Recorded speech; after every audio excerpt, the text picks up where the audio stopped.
oversight of the Department of Homeland Security. Chair now recognizes the gentleman from Missouri, Mr. Onder, for lead us in the pledge. I pledge allegiance to the flag of the United States of America and to the republic for which it stands, one nation under God, indivisible, with liberty and justice for all.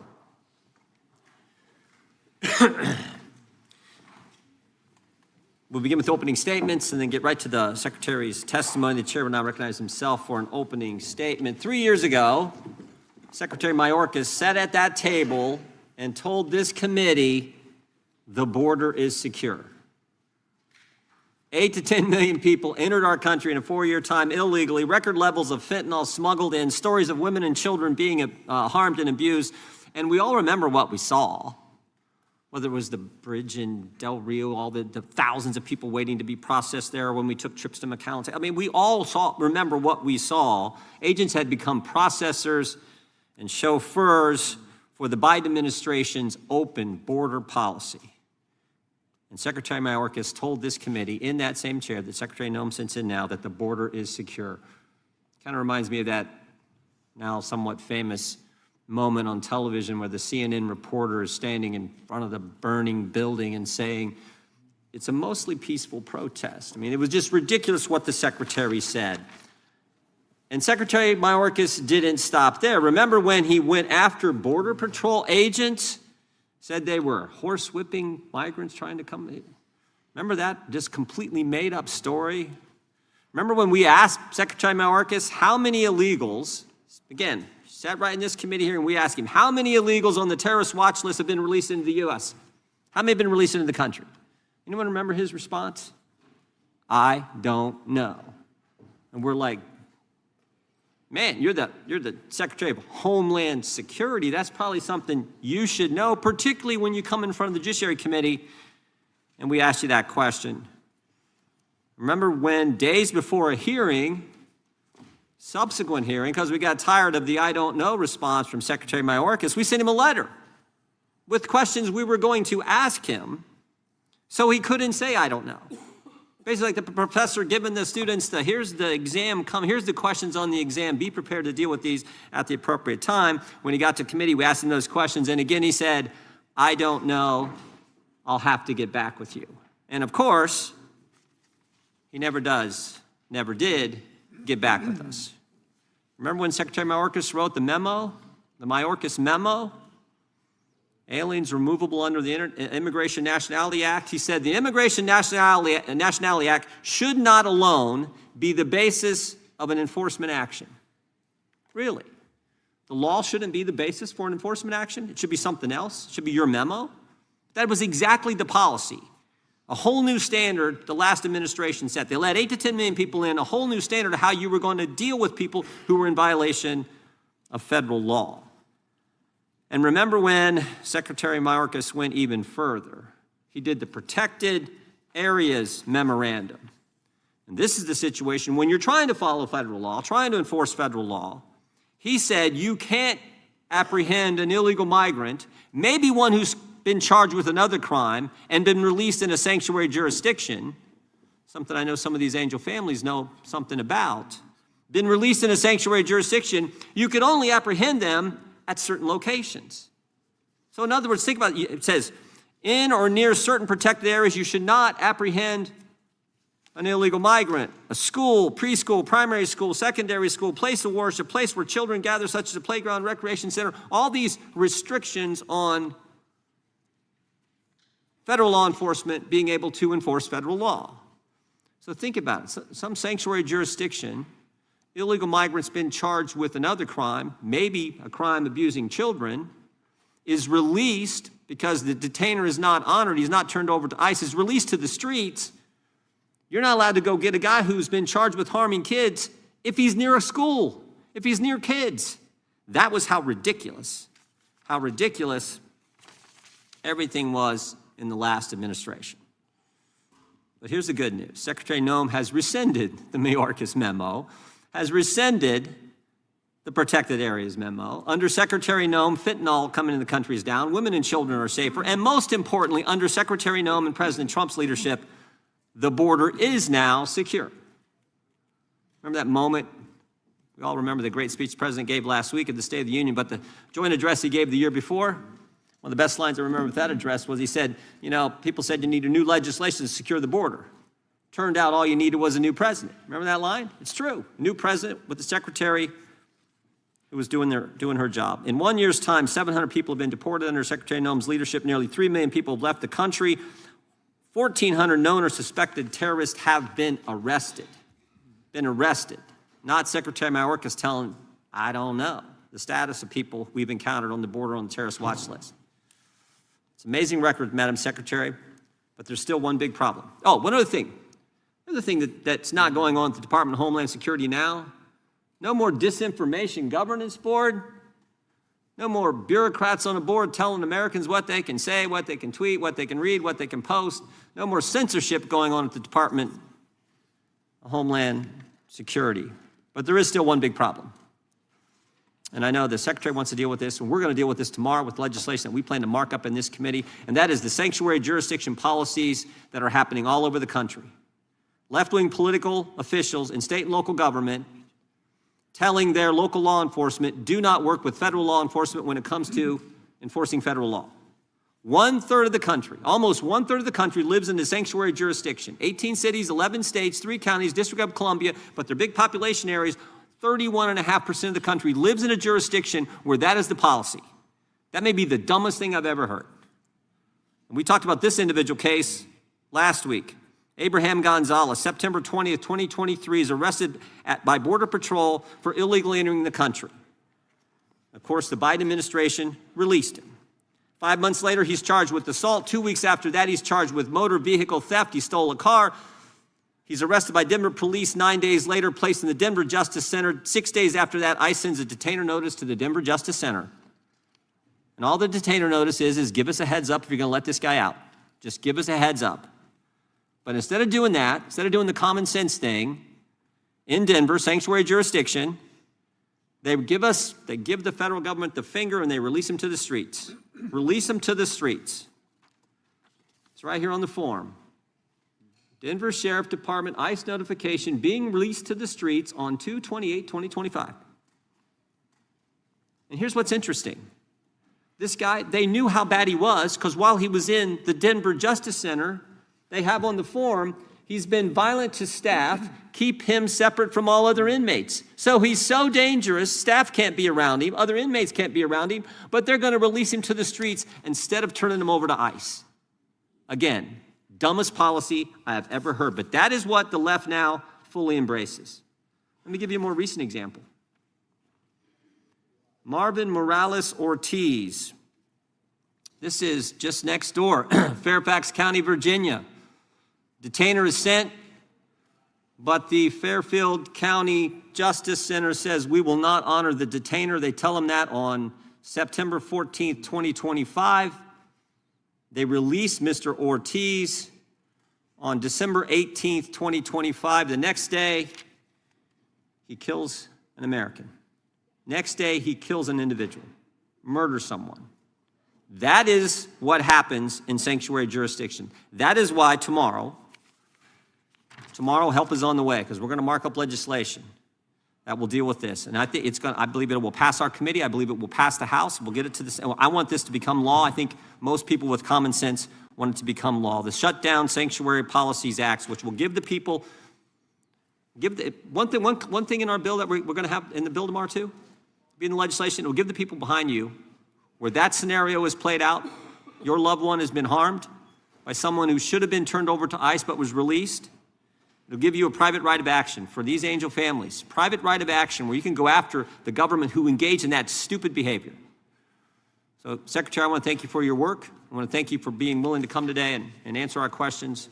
And with that, I will yield to the gentleman from Maryland, the ranking member, for his opening comments. Well, thank you kindly, Mr. Chairman, and welcome, Secretary Noem. We're glad to meet you, even though it's been 13 months since you took office and more than 5 weeks since 2 American citizens were shot dead in Minneapolis. Renee Good was a 37-year-old poet, about 20 years younger than you are now, and like you, both a devout Christian and the mother of 3. She was on her way home from school drop-off when she encountered an ICE operation, and one of your agents shot her dead, shot her 3 times. She bled out in the driver's seat of her car after your agents refused to let a doctor or EMTs approach her. You expressed no sympathy for her family and no regret for her killing by an ICE agent. You ran a smear campaign against Renee Good. You called her a domestic terrorist. Alex Preddy was also 37 and, like you, a federal worker. He was an ICU nurse at a VA hospital, outstanding in his job, providing comfort to many of our vets in their final hours. He was standing on a street corner filming your agents as they roughed up peaceful protesters. Americans have a First Amendment right to record government agents in public places, as 8 different federal circuit courts have unanimously found. But your agents pepper sprayed Alex Preddy for helping a woman that they had pushed to the ground. Then they threw him to the ground. They beat him up. They stripped him of a lawful firearm he had never touched. And then, after confiscating it, they shot him dead with 10 bullets. Before his body was even cold, you launched a smear campaign against him, using the same language, asserting without evidence that Alex Preddy had committed a, quote, act of domestic terrorism and intended to kill law enforcement. This disturbing video tells the true facts you tried to cover up with propaganda, and we can play it only because other brave Americans used their phones to capture the actual reality of this horror. Deadly ICE-involved shooting out of Minneapolis. The Minneapolis police chief says a woman was killed after being shot in the head by an ICE agent. Renee Nicole Good was a 37-year-old U.S. citizen and mother of 3 who moved to Minnesota just last year. It was an act of domestic terrorism. Breaking news in Minneapolis and another deadly shooting involving a federal officer in that city. This video shows the incident from this morning with officers surrounding a man before taking him down and shooting him during a struggle. Officials later said the man had died. Minneapolis city officials said the man is a 37-year-old white male, a resident of Minneapolis. They also say he is believed to be an American citizen and that he was a lawful gun owner with a permit to carry. This individual who came with weapons and ammunition to stop a law enforcement operation of federal law enforcement officers committed an act of domestic terrorism. That's the facts. Madam Secretary, you've provided no evidence to back up your defamatory lie against either of these American citizens. There have been 3 homicides in Minneapolis in 2026. Your agents committed 2 of them. Rather than work with state and local authorities to solve these homicides, you barred Minnesota's investigators from the crime scenes. You're denying them access to all the evidence that you have about the deaths of their citizens. It smells like a cover-up, and it makes me wonder who the real domestic terrorists are. But you didn't just lie about Renee Good and Alex Preddy. In dozens of cases, federal judges have found that your officials lied to them in court. A Reagan-appointed judge rejected the testimony of your acting ICE director as, quote, disingenuous, squalid, and dishonorable. Another judge called the affidavit of a top ICE official, quote, the sorriest statement I've ever seen, adding she was shocked when she saw it, and that if you were asking to get a warrant issued on this, I'd throw you out of my chambers. Here are a few more examples of the many scores we found in the case books. Yesterday, you insisted under oath to the Senate that you follow court orders, but that's not true either. Just last month, your lawyers were forced to admit that you had violated immigration court orders more than 50 times in 10 weeks. And that was just in New Jersey, one of 94 judicial districts in America. In Minnesota, Judge Patrick Schultz, a George W. Bush appointee, concluded, quote, that ICE has likely violated more court orders in January of 2026 than some federal agencies have violated in their entire existence. And while you make a daily mockery of our courts and our Constitution, you're treating the billions of dollars our colleagues showered on your department like a personal slush fund. You budgeted an astonishing $220 million for media consultant contracts. so you can star in self-promoting photo shoots and lavish ad campaigns like this one of you riding horseback at Mount Rushmore, which was shot during last year's government shutdown. You're living rent-free in the official waterfront residence reserved for the Commandant of the U.S. Coast Guard. You spent $172 million to buy not one, but 2 luxury jets for your travel, and now you're using taxpayer funds to lease a 3rd jet, a $70 million luxury 737 MAX with a queen-size bedroom in the back, a deluxe serving bar, and 4 flat-screen TVs. A big, beautiful jet paid for by the big, beautiful bill. Yesterday, under questioning the Senate, you said you plan to refurbish this jet to make it into this kind of airplane, which is what's actually being used for deportations in order to save the taxpayers' money. In other words, you're saying that's actually a deportation plane, but wouldn't it have been cheaper just to buy a deportation plane in the first place? It's like buying a Rolls Royce to turn into a Metro bus. I was almost prepared to buy that story of how the jet was both for executive travel and mass deportation. And then I heard about an airborne episode of entitlement, arrogance, and contempt that I could hardly believe. Apparently, when your special blanket, your blankie, was left on one of the government jets and not transported over the new one, your special government employee, Corey Lewandowski, chivalrously stepped forward to fire the pilot midair, a 2003 Coast Guard Academy graduate and distinguished U.S. Coast Guard commander in Air Station Washington, D.C. But then he had to be rehired immediately because there was no one else who could fly the 2 of you on the rest of the journey back home. Secretary Noem, you're flying high now, maybe even a little bit too close to the sun. But with all these free planes and houses and pilots, you've traveled a long distance from your actual job and the things you should be doing as head of Homeland Security. Your agency is charged with protecting the homeland. It includes FEMA, TSA, the Secret Service, the Coast Guard, the Cybersecurity and Infrastructure Security Agency, as well as ICE and CBP. Yet you've hollowed out the national security mission. You redeployed thousands of people responsible for tracking terror financing and fighting cyber threats to go work on your mass immigration roundup. You reassigned to the roundup agents working a key national security probe into Iran's terror financing, paralyzing that investigation.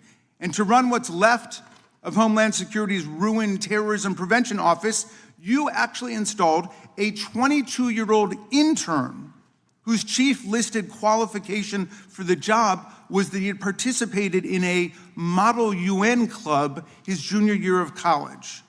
Through FEMA, you're supposed to provide disaster relief to our communities. Yet last summer, as floods devastated central Texas and killed 135 people, including 25 girls and 2 counselors at a Christian summer camp, you withheld crucial support, including search and rescue teams, for 72 hours. Why? Those were 3 crucial days during which people drowned and died, waiting for bureaucratic approval.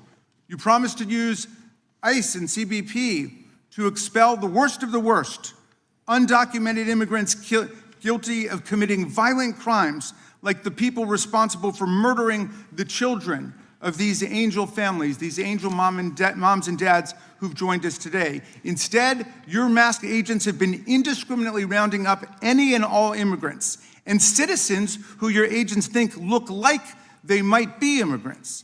They've arrested kindergartners, daycare teachers, and parents dropping off kids at school. They drag grandparents out of their homes in their underwear in sub-zero temperatures and rip children out of their beds in the middle of the night or use them as bait to arrest their parents. Just last month, your agents picked up Nurul Shah Alam, a severely disabled and nearly blind Rohingya refugee, lawfully in America, who didn't speak English.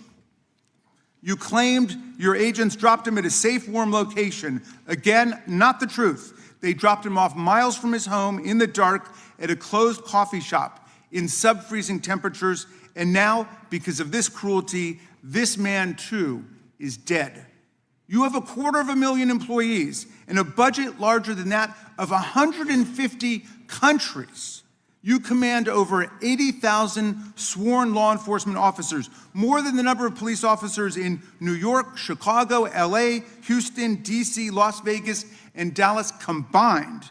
On top of that, our colleagues have handed ICE an additional $75 billion by slashing funds for Medicaid, children's health insurance, and rural hospitals. Secretary Noem, your job is to protect the homeland, but the most precious possession that we've got in our homeland is our freedom and the Constitution and the Bill of Rights that protect it. You seem to have forgotten what our most precious possession is. The billions of dollars showered on your department have paid for violence and chaos in the American heartland and a sweeping assault on the basic rights of the American people.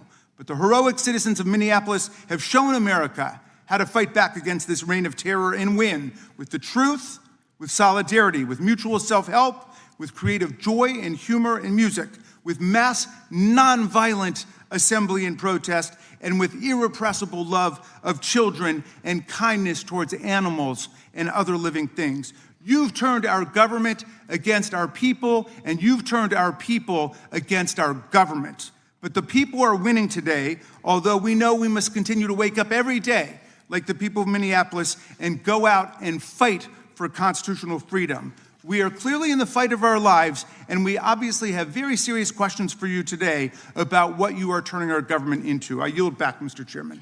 Gentleman yields back without objection. All other opening statements will be included in the record. We will now introduce today's witnesses. Ms. Noem has served as the Secretary of Department of Homeland Security since January 25th, 2025.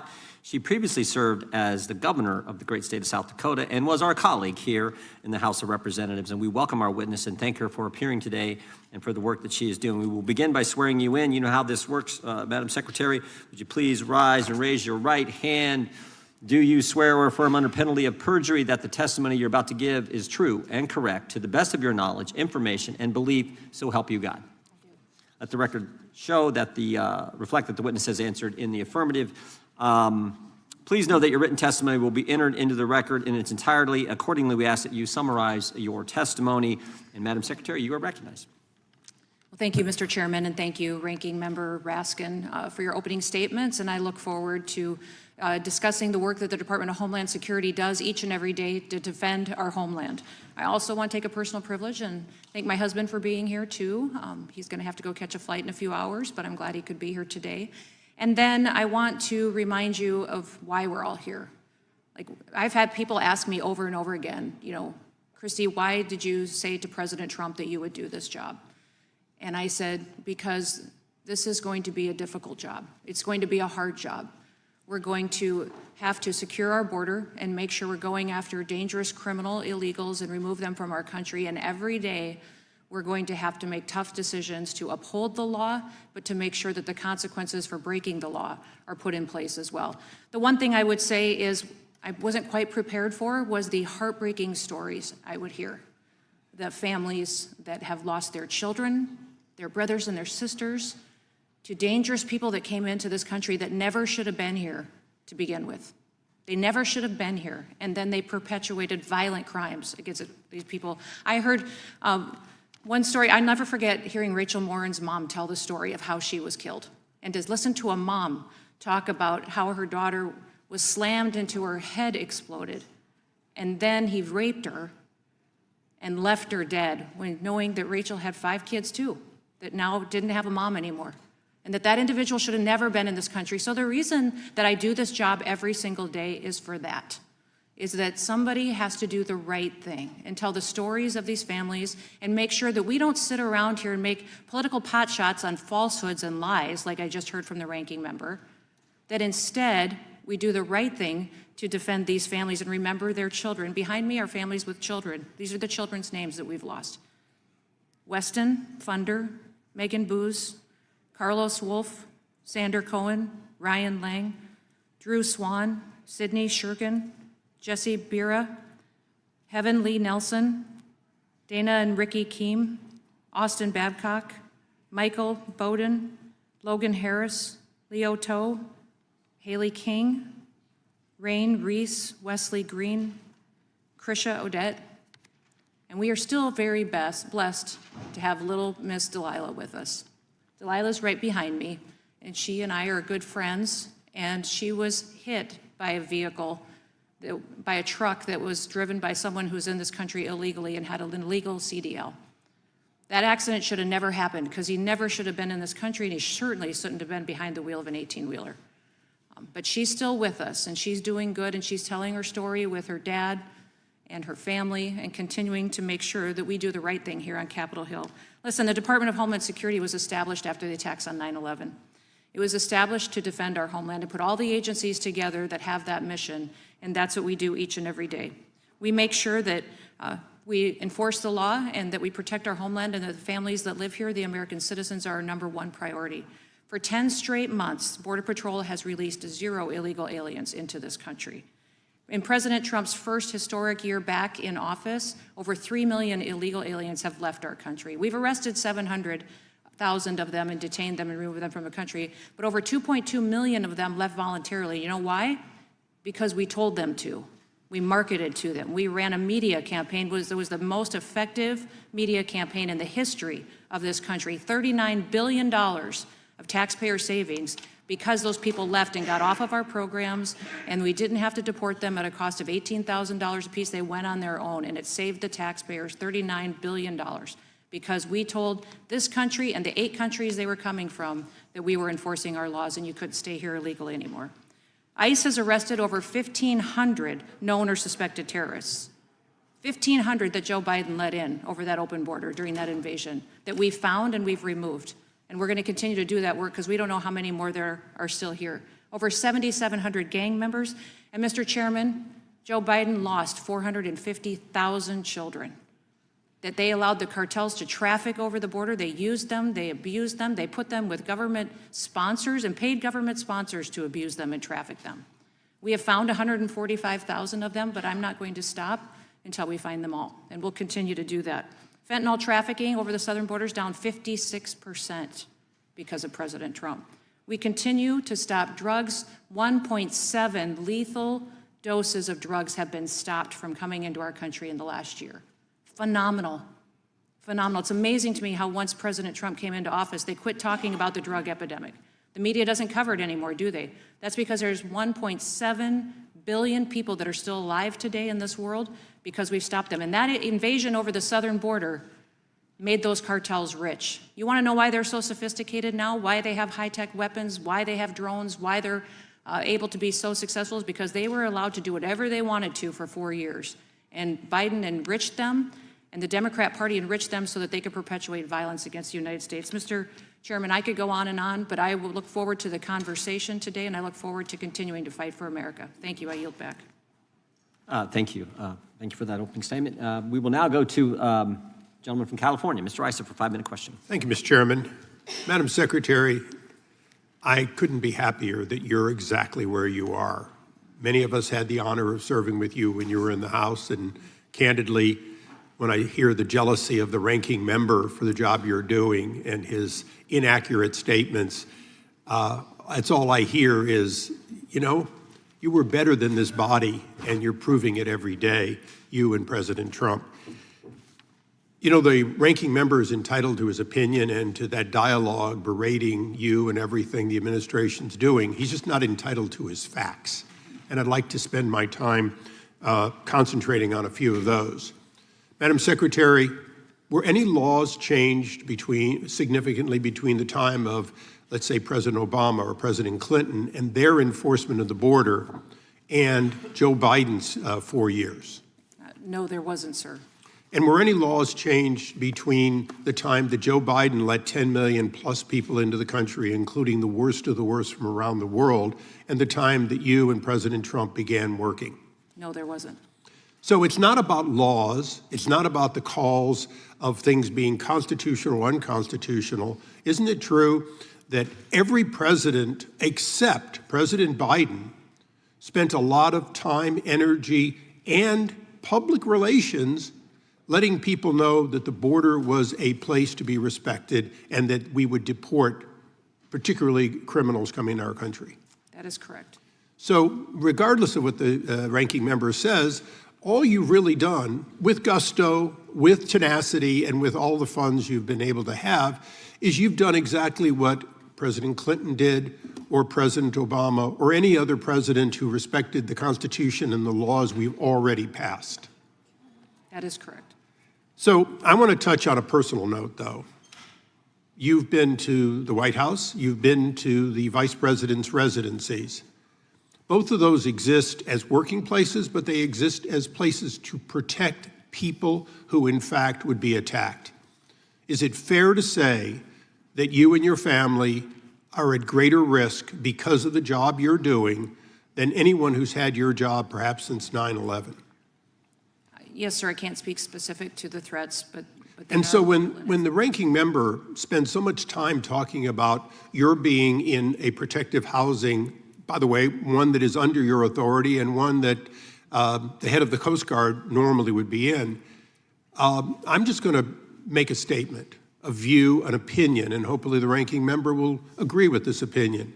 The chances that the commandant of the Coast Guard is going to be attacked for the job he's doing, and the chance that you will be attacked, causes both of you to be in protective housing. You're simply in the housing that he historically had, and I want to thank the administration for recognizing the threat on you and your family for the work you do. Yes. Let me clarify a couple of things. I'm not in the Commandant's house. I'm in a Coast Guard house, but not the Commandant's house. The Commandant is in his house.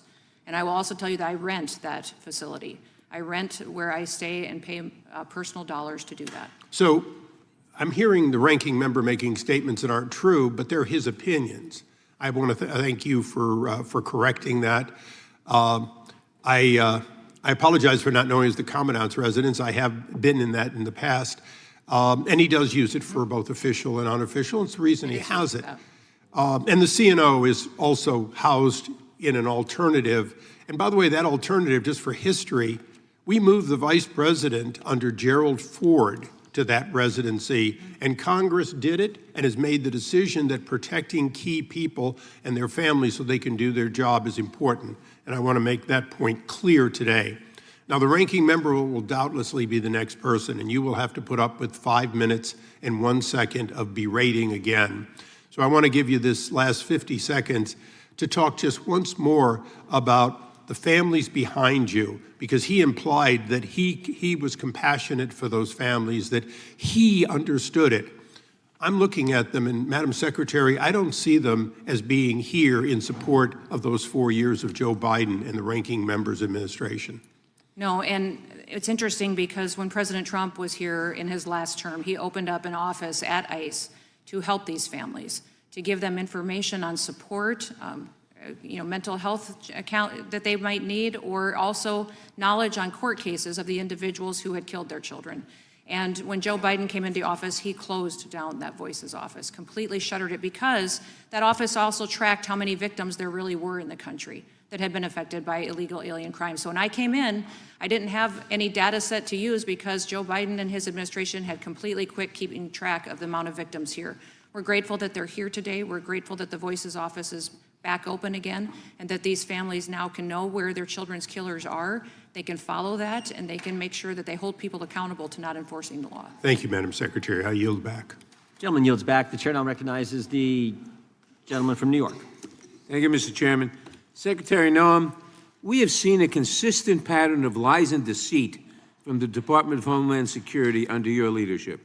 I'm not just talking about the false claims that you and others at DHS have spread in attempting to smear Alex Preddy, Renee Good, and other victims of ICE's deadly tactics, all of which are well known. I'm talking about the dishonesty and deception that has become commonplace throughout your agency. One of the most brazen incidents occurred last week at Columbia University, where 5 DHS agents conned their way into a university-owned apartment building at 6 a.m. They were pretending to be police officers searching for a missing child. But this was nothing more than a ruse to gain access to the apartment of a student originally from Azerbaijan, Eli Agayeva, a senior studying neuroscience and politics. A public security officer on the scene asked for a warrant, but none was produced, and they proceeded to arrest Eli. It is black-letter law that a government agent cannot lie about searching for a missing child to gain entry to a residence. It's literally the example they give in the criminal procedure textbook. But your agents deliberately misrepresented themselves to gain access to Ellie's apartment. Fortunately, hours after Ellie was taken into custody, following a public outcry and a meeting with Mayor Mamdani, President Trump intervened and secured her release. If Ellie had been among the worst of the worst that you claim to target, surely the president would not have pushed for her release. But this is just one example of an out-of-control department under your leadership. My own office was the victim of your agents' deceptive tactics last year, when DHS agents entered my office under false pretenses, claiming that my staff was, quote, harboring rioters, when video clearly showed this was not the case.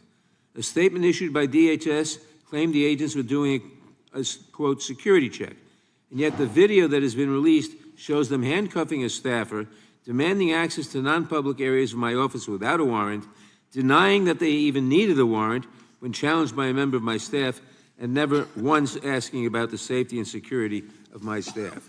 More lies. Although both of these incidents were traumatic for those involved, at least everyone is alive and well.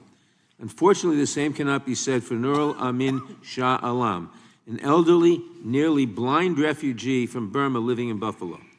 2 weeks ago, he was left abandoned by U.S. Customs and Border Patrol agents outside a Tim Hortons coffee shop an hour after they closed, in the cold and in the dark, with no shoes on, miles away from his home. 5 days later, he was found dead. Mr. Shah Alam escaped a genocide in his home country just to die here because Border Patrol could not be bothered to take him home or to tell his family where they had released him. When the story came out in the press, DHS claimed that they had dropped Mr. Shah Alam at a, quote, warm, safe location near his last known address. Your agents also claimed Mr. Shah Alam showed, quote, no signs of distress, mobility issues, or disabilities requiring special assistance. These were obvious lies. The coffee shop was closed. It wasn't safe and warm. He was nearly blind. He required special assistance. But your agents callously left him to defend for himself with deadly consequences. This is a clear case of your officers failing to fulfill the basic duty of care. And as a result, this man is dead. So, Secretary Noem, I want to know if there will be any accountability for the incidents I have described today. Will the agents who lied at Columbia face discipline, or the officers who forced their way into my office? What about the officers in Buffalo who abandoned a barefoot blind refugee in the middle of a freezing night miles away from his home? Will any of them face accountability? Well, sir, you talk about several different specific cases. What I would say is some of your facts are wrong on some of those cases, but also that they are all being reviewed. We do have a review process in the ICE agency within that department like that goes through and does an OPR, which is the Office of Professional Responsibility, makes sure that all protocols were followed in every single case. In the case of the Columbia student. We know, reclaiming my time, we know that in the cases of Renee Good and Alex Preddy, proper protocols were not followed. Now, Erie County is currently mounting an investigation. Will you at the very least commit today that DHS will cooperate with the investigation by local authorities in New York of Mr. Shah Alam's death? Yes or no? Which case are you talking about, sir? Shah Alam, the one who was We will released. certainly look at that, but I want you to know that the investigations... Will you cooperate with the local authorities? Yes or no? I don't conduct the investigations that are outside of within the umbrella of ICE and CBC. I'll take that as a no. The FBI leads I'll these take that as a no. investigations. Unfortunately, that has become a pattern we've come to expect in this administration. Secretary Noem, your agents are running amok, and you're doing nothing to hold them accountable. Everything that we are seeing, the lies, Chairman, regular order. yes, the cruelty, that is all happening on your watch and in your name. You should be ashamed. I yield back. Gentleman yields back. Gentleman from California, Mr. McClintock, Chairman of the Subcommittee on Immigration, is recognized for 5 minutes. Thank you, Mr. Chairman. I know we have a number of angel families here today whose loved ones were killed because of the open borders policies of the Democrats. Could I ask them to stand for a moment and be recognized so that we can honor their loved ones and get a sense of the human toll that 4 years of open borders took on our country? Thank you. God bless you all. Yep. Thank you. Madam Secretary, the Democrats told us that the only way to secure our borders was we had to grant amnesty and citizenship to the millions of illegals that they had allowed into our country. Was this true? No, And how do we know it wasn't true? because we enforced the law and sent the message that in the United States now our border was going to be secure, and we would ensure that, and it happened. People quit coming. They quit coming to that border because we told them it was closed, and we made sure that when people did cross the border that there was consequences for breaking federal law. During the Biden years, approximately how many foreign nationals illegally entered our country, either as gotaways or through the CB1 app or the catch and release policies of Biden? We don't necessarily know, Congressman. We don't necessarily know because the invasion was facilitated by the federal government during that time. And while all of our CBP agents were pulled to process people, to make sandwiches, to take care of the masses and thousands of people crossing the border, huge swaths of our border were left unsecured. So And the we don't cartels know. took advantage of that to We traffic. don't know how many millions know. of illegals. We know at least 10 million because we watched them either cross the border or we released them under the Biden administration. But the Inspector General reported that they also approved entry visas for 13 million foreign nationals without conducting any interviews or background checks as required by law. Do we know anything about those 13 million visa approvals that were given without any kind of vetting? We don't. We're going back and tracking ones we have documentation on, but most of them are not at the addresses that they left, the contacts that they may have done.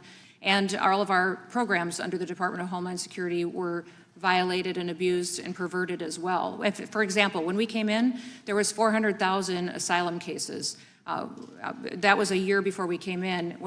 He abused it so bad during that invasion that when I first got sworn in as secretary, there was a backlog of 1.5 million asylum cases. And that all need to be reviewed. Do we know how many are still even in the country?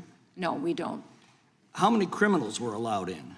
Oh, thousands of them. We know for a fact that other countries emptied out their prisons, their mental institutions, encouraged people to go, and those individuals who would pay a cartel member to move them across the country certainly came into our country, broke that first law, which made them a criminal, and then after that, many times. And could you tell us again just how many illegal aliens have been deported under your leadership or have been self-deported? There's been over 700,000 that have been detained and arrested and are being deported. I want to remind everybody at this committee, too, that every single one of these individuals that's detained has final orders of removal. They can leave today. And by the way, as soon as they get to that detention center, they have the option to go home. How many of those that you've deported now have records of a criminal or arrests or convictions? 70% of those in our detention centers have criminal records. So roughly over 500,000. Yes. So you've effectively removed more than 500,000 criminal illegal aliens from our streets and sent them back to their own countries or detained them. Yes. And what's that done to our crime rate? Oh, our crime rate has been phenomenal. In fact, we have the lowest murder rate in our country that we've had since it's been recorded. Over 125 years, our murder rates are at the lowest that it is. The drug epidemic is getting better and improving. We need it to do more so we don't lose more of our children. But we specifically under ICE as well and HSI target human traffickers and child pedophiles and those that would perpetuate assaults against our children. The chairman said there were 11 states refusing to enforce federal immigration law. I think it's worth noting there were also 11 states in the old Confederacy. And they, too, asserted the doctrine of nullification, that states could ignore or nullify federal laws that they didn't like. That's fatal to a federal republic like ours. Abraham Lincoln understood that. Andrew Jackson understood that. Donald Trump understands that. It's what lit the fuse for the Civil War. How do these sanctuary states thwart enforcement of our federal immigration laws? They don't cooperate with us. They don't share background information or arrest information or when they're releasing someone from their prisons or jails. They turn them on the streets, and then when we are out doing enforcement actions, they don't help us with security. Many of these local officials, driven by political leaders, governors or mayors, don't come when we respond, when we ask for backup for our law enforcement as well. And what's the purpose of these so-called sanctuary cities and states? Are they protecting all illegal aliens or only those illegal aliens that have been arrested for other crimes? Well, I would say they're protecting them all. They're allowing them to stay on their programs and to live in their housing and facilitate it and to be on benefits programs that take taxpayer dollars out of their communities away from American citizens and facilitate a way of life for people that didn't follow our legal process. I know that they're very concerned, the Democrat Party is very concerned about illegal aliens in this country. I will tell you, as a Secretary of Homeland Security, it's my job to get up every day to be concerned for American citizens. Well, thank they you are my priority. Thank you for the job you're doing. Gentleman yields back. Mr. Coleman, I should have said this earlier. If you need any help or a little break, when you want to go in the back room with Delilah, that's fine. I see Delilah decided to take a nap. Let the record show, I think she fell asleep during Mr. Nadler's question, not Mr. McClintock. The chair now recognizes the gentlelady from California.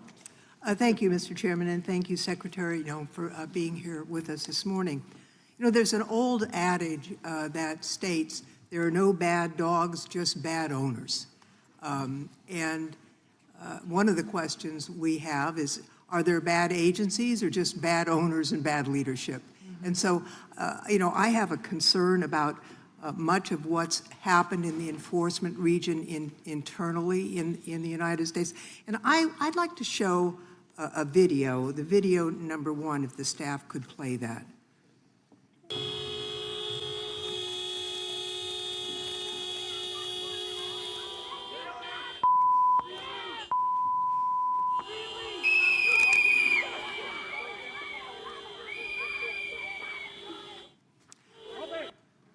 Now, this was in January.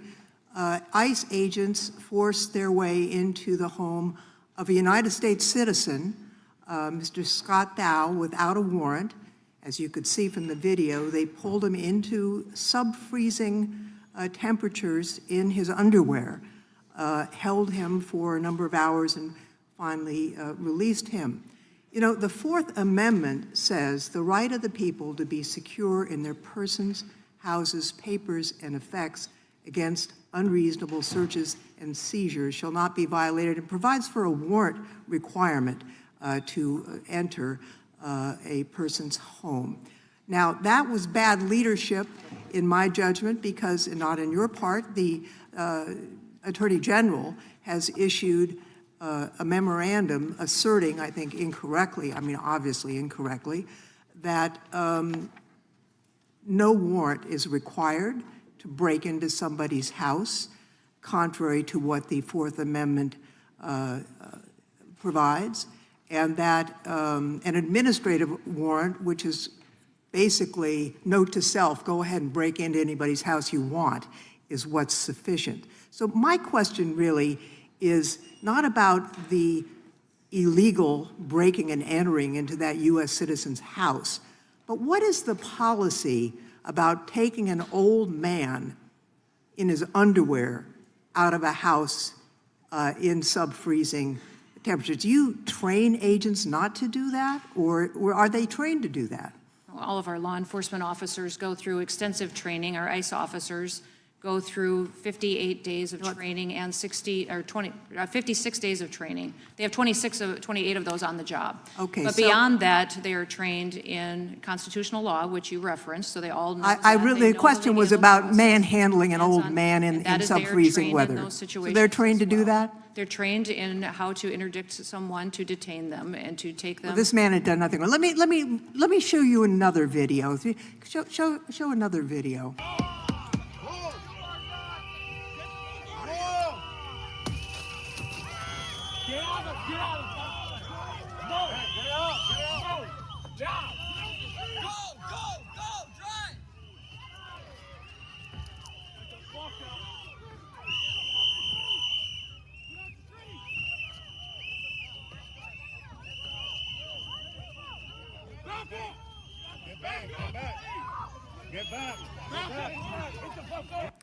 So this disabled woman, she's a U.S. citizen, Miss Raymond, she wasn't protesting anything. She was on her way to a doctor's appointment. She has a traumatic brain injury, and as you can see from the video, your agents surrounded her car, they pointed their weapons at her, they broke her window, and they dragged her from the car. Let me show you another video. Oh, what? Y'all some crazy. Y'all got no heart, for real. No heart. No heart. Now, in this video, masked agents blocked the road with their SUV and used it to hit an American citizen driving in the right lane on her way to work after dropping off her child. As you can see, they drew their weapons, they drug her into the street to arrest her. She didn't know they were federal law enforcement because they were wearing masks. So the question I have is, are agents trained to break the windows of people whose cars they encounter and drag them out forcibly without asking questions? Is that their training? Congresswoman, our officers are all trained for situations to where they're interacting with the public and where they are detaining someone or arresting them. What I would say is they always goes with their presence is when the enforcement action begins, the officer's presence, and then verbal commands. If an individual doesn't respond to verbal commands, then they go to soft techniques, which you see utilized throughout the country, and our officers follow that protocol and are trained in that protocol. You talked earlier about administrative warrants. Administrative warrants are the tools that you gave us. Congress gave us that tool in immigration law to use to go and detain individuals who are in this country that have had final removal orders. I will just And note also what that is garbage law. The Constitution the Supreme trumps. Court backed it up. The You're Supreme Court incorrect. affirmed it. There's a long line of cases, the only Mr. tool we have, Chairman. ma'am, The and we've real only- lawyers Well, on this I don't know if it's- committee know that the Fourth describe Amendment it how you want, but provides for but a it is the warrant law. requirement. It is federal law. The gentlelady's time has expired. The chair is now recognized. Mr. Chairman, could I just do a UC request? The gentleman is recognized for unanimous consent. This comes from The Guardian. Worst of the worst, most U.S. immigrants targeted for deportation in 2025, 73% had no criminal charges, documents reveal. Without objection, the chair is now recognized. Madam Secretary, how many detainers in 2025 did ICE issue to local law enforcement? It was 201,340. And I just want to be clear, that means over 200,000 individuals are in the country illegally. You have a notice, final order to remove those individuals. They've been charged with an additional crime, some other crime, harming kids, stealing stuff, armed robbery, maybe even something worse. They're in a jail or detention center, and you send a notice, a detainer notice to that jail or detention center saying, if you're going to release this individual, give us a heads up so we can come apprehend him at the jail. Is that all accurate? That is accurate, yes. Okay. Now, and in 68.5% of the country will work with you on that. Most of the country, 2/3 of the country. But a third of the country won't because they're run by left-wing crazy elected officials. And they say, no, we're not gonna work with ICE. So how many times in the same time period, how many times last year, 2025, were your detainers not honored? 17,864 detainers were declined. Declined. And now some of them, they may have declined early, but many of those people are out on the street. Right. Is that fair to say? That's correct. So in these jurisdictions, they say, we don't care that federal law says there's a final order of removal for this individual, and we don't care that this person's been charged with an additional crime. We're going to turn them out on the street, release this individual out on the street, and make you send 6 agents, 12 agents, whatever, to get the bad guy on the street when you could have sent one to the jail and just made it easy. Is that right? That is correct. And let me just ask this, is that the dumbest thing you've ever heard? It is the dumb. Well, I've heard a lot of dumb things Well, in this job, but I've heard a lot that of is dumb one things from the them, left yes. as well, but that is certainly near the top, right? Now, here's what's interesting. They don't want it just to remain 1/3 of the country. They want it to apply everywhere. And you know how we know that? 1 month ago today, Leader Hakeem Jeffries and Leader Schumer sent a letter to Speaker Johnson and Leader Thune. And in that letter, they have 10 demands that they want. That's why they shut down the government, they're saying. One of the reasons they shut down the government is they want that policy, which only applies to 31% of the country right now, to apply nationwide. And I just want to read it, because it's point number 4 in their letter 1 month ago. Protect sensitive locations, prohibit funds from being used to conduct enforcement near these sensitive locations. So after they release them, they don't want you to be able to arrest the guy who may have been charged with abusing kids, the detainer wasn't honored, who's released to the street. They don't want you to arrest him near medical facilities, schools, child care facilities. So if he's hanging out near a child care facility, he's been charged with abusing kids and he's here illegally, or a school, you're not supposed to get him there, according to what Leader Jeffries and Leader Schumer said. And I'll ask you the same question. Is that the dumbest thing you've ever heard? Yes, that is one way to encourage criminals to congregate where children are, is to say that a school would be a safe zone. And what happens when they don't honor detainers? They release bad guys who were supposed to, according to federal law, be turned over to ICE, and you're supposed to remove them. They release them. What happens is exactly what I talked about in our opening statement. You have guys like this Ortiz fellow, right next door in Fairfax County, Virginia, who was here illegally. You all sent a detainer. And they said last September, nope, we're not going to honor it. They release him to the streets, and he kills someone when it could have been easy. Someone would still be alive today. And as I said before, be one less angel family in this country if they would simply do the common sense thing. But no, they want to expand it, and they want to put back in this protected areas thing. Here's the other thing that's interesting. They all defend what happened in Minneapolis when all the protesters and rioters, or whatever you want to call them, went into the church. So they're allowed to go into the church, and somehow that's fine. They can disrupt the church service, but you're not allowed to go near a church to arrest a bad guy who's been charged with another crime and released to the street. Again, unbelievably stupid. And that is why tomorrow, the House Judiciary Committee is going to mark up the Sanctuary Shutdown Act of 2026. And hopefully, we can pass that, get it to the Senate, pass it, and get President Trump to sign it, because it is the right thing to do. And anyone with common sense understands that. I apologize, I went too long. I'll give you the last 20 seconds. No, I just appreciate that, and I agree with you wholeheartedly that a lot of what comes at us for criticisms is simply not truth. Every day, and it's interesting, Chairman, as you were talking, I was thinking about the last committee hearing I was at just a couple of months ago in December, that all the Democrats held up pictures of illegal aliens and were defending illegal aliens and talked about them. Now today they're defending citizens because they know they shouldn't be putting illegal aliens in front of citizens. They've changed their method. Now they realize that when they're fighting for people who shouldn't be in this country to begin with, that's a losing statement with the American people, that common sense would tell you somebody who lives here that is a citizen should be prioritized over someone from another country. But that's common Madam sense. Secretary, they're not only fighting for people here illegally, they're releasing the bad guys to the streets, for goodness sake. They are. That is the problem. With that, I now recognize the ranking member for 5 minutes. Thank you, Mr. Chairman. We're fighting for American citizens, Madam Secretary. Today because, you are. because your ICE agents shot them in the face and killed them, and each person you see up on this dais today represents 800,000 American citizens.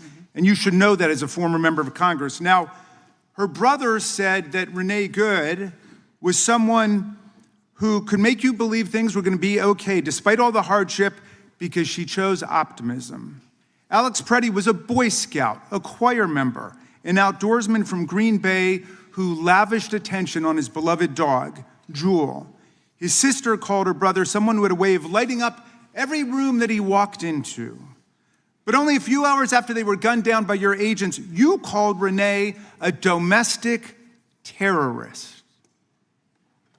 You said Alex committed an act of domestic terrorism.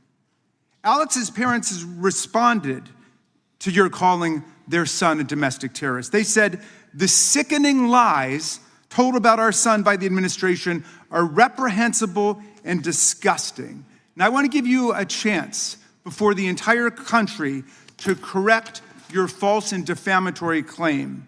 Based on what you know today, Madam Secretary, were Renee Good and Alex Preddy domestic terrorists?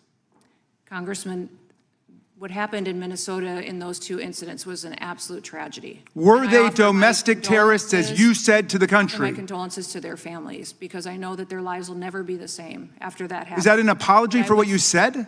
We, in those incidents, offer as much information as we can from officers and agents on the ground in a chaotic scene that gets I'll repeat relayed my question, to reclaiming us my so that time. we can Based on communicate what with you American know people. today, Madam Secretary, based on what you know today, were Renee Good and Alex Preddy domestic terrorists? As you know, there's ongoing investigations that are being led by the FBI. Oh, but you didn't wait for the investigation, did you? You didn't wait for the evidence. You proclaimed that they were domestic terrorists at the time. Why did you do that? And you didn't wait to attack our law enforcement. Why did you do officers that? who are going into a dangerous situation. Why did you call them One thing I domestic would say terrorists? is our ICE officers and our HSI officers that day risked their lives to protect that scene, so evidence could be reclaimed, so it could be used in the investigation.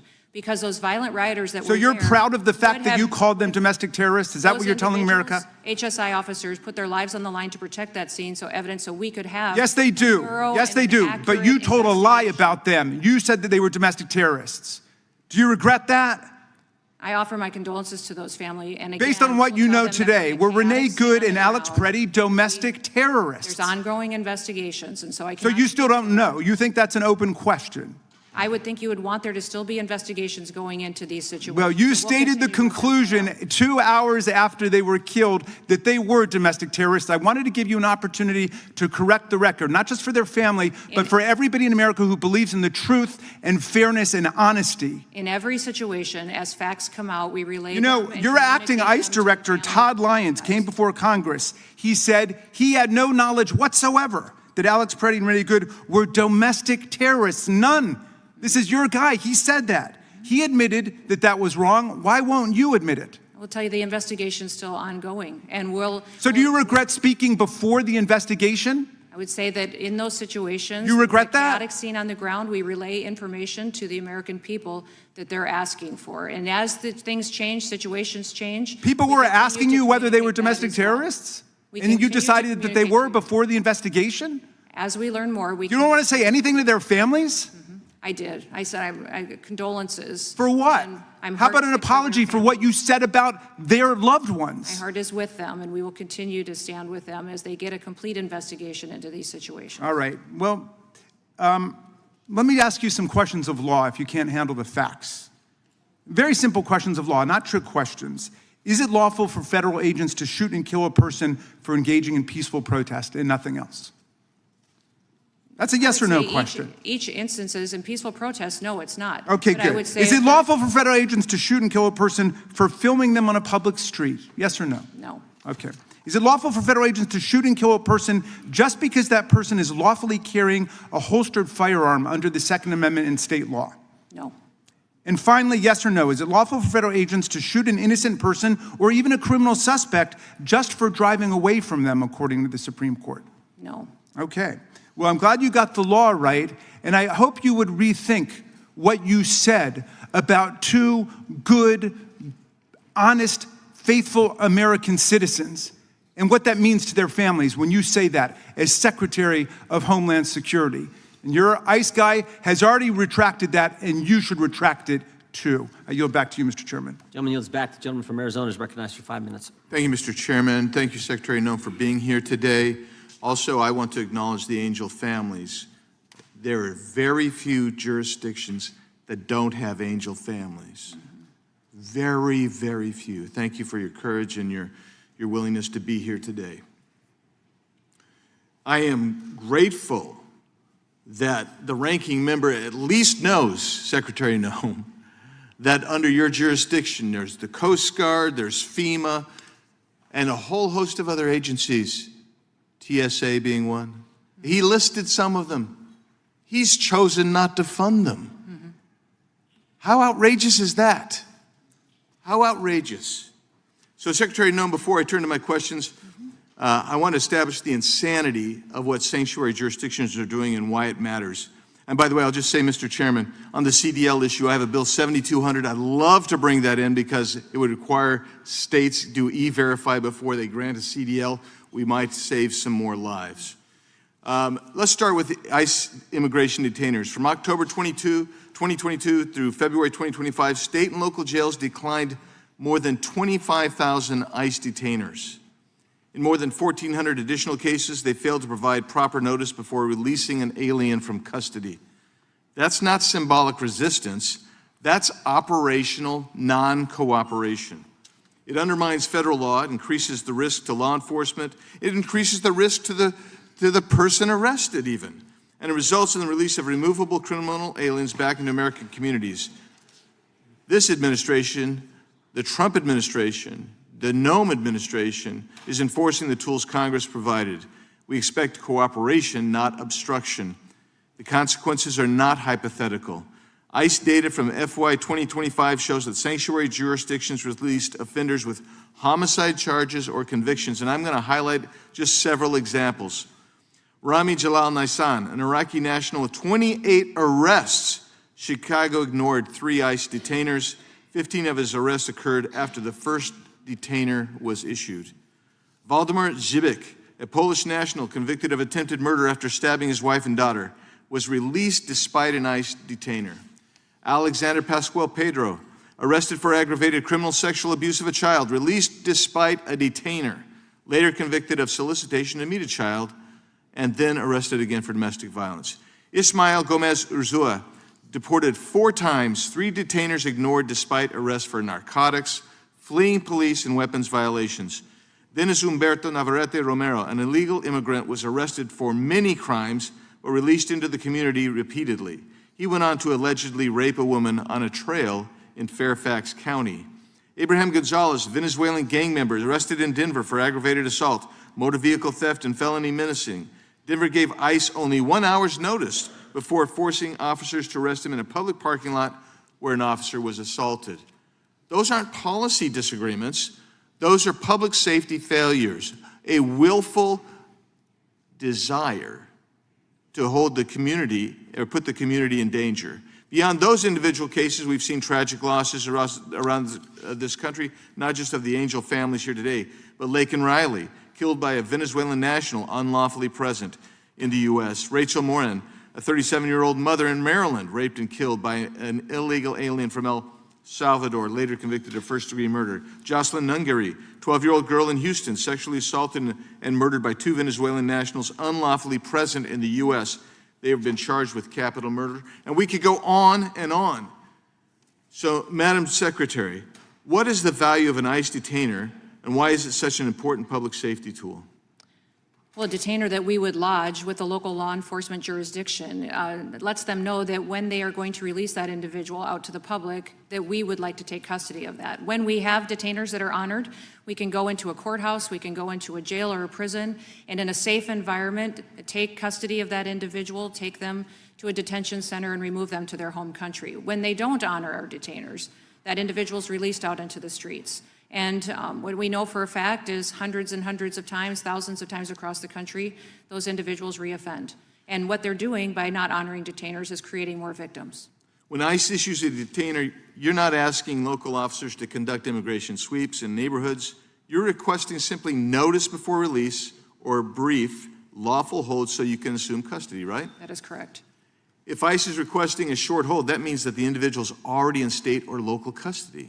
Correct. And individuals in jail are there because there was probable cause for arrest, and in many cases because they've been convicted of crimes, right? Correct. And so when these sanctuaries policies are enacted, they put the community at harm, they put your agents at risk, and even the perpetrator at risk. And Mr. Chairman, I'll yield back, but I have some UC requests. Gentleman's recognized for UC. Thank you.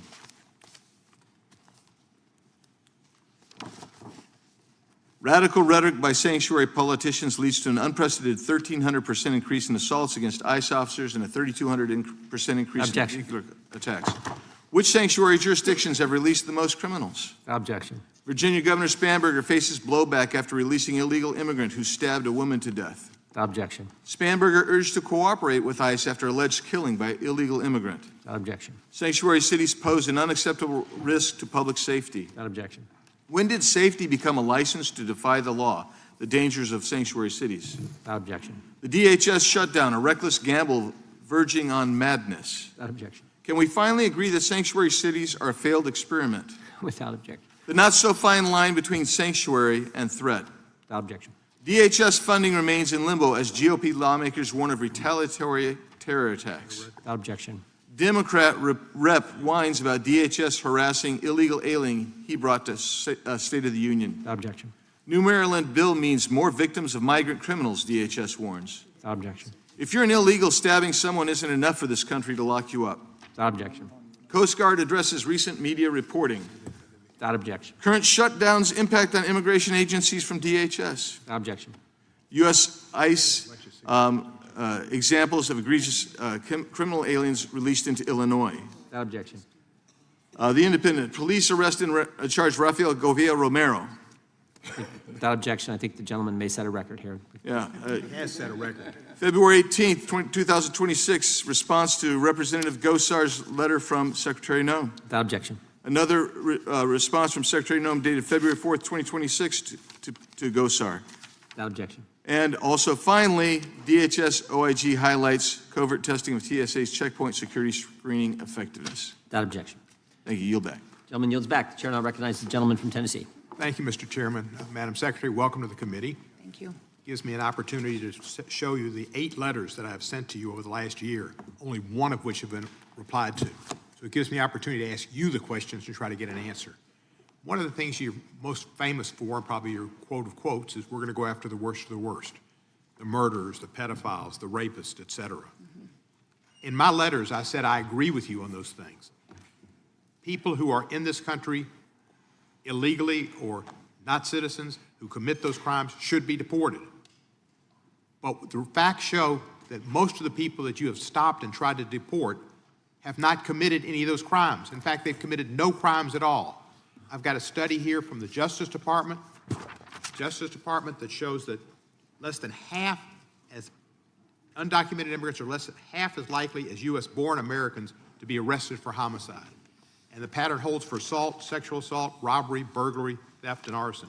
And they're half as likely to be arrested for drug offenses. That's an NIJ study.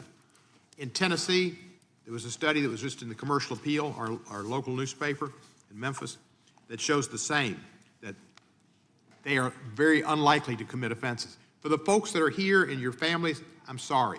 It's terrible what happened to your children or your family members.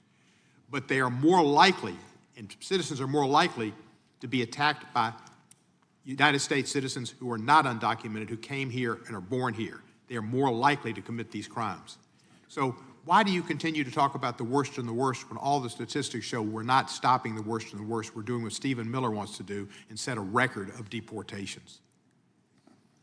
Can I respond to you now, sir? I hope you will now. Okay, It's good. been a year. Well, thank you for your letters, and we have responded to those. When I came into office, there was years of letters that Mayorkas did not respond to, that we had to backlog and respond to all the letters that he received as secretary. In fact, one of those letters was I just want to hear about the letters I wrote you. 567 days old. Just tell me about the letters I wrote you. I have responded to over 1,490 letters that I've gotten from members of Congress. You could have done in the last 12 1,498 months. and done mine That's as well. just individual letters. Sometimes they had 60 to 70 signatures on them, and we responded to every one of them. Tell me about the worst of the worst. The worst of the worst, sir, I think you've offended the families behind me today with that Did comment. not intend to, and I Because think you it's were- wrong for you to suggest it. You're commenting on the fact that the individuals aren't violent reoffenders, and you keep talking about the fact that these individuals that are in this country illegally don't harm families. These No, I didn't families say that. I behind said me- they're less likely than people born here. I didn't say that they don't do it. Vast majority of these people behind me lost their children due to drugs, overdoses from drugs that came over the southern border. They died from their kids being hit on accidents on the roads that illegal drivers were driving. Truck drivers, Marcus Coleman and Delilah's father has told the story over and over again. All that's true and a about how that given. That's individual- true and a given, Ms. Noem, but you say you're only going after the worst of the worst, and you're not. are. Go We're after the worst targeting- of the worst. And if you did, people wouldn't find your We are department to be the targeting- worst department in the United States of America. We do targeted enforcement based on intelligence and go after the worst of the worst. When we are on those enforcement actions, if there are people with those individuals, we confirm their identities as well to make sure that they have legal status in our country. We need to make sure that people understand that when you come into this country illegally, overstay a student visa, if you don't go in for your I'm going to court reclaim my time appearances, because if you're out of legal I'm status, reclaiming my then you need time, to Madam go home. Secretary, please. That's one issue. Another issue is the fact of training. And an ICE Academy has Ryan Schwank, a former instructor and immigration and customs enforcement attorney, joined ICE in 2021 and resigned February 13 because he wanted people to know that he received secretive orders to teach new cadets to violate the Constitution by entering homes without a judicial warrant. He says the time, the studies, the constitutional law and deadly force have all been cut down. Instead of doing 8 hours a day, they do 12 hours a day. You've increased. Sir, the gentleman you're referencing was detailed to FLETC for training for a couple of months. He's a trial attorney. He was never there before we changed the curriculum. He was only there for a couple of months after we had changed it and made sure that it was 6 days a week, 12 hours a day. All of the individuals received all the training they did before. I've got and 27 more. seconds left. They also Let me- received 27 training. seconds left. I reclaim my time. I taught police law. You get more learning in the less time you give them. If you more time, they learn less because their brains start to go other places. Do you have any people that you've hired who were January 6 offenders? Not that I know of. Can you go in your records and tell me if anybody who you hired was a January 6 offender? I'll get back to you on that. Thank you. Yeah. Gentleman's You're back time to has balance. expired. Mr. Massey. Thank you, Mr. Chairman.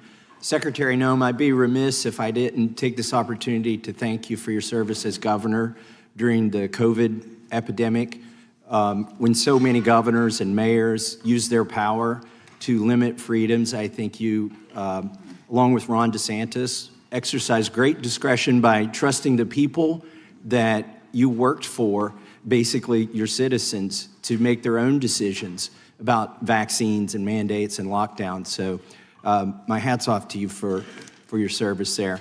And I know the job you have now is extremely difficult. Today here on the dais, it's going to be partisan, I know that. But keep in mind that the majority of Americans support the work that you all are doing. And we want to make it easier. And we want to make it safer for the citizens and for your officers who are carrying out this difficult work. So one of my questions is deals with body cameras. I've talked to my local law enforcement, sheriffs and police departments in my district, Republicans and Democrats who hold those offices, and almost unanimously they support body cameras, and so do the officers and deputies who work for them, because they believe it protects the officers as much as it protects the citizens who may be offending the law in some way and need to be arrested. So I want to ask you for an update on body cameras and your opinion on that. That's something that the Democrats have demanded, but it's something that I think might just be common sense. So what's your thought on body cameras? Yes, we certainly are working to get body cameras on all of our officers. CBP has had them on many of their agents that interact with people for the last several years, but they haven't been many times supported financially for running the systems that run the body cameras. Also, ICE has body cameras deployed, but we're not funded for body cameras right now. So that's one thing I'd like to ask you all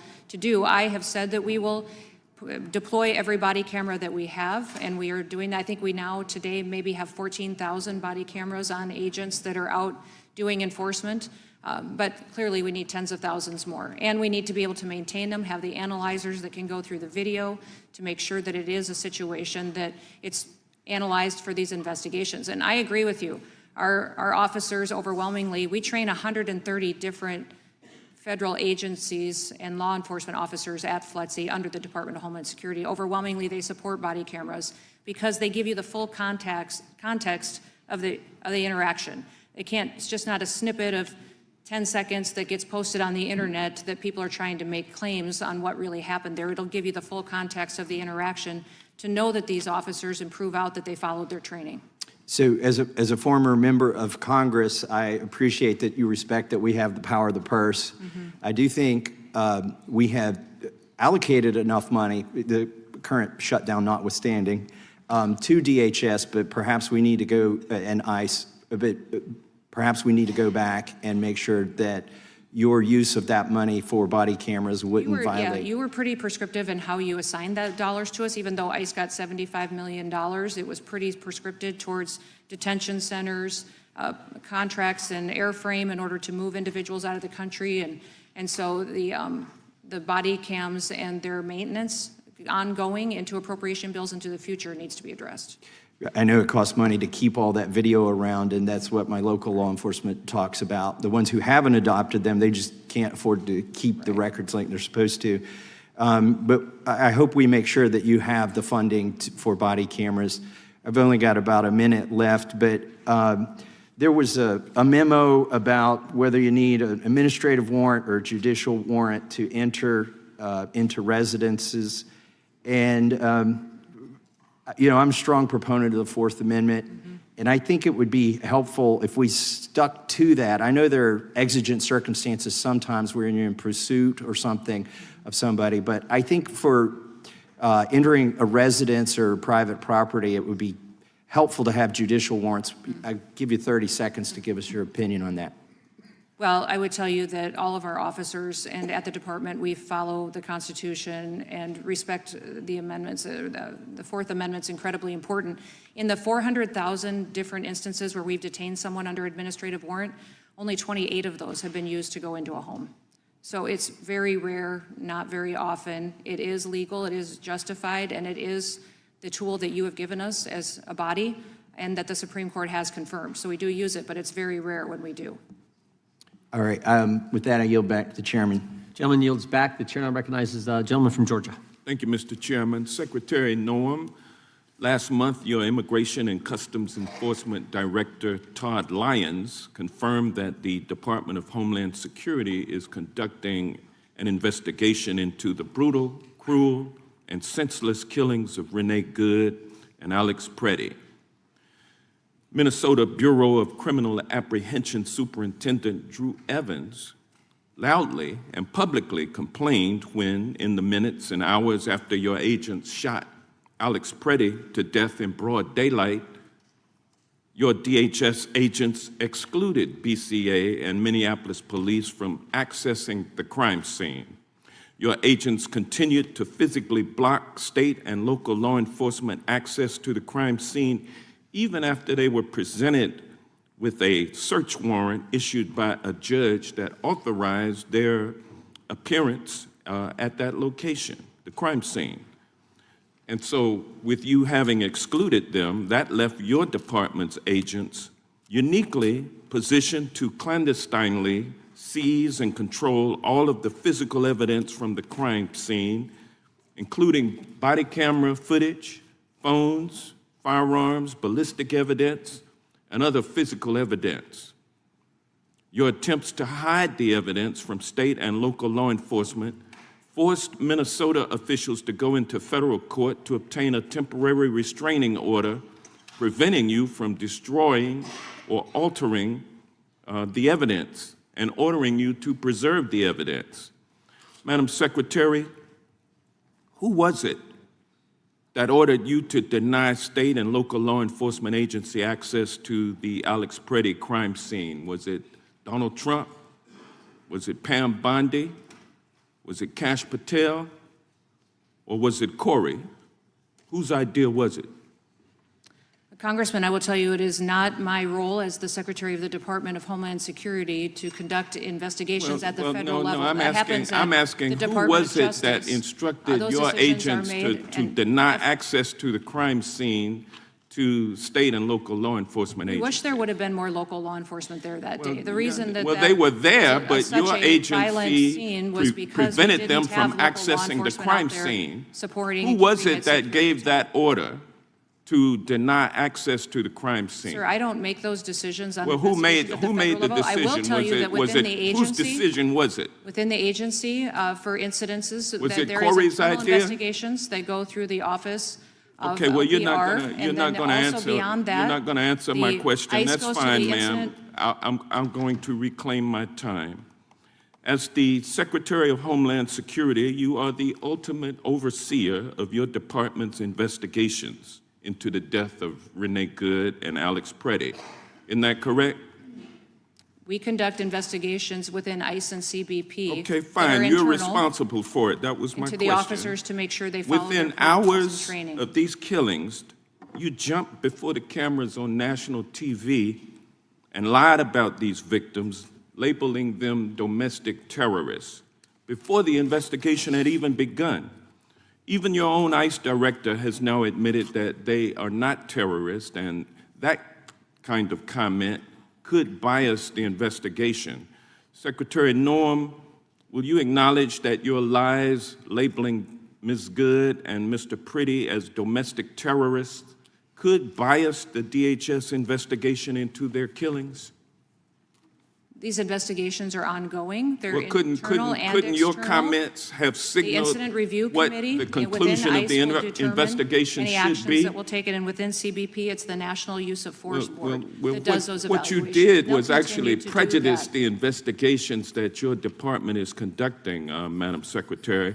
And, you know, it's no mistake. Your department has a pattern of obstructing investigations. A federal judge has lambasted your ICE director for lying in court, and you, the Inspector General, just yesterday revealed to the public, your own Inspector General, who was appointed by Trump, has revealed that your department has been obstructing his independent investigations into your department and into your department's ability to investigate others. That is not true. In that letter yeah, that he sent to the Hill yesterday, I want to enter into the record for unanimous consent two articles that document the fact that the Inspector General says that DHS has systematically obstructed its work. It's a Wall Street Journal article dated March 3rd, yesterday. Without objection. And also a Politico article, internal DHS watchdog, Noem, is obstructing our work. Without objection. How can the public think that you will give... Gentleman's time has expired. You've asked for two unanimous consent requests. Without objection, those are into the record. The chair now recognizes the gentleman from Wisconsin, Mr. Fitzgerald. Secretary Noem, thanks for being here today. Despite the undeniable increase in terrorist threats at the border and in the interior of the United States, Alejandro Mayorkas repeatedly misled this committee and the American people by asserting that aliens entering our country were being properly vetted and screened. When I asked him many times about whether or not the border was secure, his response was, secure did not mean migration had stopped. It simply meant that resources had been deployed, enforcement processes were in place, and legal authorities were being used in a proper way. Completely ridiculous. My question is related to the vetting process, though. Can you just elaborate a little bit on how you had to reform and change that process compared to where we were under Secretary Mayorkas?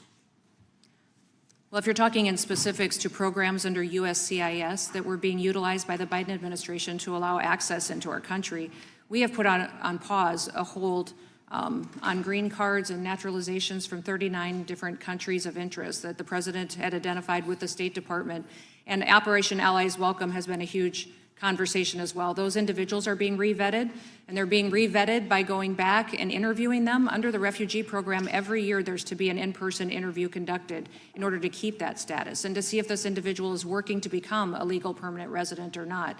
That was not happening at all. There was no interviews happening. There was no looking at social media and what they were out there putting on the internet as far as thoughts and opinions and how they were being successful assimilating into getting a job, or how their kids were doing in school, those things. All that vetting is being done and background information now to make new determinations on individuals, not just that were here under that program, but that came in under the Biden administration that we know that due diligence on vetting wasn't done.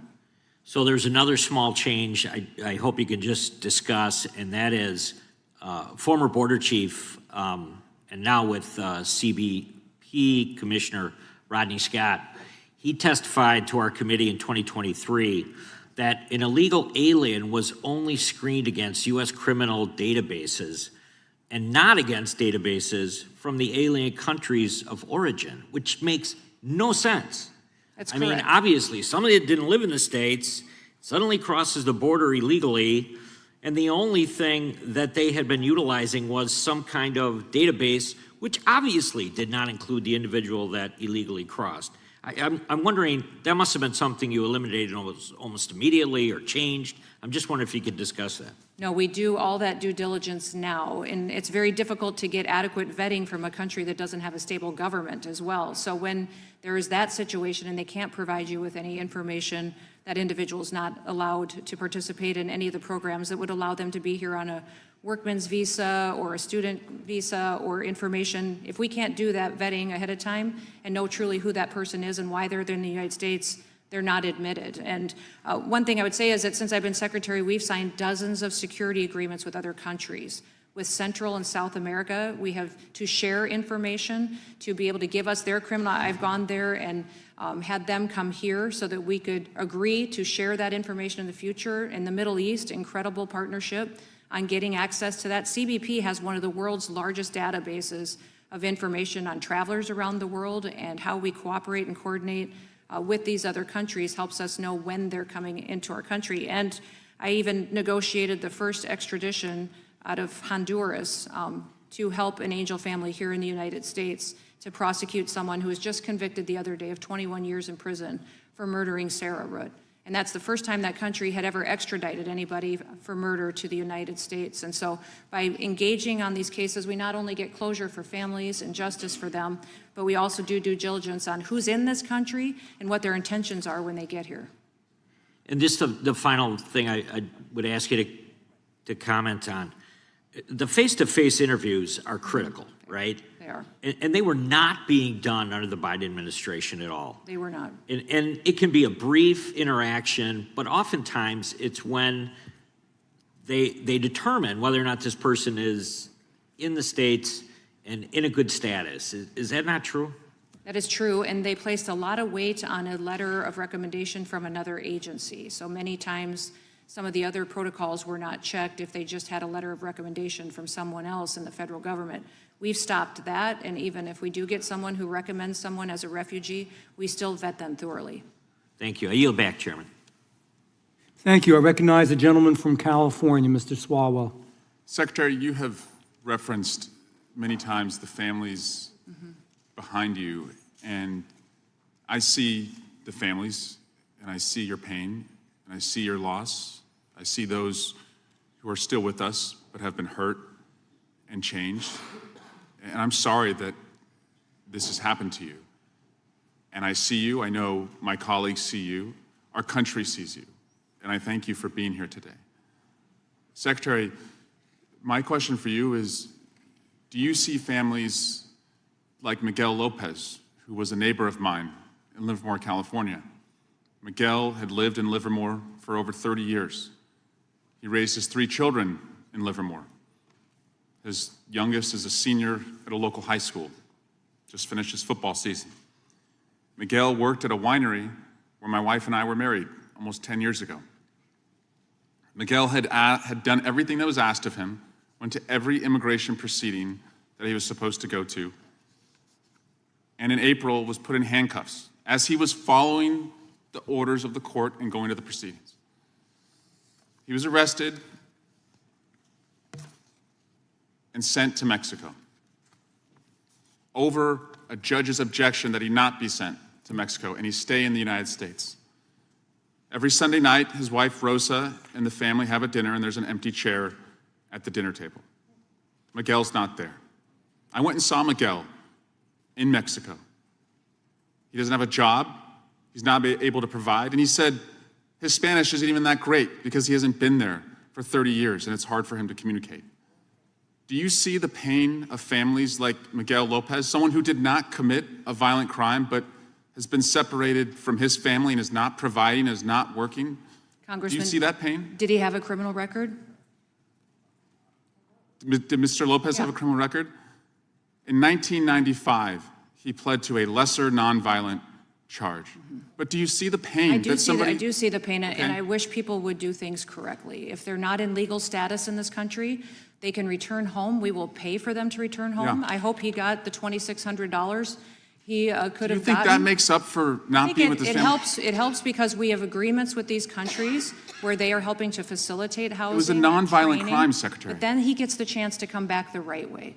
Now that he's waited until he's been detained and deported, he will never get the chance to come back to the United States. It was And a so I wish that nonviolent- he would have made the right decision and decided to go home to help his family and him to be together. They have choices that they can make to be together, and we're hopeful that they will continue to do that.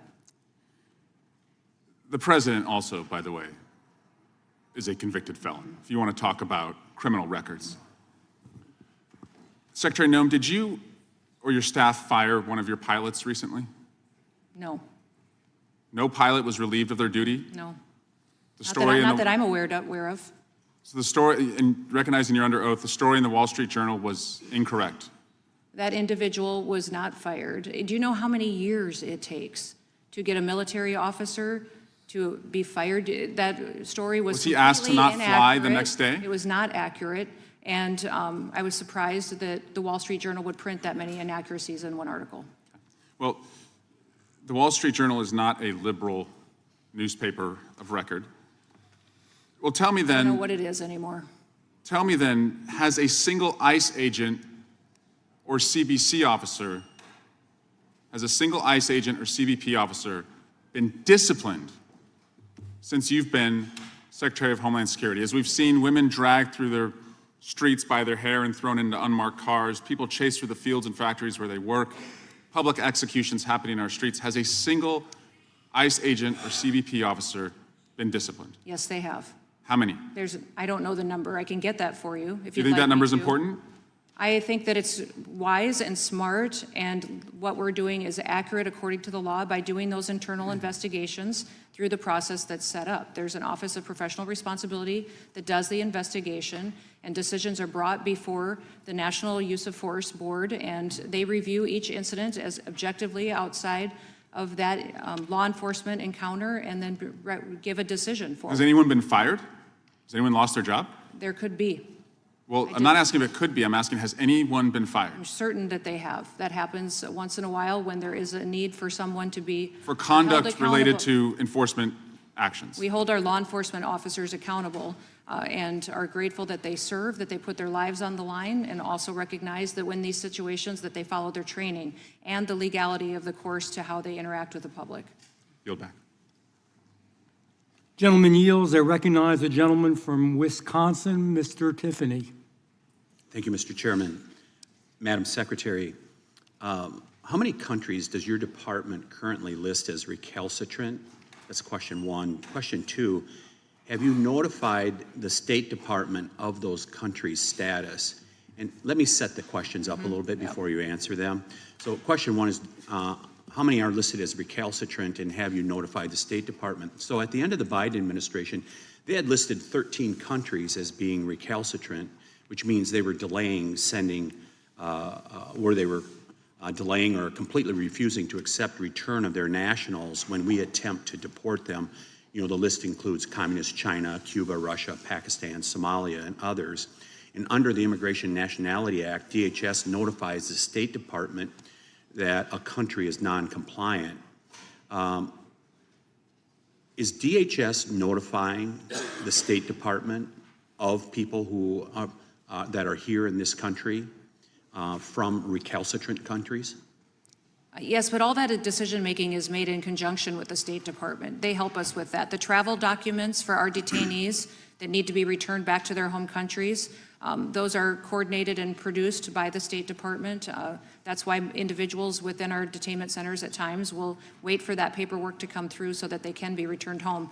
Some of those countries that don't receive their own citizens home, the State Department helps us through diplomacy means to agree to that. Some limit the amount they will take each week. And then we have third country removals as well, where someone from their country, if they can't return there, we may place them in another agreeable country that will host them so that they're out of the United States. Yeah, one of my biggest concerns is that in 2023, a Chinese government official openly bragged about allowing, that they did not allow the United States to repatriate Chinese illegal aliens, and we know they are the greatest threat out there. Mr. Chairman, I ask unanimous consent to submit a news report on that matter from the Washington Times.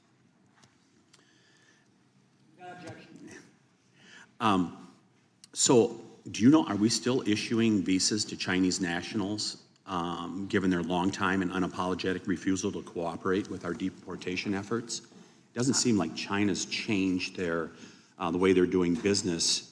Are we still issuing visas to Chinese nationals? I believe that we are, but I can get an answer back to you.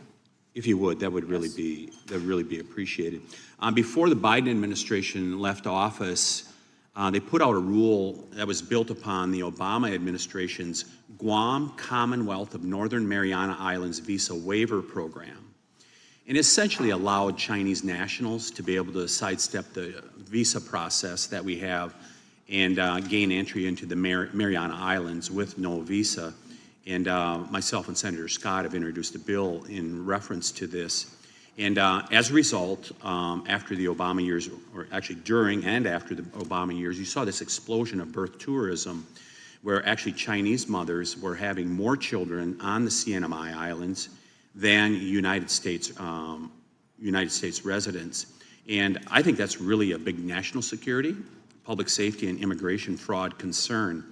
And I sent a letter to your agency back in February, and we have not received an answer. Can we get an answer to that? Yes, absolutely. In fact, I just met with the governor there, and we talked about them wanting that back, but me recognizing that they needed to come in compliance with some of those security concerns first. So yes. Do you know, are Chinese nationals still being admitted on the CNMI, sidestepping the normal visa process? I don't believe they're sidestepping the visa process. They do come as tourists, I believe, and that's one of the things that they would like to have is address some of their tourism industry and how it's been struggling because we've been so strict about what happens there in regards to Chinese nationalists. Do you believe that birth tourism, like I referenced earlier, that we saw this explosion during the Obama years, do you think that has been brought to heel under this administration? I do. Yeah, if you could provide some information in regards to that, that would really be appreciated. I would just ask one final question. Are you actively, we've seen the immigration fraud, right? And my district runs right up to the Twin Cities in western Wisconsin, as well as across America. Are you actively rooting out the Department of Homeland Security, that immigration fraud that is going on? Because I can tell you my constituents are very concerned, like when we see with the truckers. I mean, I-94, as you're well aware, 20 miles from Minneapolis leading into western Wisconsin. They're very concerned about this. Are you guys dealing with this immigration fraud? Yes, we are. We are, and we've already,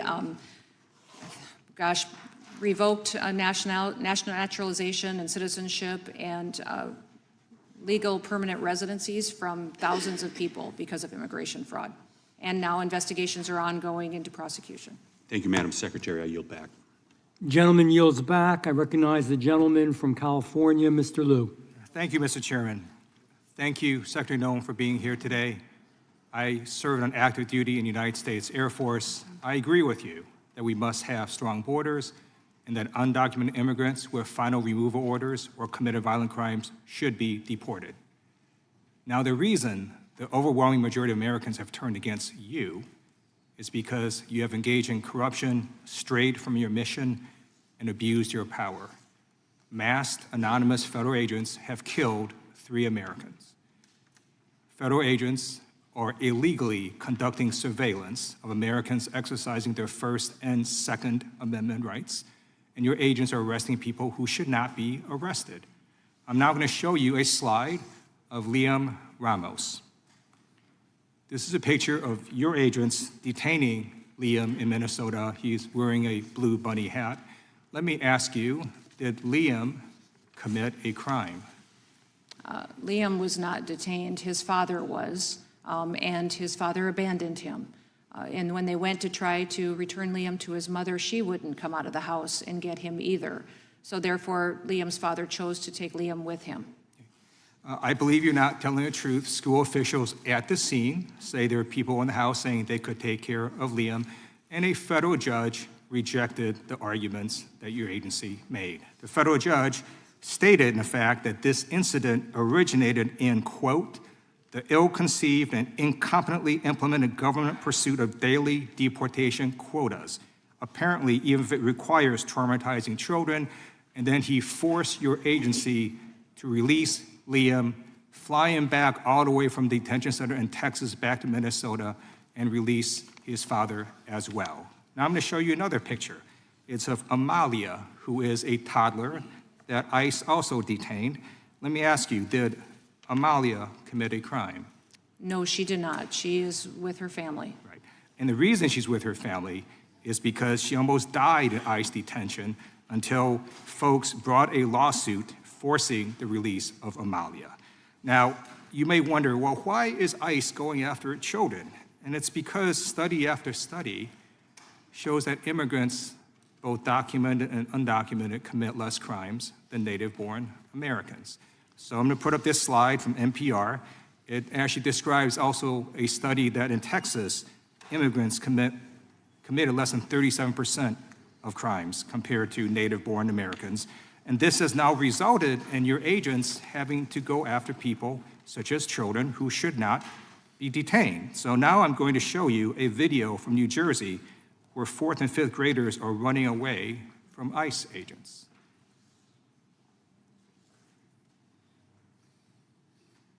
students running from the presence of ICE agents. That's what the Lindenwold School District says happened this morning as children waited for their school bus. I'm going to show you a second video, this time from Minnesota, where your agents are terrorizing children being dropped off at school.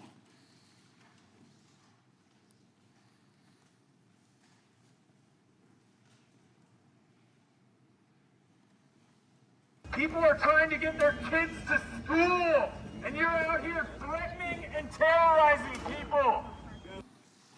So, Secretary Noem, will you commit to stopping ICE from doing operations at or near school bus stops, school drop-off locations, and school campuses? Our ICE officers do targeted enforcement operations, and they follow the same protocols that other law enforcement do, and having those interdictions happen not in public places. That they do it to where a situation in someone is more isolated and alone so that it can protect any people that would be around at that point in time. So those clips that you show are not the full encounters of how those folks were evading law enforcement interdiction and ended up near that school. Those law enforcement officers did not target that school or conduct their operation near there. The evolving situation on the ground would have been helpful to have local law enforcement backup on the scene to help secure locations, and these individuals and law enforcement officers follow the same enforcement techniques, use of force techniques, thank you. I'm going to and reclaim training my that time. others do. I just showed you a video with ICE officers at a school drop-off location. So your refusal to commit to stopping these operations at or near schools and drop-off locations is why you're failing. So I'm going to show you this video that encapsulates why you're failing. For my entire life, but sorry. It's all right. I watched 4th and 5th grade kids run away from our own government. I never want to see that again. And I'm not going to stand by and watch my neighbors run away scared. That's not Camden County. That's not New Jersey. It's not the United States. I love the United States. I love New Jersey. And I love Camden County. I love Lindenwold too. But that's not what, we are. It's not who we are. It is not who we are. I yield back. Gentleman yields back. Madam Secretary, if you need a break at any time, just have your team let us know, and we'll be happy to do that. We do have a couple who got to run, so we're going to try to get a few more in if that works. You bet, Okay. absolutely. Let's go with, we'll go with the gentleman from North Carolina. Mr. Nas, recognized for 5 minutes. Thank you, Mr. Chairman. Madam Secretary, thank you for being here. I'm pleased with the results we've discussed. To the Angel families, I'm going to apologize for my colleagues. They issue crocodile tears, they issue fake sympathy, and then they continue to defend the open border policies that enable preventable crimes that brought you here today. I'm ashamed. I'm ashamed that they are still continuing to defend illegal immigration and act like it is not a mortal wound to this country. Your country failed you, and I'm sorry. Madam Secretary, very quickly, does illegal immigration help or hurt the quality of health care for Americans? It hurts the quality of health care. Does it help or hurt the quality of public education? It hurts the quality of public education. Public safety? It hurts public safety. What about the quality of social safety nets? Yes. Does it help or hurt? It hurts. It diverts the resources away from American citizens who need the service of those programs. Does it help or hurt local law enforcement? It hurts them, stretches their resources too thin. What about the availability of housing? It's driven up housing costs. What about the cost of insurance? Insurance is higher. What about wages for American workers? They steal wages out of pockets. In fact, one of the most compelling stories, if he could ever get the chance to tell it, is Marcus's. He was a truck driver for years. When he worked for that company, he was paid 70 cents a mile.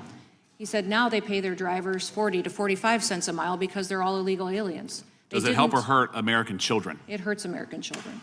What about low-income families? Does it help or hurt Americans who are on the lower spectrum of the income table? Yeah, it hurts them. And most of our public housing and assistance, many of them were filled with illegal immigrants instead of families who really needed the help. Yeah. And the number that I find most staggering as a federal law enforcement officer that is neglected over and over and over again is since the year 2000, 1.3 million Americans have lost their lives because of drug overdoses. Nobody talks about that cost. Yes, Americans are involved, but that does not happen without open borders and illegal immigration. That's an incalculable cost. Lost families, lost creativity, lost culture. Talk about a blight on our country's future. Losing 1.3 million Americans in 26 years. And rather than condemn this blight, elected Democrats, activist judges, activist bureaucrats, rather than assisting you in getting illegal immigrants out of the country, rather than just simply saying, if you're here illegally, leave. They fight you at every turn. Can you please describe briefly the obstruction that you've had to endure in trying to remove people who are here illegally by my friends on the other side of the aisle?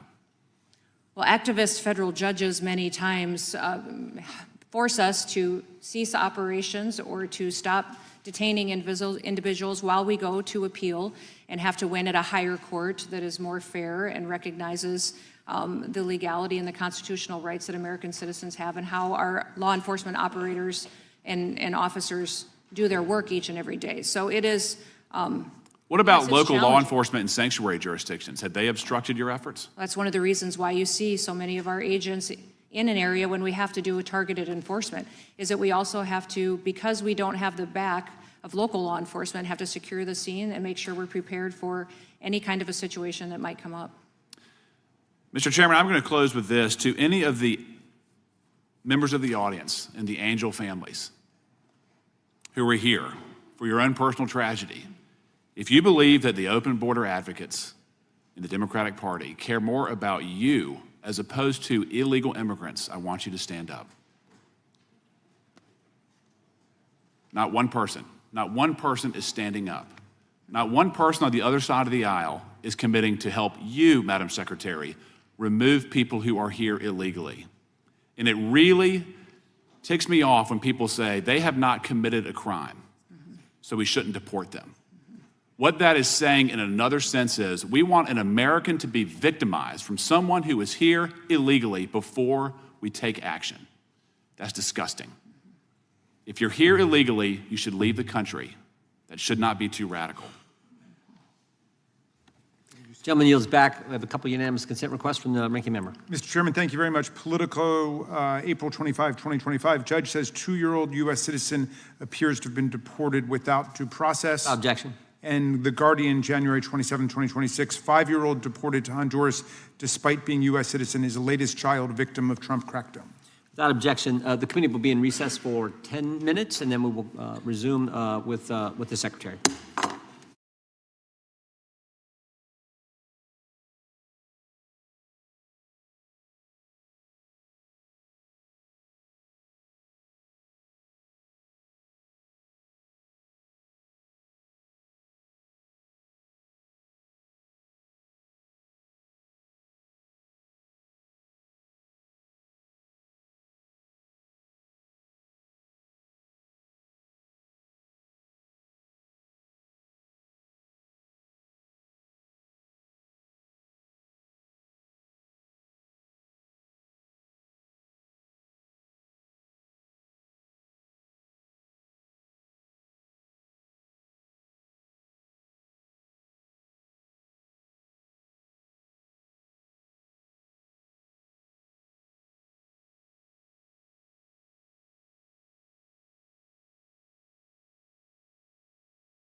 So, hey, Jeff.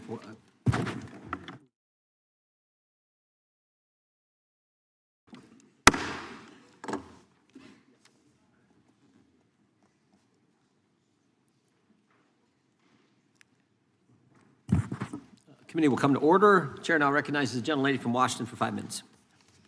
Thank you. Secretary Noem, do you know what the Fourth Amendment to the Constitution says? Search and seizure processes. Yep. What about it? Huh? What about it? What about search and seizure? It guarantees the right to a lawful search and seizure. It protects individuals against unreasonable searches and seizures by the government. And I ask you that because I've sent you 3 different letters going back to February of 2025 raising concerns that you are unlawfully detaining U.S. citizens in violation of the Fourth Amendment. It was not until yesterday afternoon, more than a year after I sent you my first letter, that I finally received a response from you stating that ICE has detained 18 U.S. citizens. I want to introduce you to just 4 of the U.S. citizens unlawfully detained by ICE who are not even included in the 18 individuals that you cite in your response to me. They're in this room with us, and I invite each of you to stand as I read your story. Patricia O'Keefe was monitoring ICE agents when they deployed pepper spray into her car vent without provocation. They smashed her car windows, pulled her and her friend out, arrested them for, quote, obstruction, and detained them. Patricia saw an entire area dedicated to detaining U.S. citizens. An ICE agent also said, quote, "You guys have to stop obstructing us. That's why that lesbian bitch is dead," end quote. Referring to Renee Good, ICE detained Patricia for over 8 hours. Ryan Eklund was monitoring ICE activity in his car when ICE agents blocked him and took his photo, then appeared to use that photo to go to his neighborhood and try to intimidate him. He was still in the car when they approached him, pulled him from his car, and put him in leg irons. Ryan was detained for 6 hours. ICE agents shot Wesley Powers with a pepper ball while he was peacefully protesting ICE activity. ICE detained him for 8 hours, gave him no medical assistance, leaving him in clothes that still had dangerous chemical residue. When doctors examined Wesley after his release, the medical professional opinion was that what ICE agents did to him constituted assault. Edmund Higgins is a U.S. Marine Corps veteran. While legally observing ICE, he honked his horn a couple of times, and when he saw agents driving down a narrow road, he actually drove away. But agents chased him until he sought refuge at a local police station.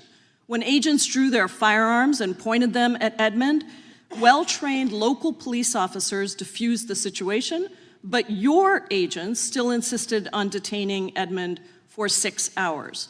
Secretary Noem, yesterday in the Senate Judiciary Committee hearing, you stated that ICE agents may arrest U.S. citizens in the situation where they were obstructing law enforcement or in situations where you have reasons to doubt that they're U.S. citizens. Is that still your position? I said, or probable cause. So let me ask each of the U.S. citizens in the audience who were detained. Raise your hand if you were not charged with any crime following your detention. Not a single one of you were charged with a crime.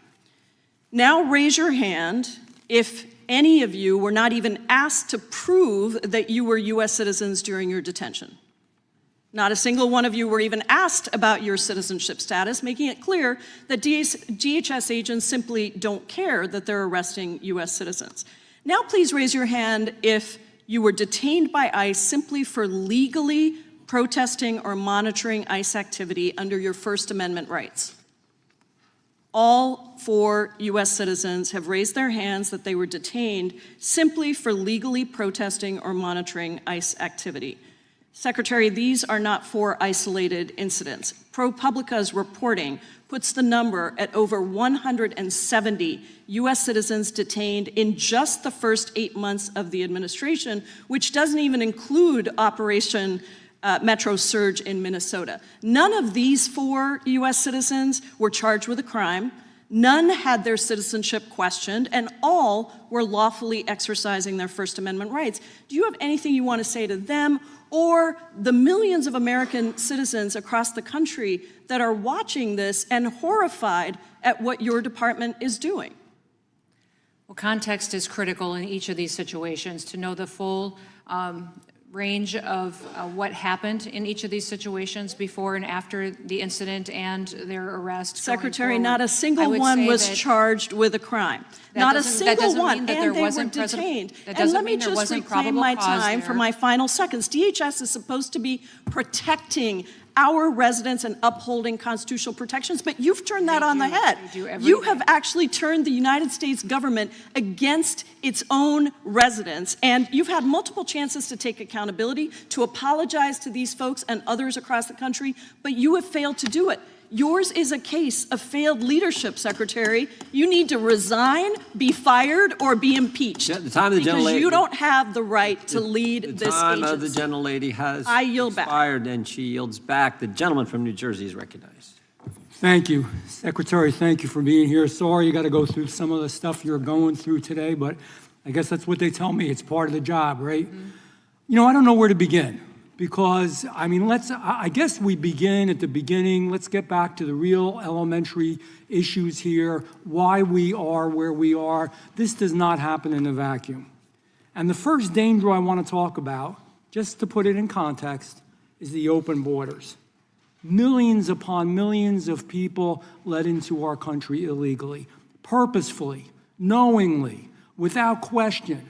Even at times knowing that they were criminals, that they were indicted or convicted from their country of origin, we still let them in, and we released them on these people who've done nothing wrong, these people who have brothers and sisters, mothers and fathers, aunts and uncles, children who died. So I'm going to ask you some simple questions, and I know you know the answers to them, but I want to bring this back into context. Under the previous administration, with all that you've seen now in holding this office, did we allow known criminals in our borders in the United States of America, dangerous people? Did we allow them? Yes, sir, not just criminals, known and suspected terrorists. And terrorists, thank you. Yes, people on the terror watch list. You know, across the country, we've seen crimes committed by individuals who were here unlawfully. We know that. You know, I could mention Laken Riley. I could mention Rachel Moore, and I could mention Kayla Hamilton. I could mention just this last week, as you know, Stephanie Minter. I'm not going to go into their stories because, to be honest with you, if we went into the stories in depth enough and you even hear from the families, I think most of us would be in tears. It's awful. It's horrible. It's un-American. It disgusts me that it happened. There was no reason to have it happen. If immigration, Secretary, if immigration law had been enforced properly, would those crimes have been prevented? Yes, if those individuals were not allowed to be in this country, if we had a secure border and they weren't allowed to come in, they wouldn't be here to commit those crimes. Thank you. Now, you know, you'd think the folks on the left would want to fix this. They created the chaos, but you'd think they would want to fix it. One of the ways to fix it is to work with federal law enforcement when they are on the street to do crowd containment, to do other things that help the federal officials, because one of the reasons that we see everything that we see on the street and we see those videos is that local law enforcement, and when you talk to them off the record, they're not allowed in these blue cities, sanctuary states to help out. The job of ICE is not really crowd control. That's something they should do. And by the way, let's talk about what a peaceful protest is. Peaceful protest, you're holding placards up, you're chanting, you may be giving speech. You're not spitting on federal agents and law enforcement. You're not kicking them. You're not shoving them. You're not beating them. You're not screaming in the ear. You're not have high-powered whistles in their ear. You're not kicking their vehicles in their taillights. That is not a peaceful protest. Go and do, we talked about New Jersey. I'm from Jersey, right? Go in New Jersey on the Garden State Parkway, and a police officer, a trooper comes along, spit in his face, start pushing him around. What do you think they're going to do to you? They're going to arrest you. Yeah. Those people shouldn't have been doing that. Mm-hmm. Protest, yes, it's in the best spirit of America. That was not a peaceful protest. Would you agree? I would agree, sir. So the second danger is the lack of cooperation. The next danger, again, my friends on the left, they say they want to fix it, how terrible everything. The second danger is when we don't cooperate, it leads to even investigating further, and you find out that these sanctuary cities and sanctuary states, my home state, I was so hurt to see that our governor went out and said that she's going to have a portal. The Department of Justice is suing, and I know that's not your responsibility, the Department of Justice, but think about it. I want everybody here to think about it when you walk out in the streets today. They're going to have a portal in New Jersey so that you can report where federal agents are, so you give the criminals that more of a head start and a chance to get away. Secretary, is that right? Yeah, it's correct what they're trying to do, but we're not, I will tell you that there's a lot, it doesn't have to be that way. We've got 1,400 different agreements with local and state law enforcement officers that partner with us under the 287G program, and it helps them financially. We're willing to reimburse them for overtime and for their assistance in these situations, and it works wonderful, and the public is safe, and that's why you don't hear about situations in Minneapolis with the violence. You don't hear about that in Memphis, where you have a mayor or another that works state, with exactly, because they don't allow this to happen. They're allowing the chaos. The real danger isn't cooperating. We should cooperate. The real danger is open borders. The real danger is releasing these people that we've released into the public. The real danger is not cooperating with federal law enforcement. The real danger is the politicians who do this for political gain. I am going to finish up and yield back, but just let me say thank you for what you do. They created a horrible situation here. We're trying to make it safe for America. Thank you, Secretary. Thank you. Gentleman yields back. The gentleman from California is recognized. Thank you, Mr. Chairman. Welcome, Secretary Noem. To the survivors, to the families, the angel families today, my condolences. I believe rapists, murderers, bad people, with or without documents, citizens or not, do not belong on our streets. Again, my condolences. And Secretary Noem, you talk about targeted enforcement. I have a report here from my Orange County Sheriff, Orange County, California, sanctuary law state. 323 referred to ICE in 2025, 52 of them not picked up. So you talk about targeted enforcement, you're not picking up some of the worst when the local sheriff is calling you to please pick them up.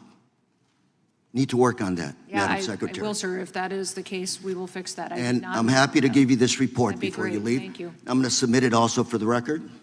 Objection. And Madam Secretary, is your department detaining U.S. citizens? No, we are not.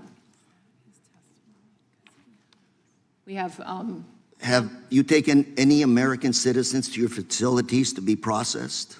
if they are children and families that want to stay together, then they have the Adults. option to do that. Adults. And they have the option to do that. Have you detained American citizen adults? I think there have been individuals that had probable cause that came into detainment or an identity that needed to be confirmed. You and then talked they were released earlier- when their identity was confirmed and released. You talked earlier about context. I'll give you a couple of examples. Willie Winder, U.S. citizen, North Carolina, Saturday morning, sitting in his car, waiting for food from a local restaurant. DHS agent approached him, asked him if he was a citizen, gave that agent his real ID, and then 15 minutes later, he was allowed to go finish ordering his food. When he came back out of the restaurant, another CBP agent approached him. When he was getting in his truck, they broke his truck window, dragged him out of his car, and handcuffed him.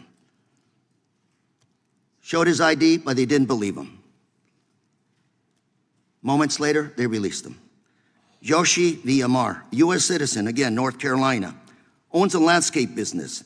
CBP agents grabbed him from behind, pushed him to the ground. His workers, his brothers, were shouting, he's a U.S. citizen. They still took him.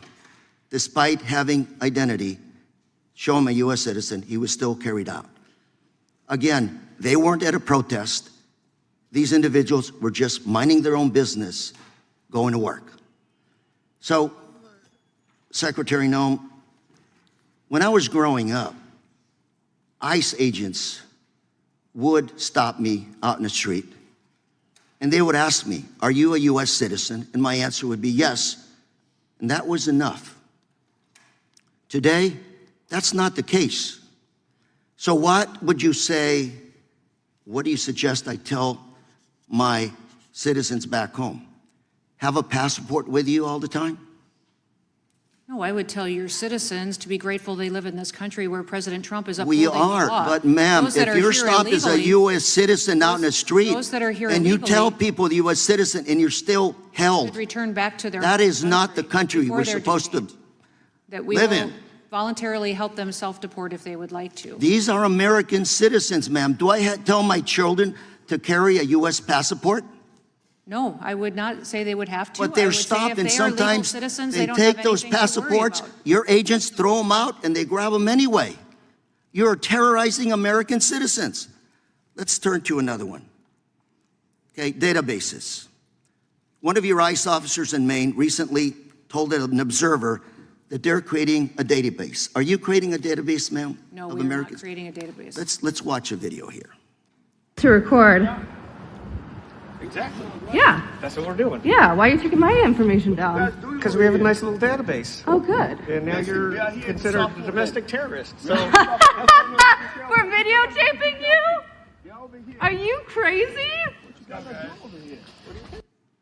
Tom Homan, who works for you, on Fox News recently said he wanted to create a database of people arrested during protests at ICE operations. What are you going to do with that database? I don't know why he said that. We're not creating a database. But he did say it. He works for you. He's He not doesn't an work for agent, me. he's an He works for the- employee. He works for the president. He doesn't work for He me. also works for you, ma'am. No, he doesn't. What do you want to do with that database? We are not This is creating a database of American citizens. Ma'am, I'm out of time, but what I'd like to do is send you a list of these questions that I've asked of you and have the opportunity to answer them, Absolutely. to be clear and to be on the record. Thank you. You bet. Madam Secretary, thank you for being here today. Gentleman yields back. I would ask unanimous consent to enter into the record a statement from Mr. Coleman, and then also a further document that he put together about Delilah's story. Without objection, those will be entered into the record. The chair now recognizes the gentleman from Texas. I thank the chairman. Madam Secretary, thank you for joining us here today. One of the individuals that are sitting behind you approached me during the break and said something to the effect of, it is a gut punch to listen to our colleagues on the other side of the aisle characterize this situation the way they are, and that they are not remotely understanding the impact on American citizens who lost loved ones directly due to the specific policy choices of the previous administration and the policy choices my colleagues on the other side of the aisle would put in place right now if they could and if they were in power. Your predecessor was impeached. Your predecessor, Mayorkas, was impeached in part because he lied to me under oath in this room when he declared that there was operational control of the border, and he knew full well, and evidence indicated by his own admission, that there was not operational control of the border. My question for you, Madam Secretary, is, do you believe that many of the victims behind you, represented behind you, and the thousands of others of victims, fentanyl poisonings and otherwise, would have been alive today if the policies of the current administration had been in place and in force under the previous administration, under Biden and Mayorkas? I do, sir. I believe that many of these victims, their situations were preventable. They didn't have to happen. And this direct assault by my colleagues on the other side of the aisle on ICE, right? Is this not an environment created significantly by they themselves?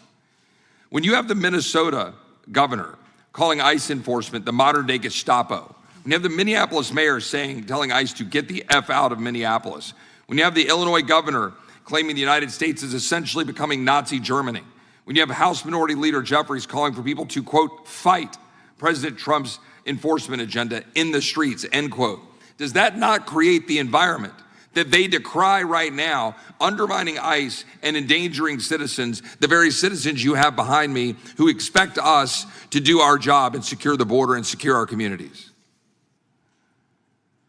Yeah, I can't believe the way that they abuse these law enforcement officers who take an oath to go out and to protect this country and put their lives on the line, and many times live in these communities. They live in these communities with their families as well, doing these jobs, and recognize that their lives are put on the line too while they uphold the law that this country was built on. Am I correct that on day one, President Trump signed Executive Order 14159 protecting American people against invasion, which invoked turn-away authority and refers asylum seekers to file for asylum in safe third countries like Mexico? That is correct. And did the president also sign a proclamation declaring a national emergency at the southern border, directing resources for the border wall? That is correct. Did the president also sign an executive order securing borders, ending mass parole, such as the illegal CHNV program that was abused by the previous administration? That is correct. So did that not change things immediately within a day because the president came into office despite the protests by my colleagues on the other side of the aisle that they needed to pass a ridiculous piece of legislation that would have codified 5,000 people a day? Mm-hmm.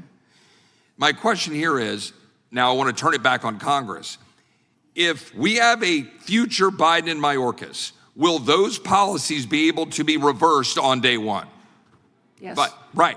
So should not this Congress do what we did in H.R. 2 in the previous Congress in codifying changes to asylum, parole, and the abusive policies on catch and release that my colleagues on the other side of the aisle will 100% abuse if they're put back in charge and endanger the American people? Does Congress not need to pass that bill, codify it, send it to the Senate, and force the Senate to make that law so that no future president can endanger the American people?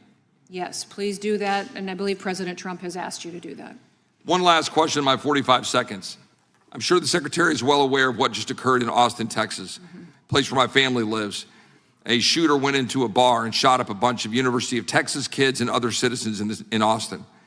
That shooter was wearing a sweatshirt that said "Property of Allah," had a Quran in the back of his car, was wearing an Iranian flag t-shirt under the sweatshirt.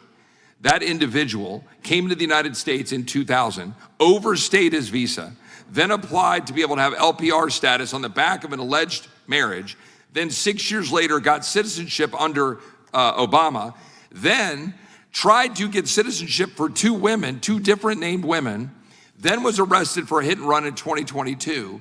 That individual is now alleged to potentially have some ties to terrorism or whatever. My question for you is, we've had so much mass immigration.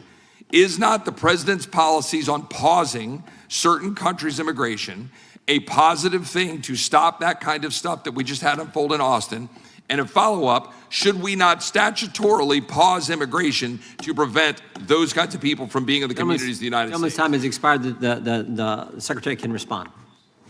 Yes, we have a real threat from countries that are sending us people that we have not thoroughly vetted. So we need to pause so I can go back and re-vet all those individuals, make sure that they are here and that they aren't here to do us harm. The other thing that I would say is I would recommend you fund the Department of Homeland Security. It tells the whole world that the Democrat Party has their priorities screwed up because they won't fund their own homeland. They won't defend where they live, where their families live, where Americans live. They're choosing to risk the homeland for a political point. And so I would ask that you would vote to fund this department so we can have all of our assets on the field and make sure that we're defending and protecting this country. Thank you, Madam Secretary. Yield back. Gentlelady from Pennsylvania is recognized. Thank you, Mr. Chairman. Secretary Noem, I come with concerns today that under your watch, the Department of Homeland Security has created a culture of chaos and fear in our American lives and endangered our constitutional liberties. I want to focus on a particular aspect of DHS's misconduct, which should concern every American, and that has to do with DHS's ever-expanding practice of labeling anyone who criticizes this administration or DHS actions as a criminal or a domestic terrorist. Time and again, we've seen this administration use the full power of the government to silence or intimidate people who disagree with it, and nowhere is that more true than with the Department of Homeland Security. When people have dared to speak out or push back, they've been assaulted, arrested, and now even killed. But what may have flown under the radar is that over the past year, DHS has been ramping up its use of a lesser-known tool known as administrative subpoenas or summons. Under your leadership, DHS has sent record numbers of these summons to tech companies like Google and Meta, Reddit, Apple, Microsoft, and Discord, demanding, without legal authority or probable cause, that these internet companies unmask social media accounts and hand over the identity of the account users so that DHS can spy on them. Many of these requests have targeted accounts speaking out against brutal immigration enforcement tactics and speaking up to help people understand their rights or support their neighbors. This is core, protected First Amendment speech. So I want to look at two recent examples of these DHS summons involving Americans in the Philadelphia suburbs, which I represent. In September, DHS targeted Facebook and Instagram accounts run by Montco Community Watch, a grassroots group that provides information about public ICE activities in Montgomery County, Pennsylvania, and shares civil rights and other resources to support its diverse community. DHS demanded that Meta turn over the identity of the administrator.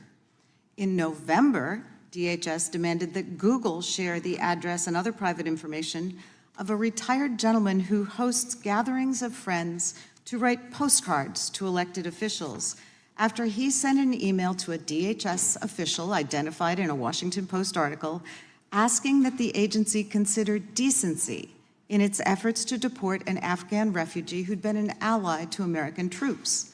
Your agency asked Google to conceal its requests to unmask him, and then Homeland Security agents showed up at this gentleman's home to interrogate him.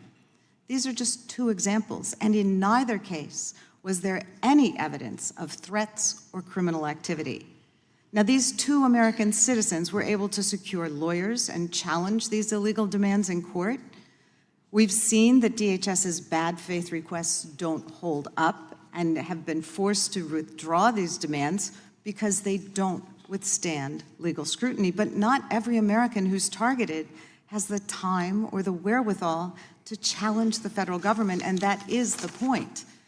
These efforts to unmask the administration's opponents are clearly designed to intimidate and silence those who oppose the administration's and particularly DHS's lawless policies.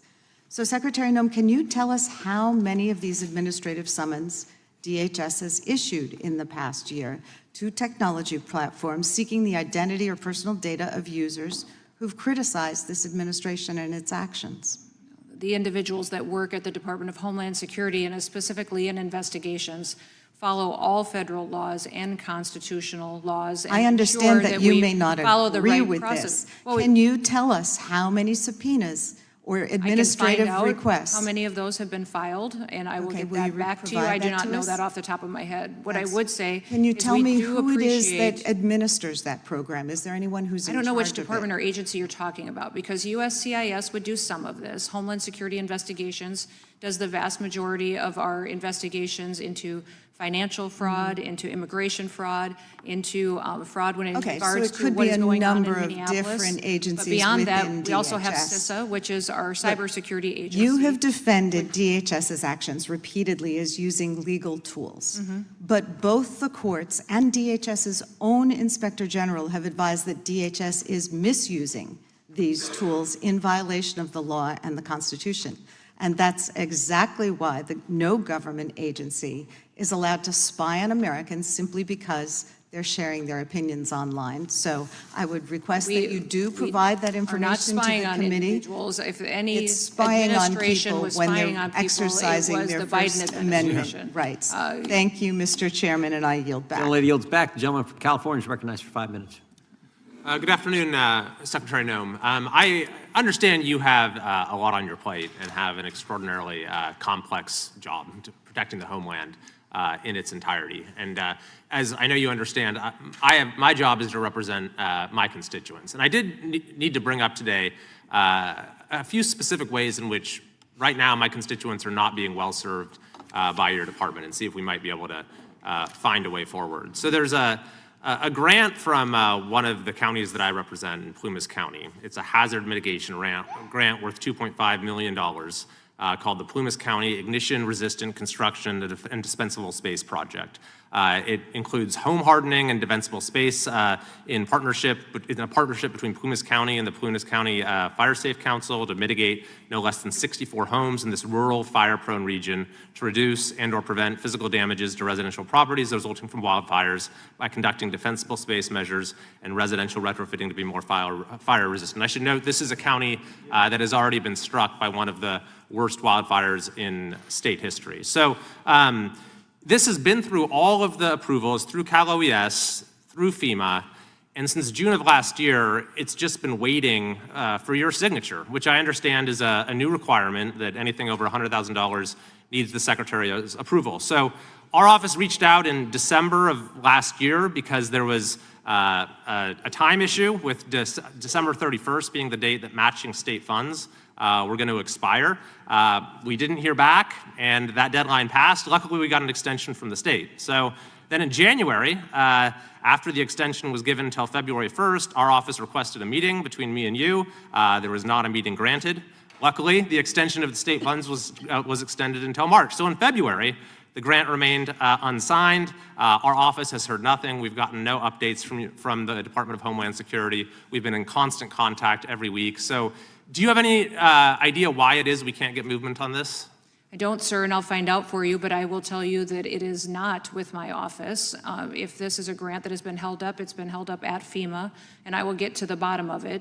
What I also would say is that I do not have a requirement that I sign off on grants of $100,000. I do have a requirement on reviewing contracts because I found incredible fraud and inefficiencies and theft from American taxpayers in government contracting. But grants, I do not. And that fund specifically would have came out of FEMA, and I will find out and get that answer for you. I appreciate that. Would it be possible to set up a call within the next couple weeks if we I haven't think had we any can movement? figure it out here within a half hour of this committee being over. Perfect. Because this is, I agree with you. It's very important to be vigilant with these funds, but wildfires cost a lot of money when they I happen, understand. And we've had 60 disaster declarations since President Trump's been in office, 41 of them major disasters.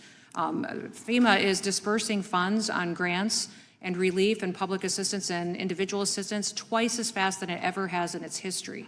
So overwhelmingly. I appreciate that. I can't speak to other projects, and if that's true, that's great. But there's that project in my district. There's also a project with the Placer County Water Agency. They've been waiting since August of 2024 for a budget modification on a project that's necessary to keep water flowing from the pumps there during public safety power shutoffs associated with wildfires.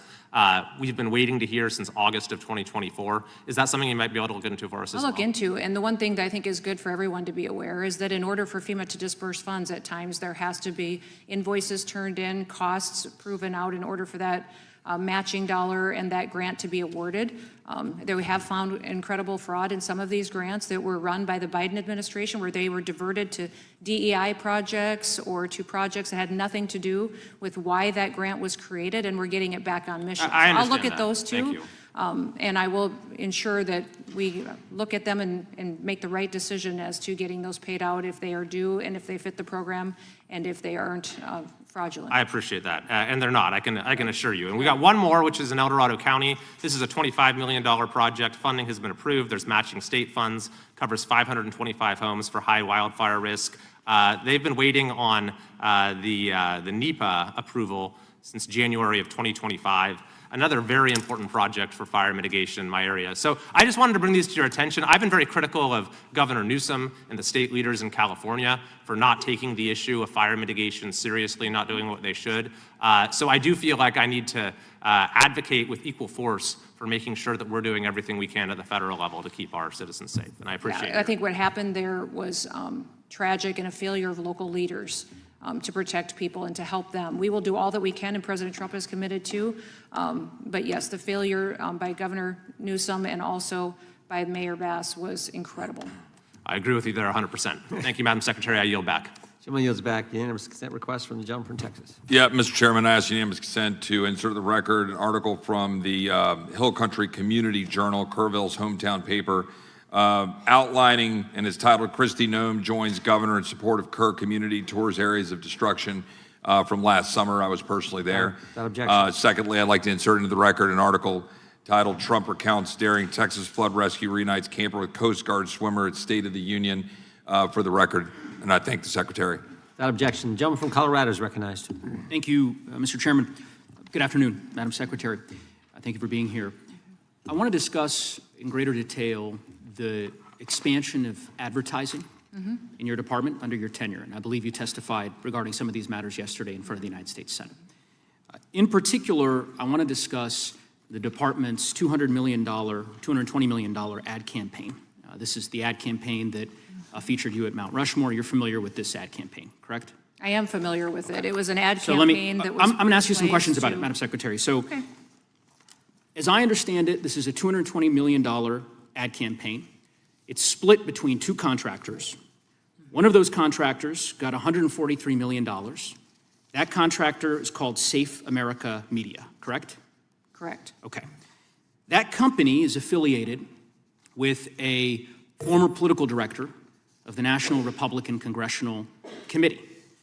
Now, yesterday you testified, I think I'm quoting you right, you said, quote, or in reference to this contract, that, quote, it went out to a competitive bid. Do you stand by that statement? It was a no-bid contract where two vendors were. It was a no-bid chosen. contract. If it would have been a no-bid contract, if I'm using that correctly, it goes out to two different vendors. Correct. So it was There not a many competitive. media Let me try to explain agency. what the discrepancy, because a competitive bid is very different than a no competitive bid, and I'll just explain why. We know that your testimony yesterday, when you said, again, I'll quote, it went out to a competitive bid, is untrue. The reason we know it's untrue is because under federal law, your agency is required, whenever the agency decides to skip competitive bidding, to file a notice with the public explaining why. And in this case, your agency filed a notice. Right. You're aware of that, right? Justification and approval for other than full and open competition. Your agency made a decision not to proceed with competitive bidding, and one of the contractors that got the award was this Safe America Media Company that received $143 million. Many right? vendors got the chance to look at that contract and to participate in it. Well, So that is why the two of them were that's chosen. inaccurate, Madam Secretary. I'll read from the notice from your agency. Given the immediate action to significantly reduce illegal immigration and border crossings, DHS identified 4 companies. 4 of the hundreds of thousands of companies in the United States, you identified 4. One of those is this Safe America Media Company. Where is Safe America Media headquartered? I don't know. I don't know either, Madam Secretary. We can't find it. We can't find a website. We did find an address, that's registered for this company. Do you know where that address is? Is there a problem with this contract? I'll Because tell you was about done it. according to Madam law. Secretary, It was done by the career address is officials. registered to a political It was operative. dollars that Madam, were spent Madam Secretary, the to company, inform and then people I'll give you an that the opportunity to laws- respond. Look. The company is registered to a political operative in Virginia. Do you know, just by way of example, whether this company that received $143 million in taxpayer dollars, has it ever done work for the government before? I don't know. I can't. The answer is it has not. And do you know why we know that? Because it was incorporated 8 days before this contract went out. You want the American people to believe that this is all above board? Yes, that $143 million of taxpayer money just happened to go to this one company that doesn't have a headquarters, doesn't have a website, has never done work for the federal government before, and is registered, apparently, or attached to a residence from a political operative. And of course, one of the subcontractors of that contract, as you know, is a political firm that's tied to you back when you were governor of South Dakota. The reason why I ask these questions is that this is taxpayer money. And I presume, I don't know this for a fact, but Senator Tillis noted yesterday the way in which your agency is blocking the Inspector General from 11 different investigations that it is trying to conduct. I don't know if this happens to be one of them. I certainly hope it is, because eventually the facts will become public in this regard. And there are serious laws implicated, conflict of interest laws, federal procurement laws, that I believe All merit... followed. All done correctly, What was all it? done All done legally. correctly. 14 billion impressions from that via- marketing campaign. sure. It was money spent in this country and in 8 different countries that illegal migration was coming from. Madam Secretary, Overwhelmingly yeah, effective. we all $49 understand the argument that you've billion. made, the argument that you've made that somehow this ad campaign on Fox News of you at Mount Rushmore has led to millions of people self-deporting. You're Why do you- using why do you think millions that of they did dollars of self-deport? Had they taxpayer not known? money in this way. It is fraud, and ultimately, I think there's going to be accountability. And I yield back, Madam. Can I speak to the IG? Yes, you can. Quick. The IG has been told repeatedly, in writing, verbally, on the phone, that he can have access to anything at the Department of Homeland Security. He can. He doesn't need my permission to come and brief members of Congress on the Hill. He just needs to provide a scoping memo, which is what every single IG gets from every single department and agency. All intelligence agencies require a scoping memo. He just hasn't done that. He wants unfettered access to every single thing in the department, and that's not the process, and that's not any other IG has demanded that. The gentlelady from Florida is recognized for 5 minutes. Good afternoon, Secretary Noem. Thank you for being with us today. I would like to take just a moment to talk about the Cybersecurity and Infrastructure Security Agency at DHS. As I understand it, the mission of CISA is to lead the national effort to understand, manage, and reduce risk to our cyber and physical infrastructure. And CISA works to protect energy grids, pipelines, hospitals, financial networks, water systems, and all of the other sectors of critical infrastructure in the U.S.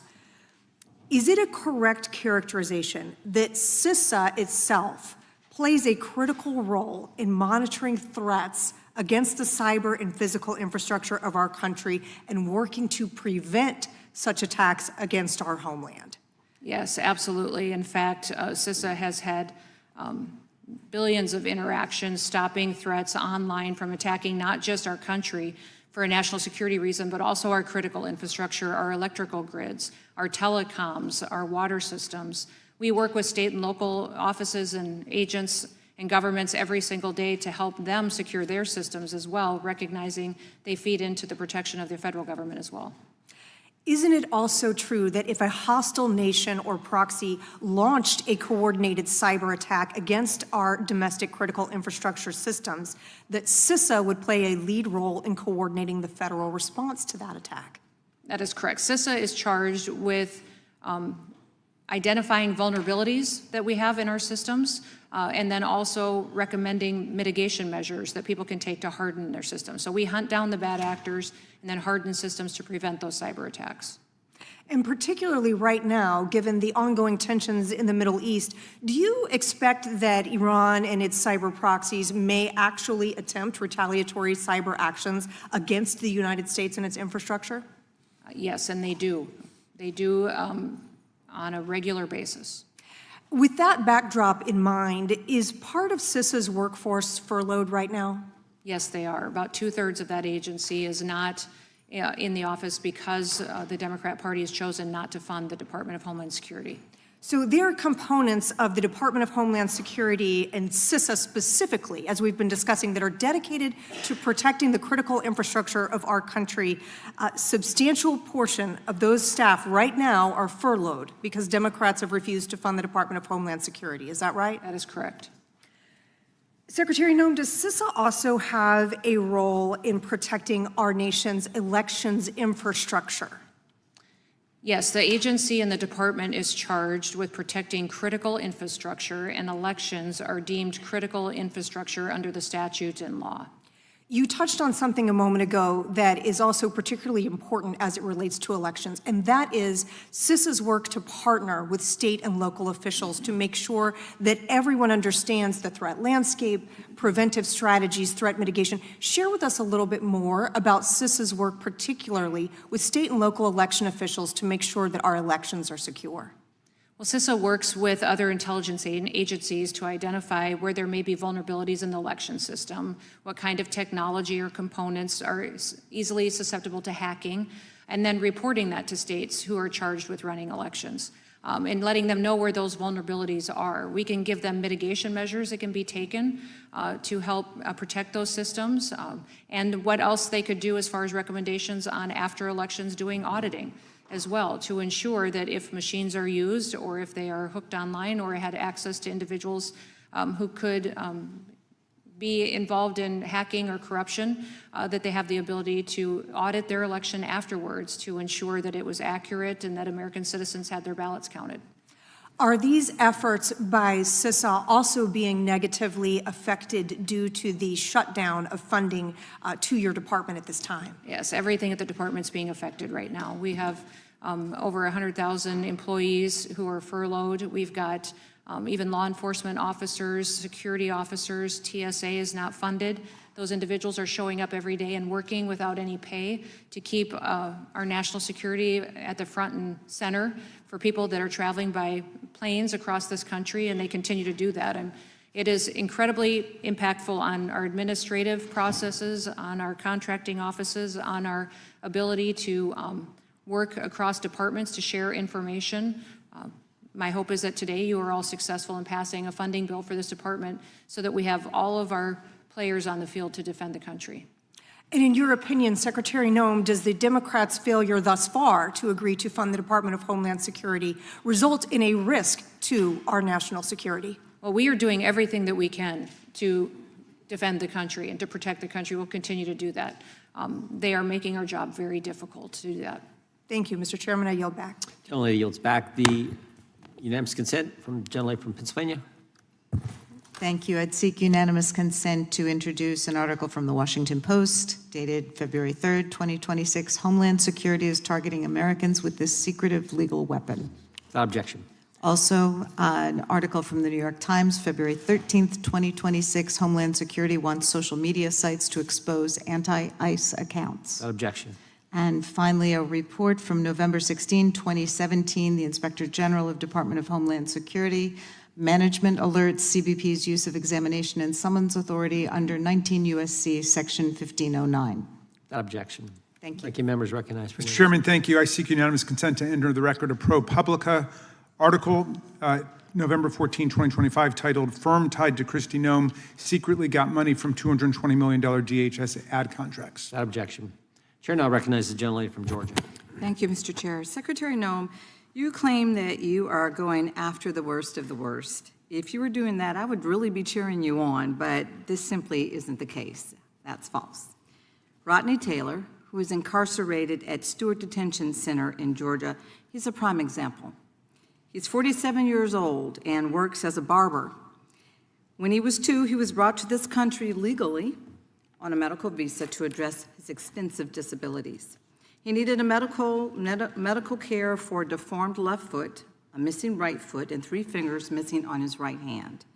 Rodney has had 16 different operations and has been a double amputee since the age of 10 years old. Rodney received a criminal conviction when he was 17, nearly 30 years ago. However, Rodney was pardoned by the state of Georgia by Republican Governor Sonny Perdue.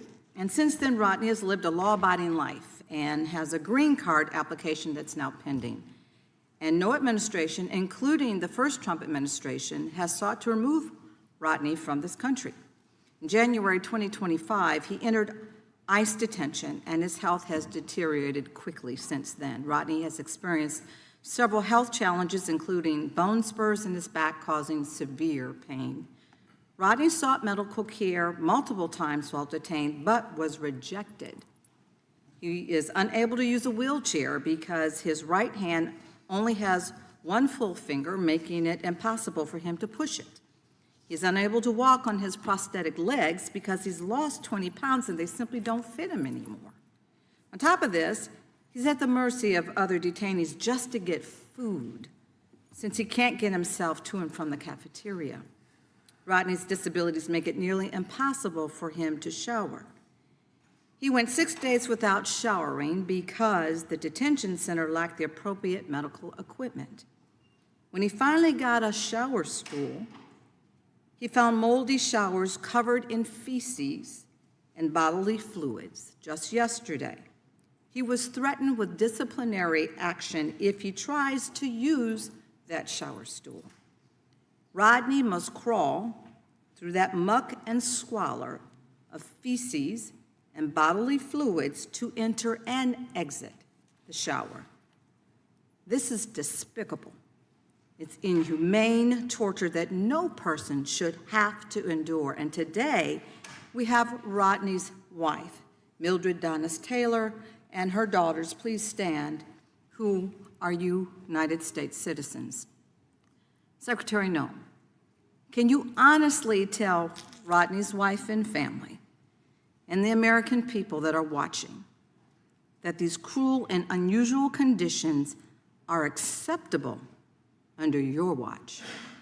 I'm not familiar with this case, and I will certainly look into it and ensure that this center where Rodney is at is held to the same standards as all of our federal detention standards, which are the highest in the nation, overwhelmingly in comparison to other detaining facilities at the local or state level. The other thing that I would say, I'm reclaiming my time. Is that at any point, Rodney did you just hear me what I has an described? opportunity Did to you leave that just hear what I detention center. described?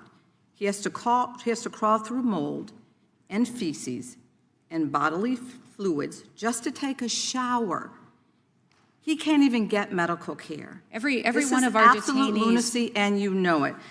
every one of our Member detainees Jayapal, gets medical care reclaiming within my 12 hours time, of being reclaiming there. my time.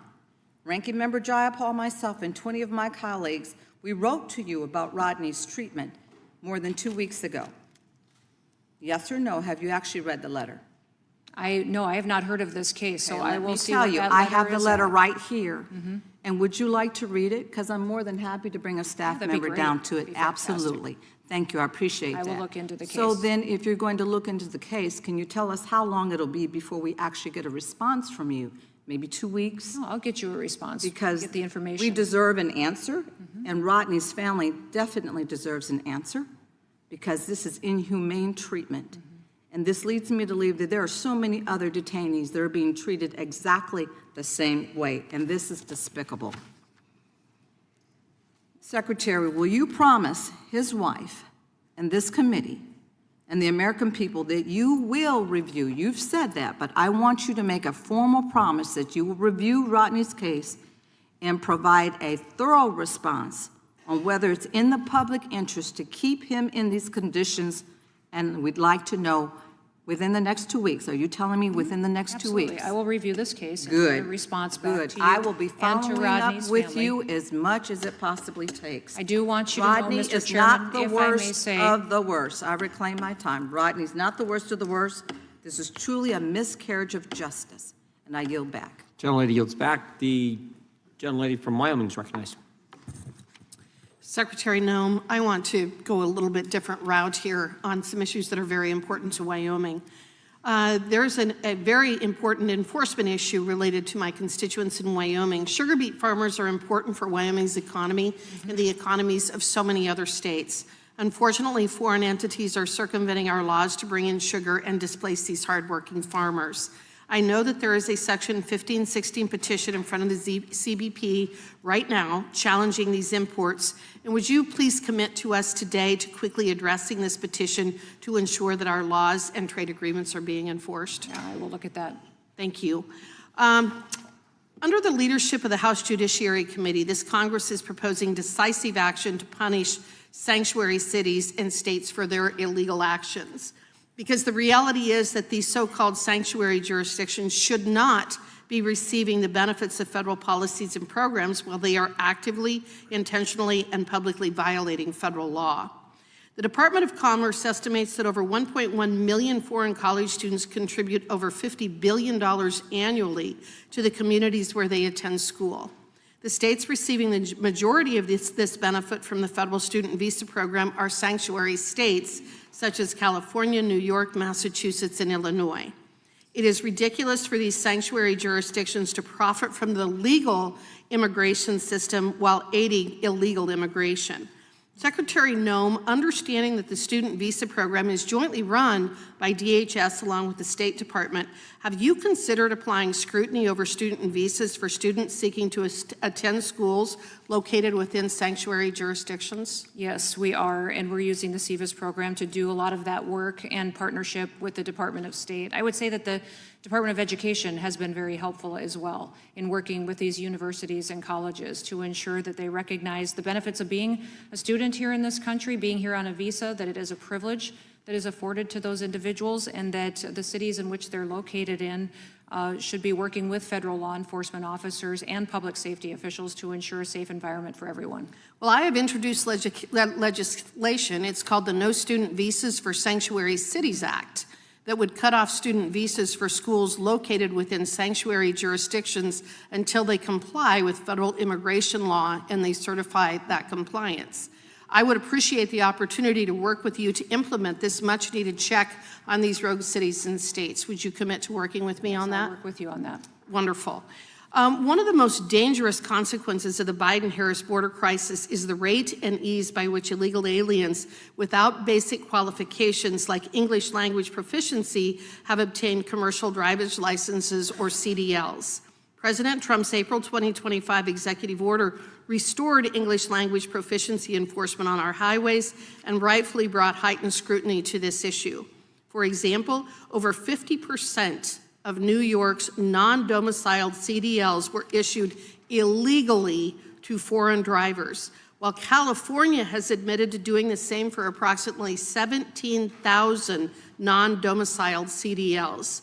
Unfortunately, these actions have tragically cost countless American lives, with many others being critically injured, including that beautiful young woman who just left the room. Secretary Noem, can you speak to how your department has partnered with the Department of Transportation and state and local law enforcement to help catch illegal alien truck drivers? Yeah, it's been a great partnership to help get this public safety threat off the roads. The Department of Transportation has jurisdiction over the actual CDLs and those driving schools, which some of them they have found and uncovered are fraudulent. They don't train anybody. They just hand out for a fee a driver's license to someone that they go and get on the road. And not only are they putting people in danger, but they're also undercutting our American workers. And truck drivers have lost their jobs because they can't work for as cheap as these illegal aliens do.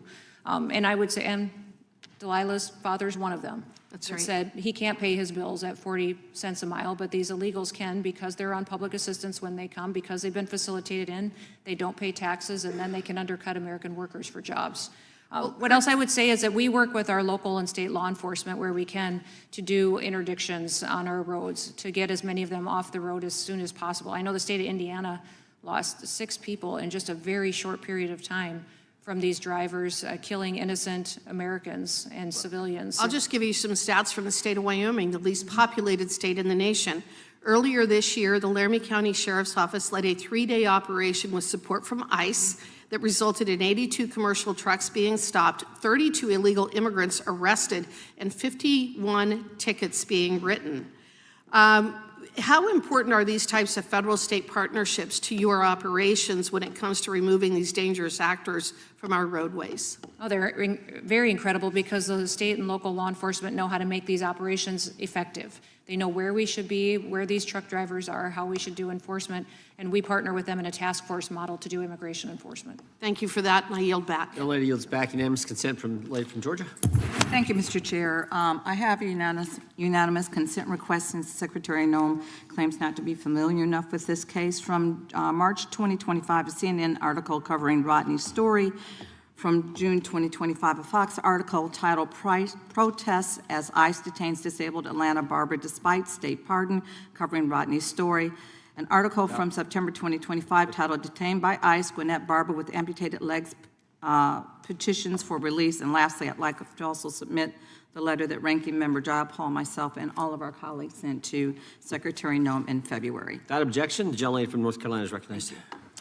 Thank you, Mr. Chairman. Secretary Noem, Hurricane Helene tore through western North Carolina almost a year and a half ago, killing more than 100 people and causing more than $60 billion of damage. 2 months later, Congress passed a bipartisan disaster package, which included $29 billion for FEMA Disaster Relief Fund covering several states. And yet, despite this, countless North Carolinians have spent 2 winters paying mortgages and taxes on homes that are unlivable and may not even exist anymore. They have been waiting in limbo for your department to sign off on recovery funding. And I know Representative Kiley raised similar issues in his state. North Carolina's counties have had to step up to fill in the gap, spending their limited taxpayer funds on recovery and repair, with the expectation that they would swiftly be reimbursed by the federal government. And yet, many of these counties have not been reimbursed until this week, but we'll get to that, meaning that they have had to use all their money and not have money for their essential services, public schools, EMS, other public services, health care, and everything else. And I have met with some of the county executives who have struggled with their budgets while recovering from Helene. These delays in paying out this desperately needed recovery funds are simply unacceptable.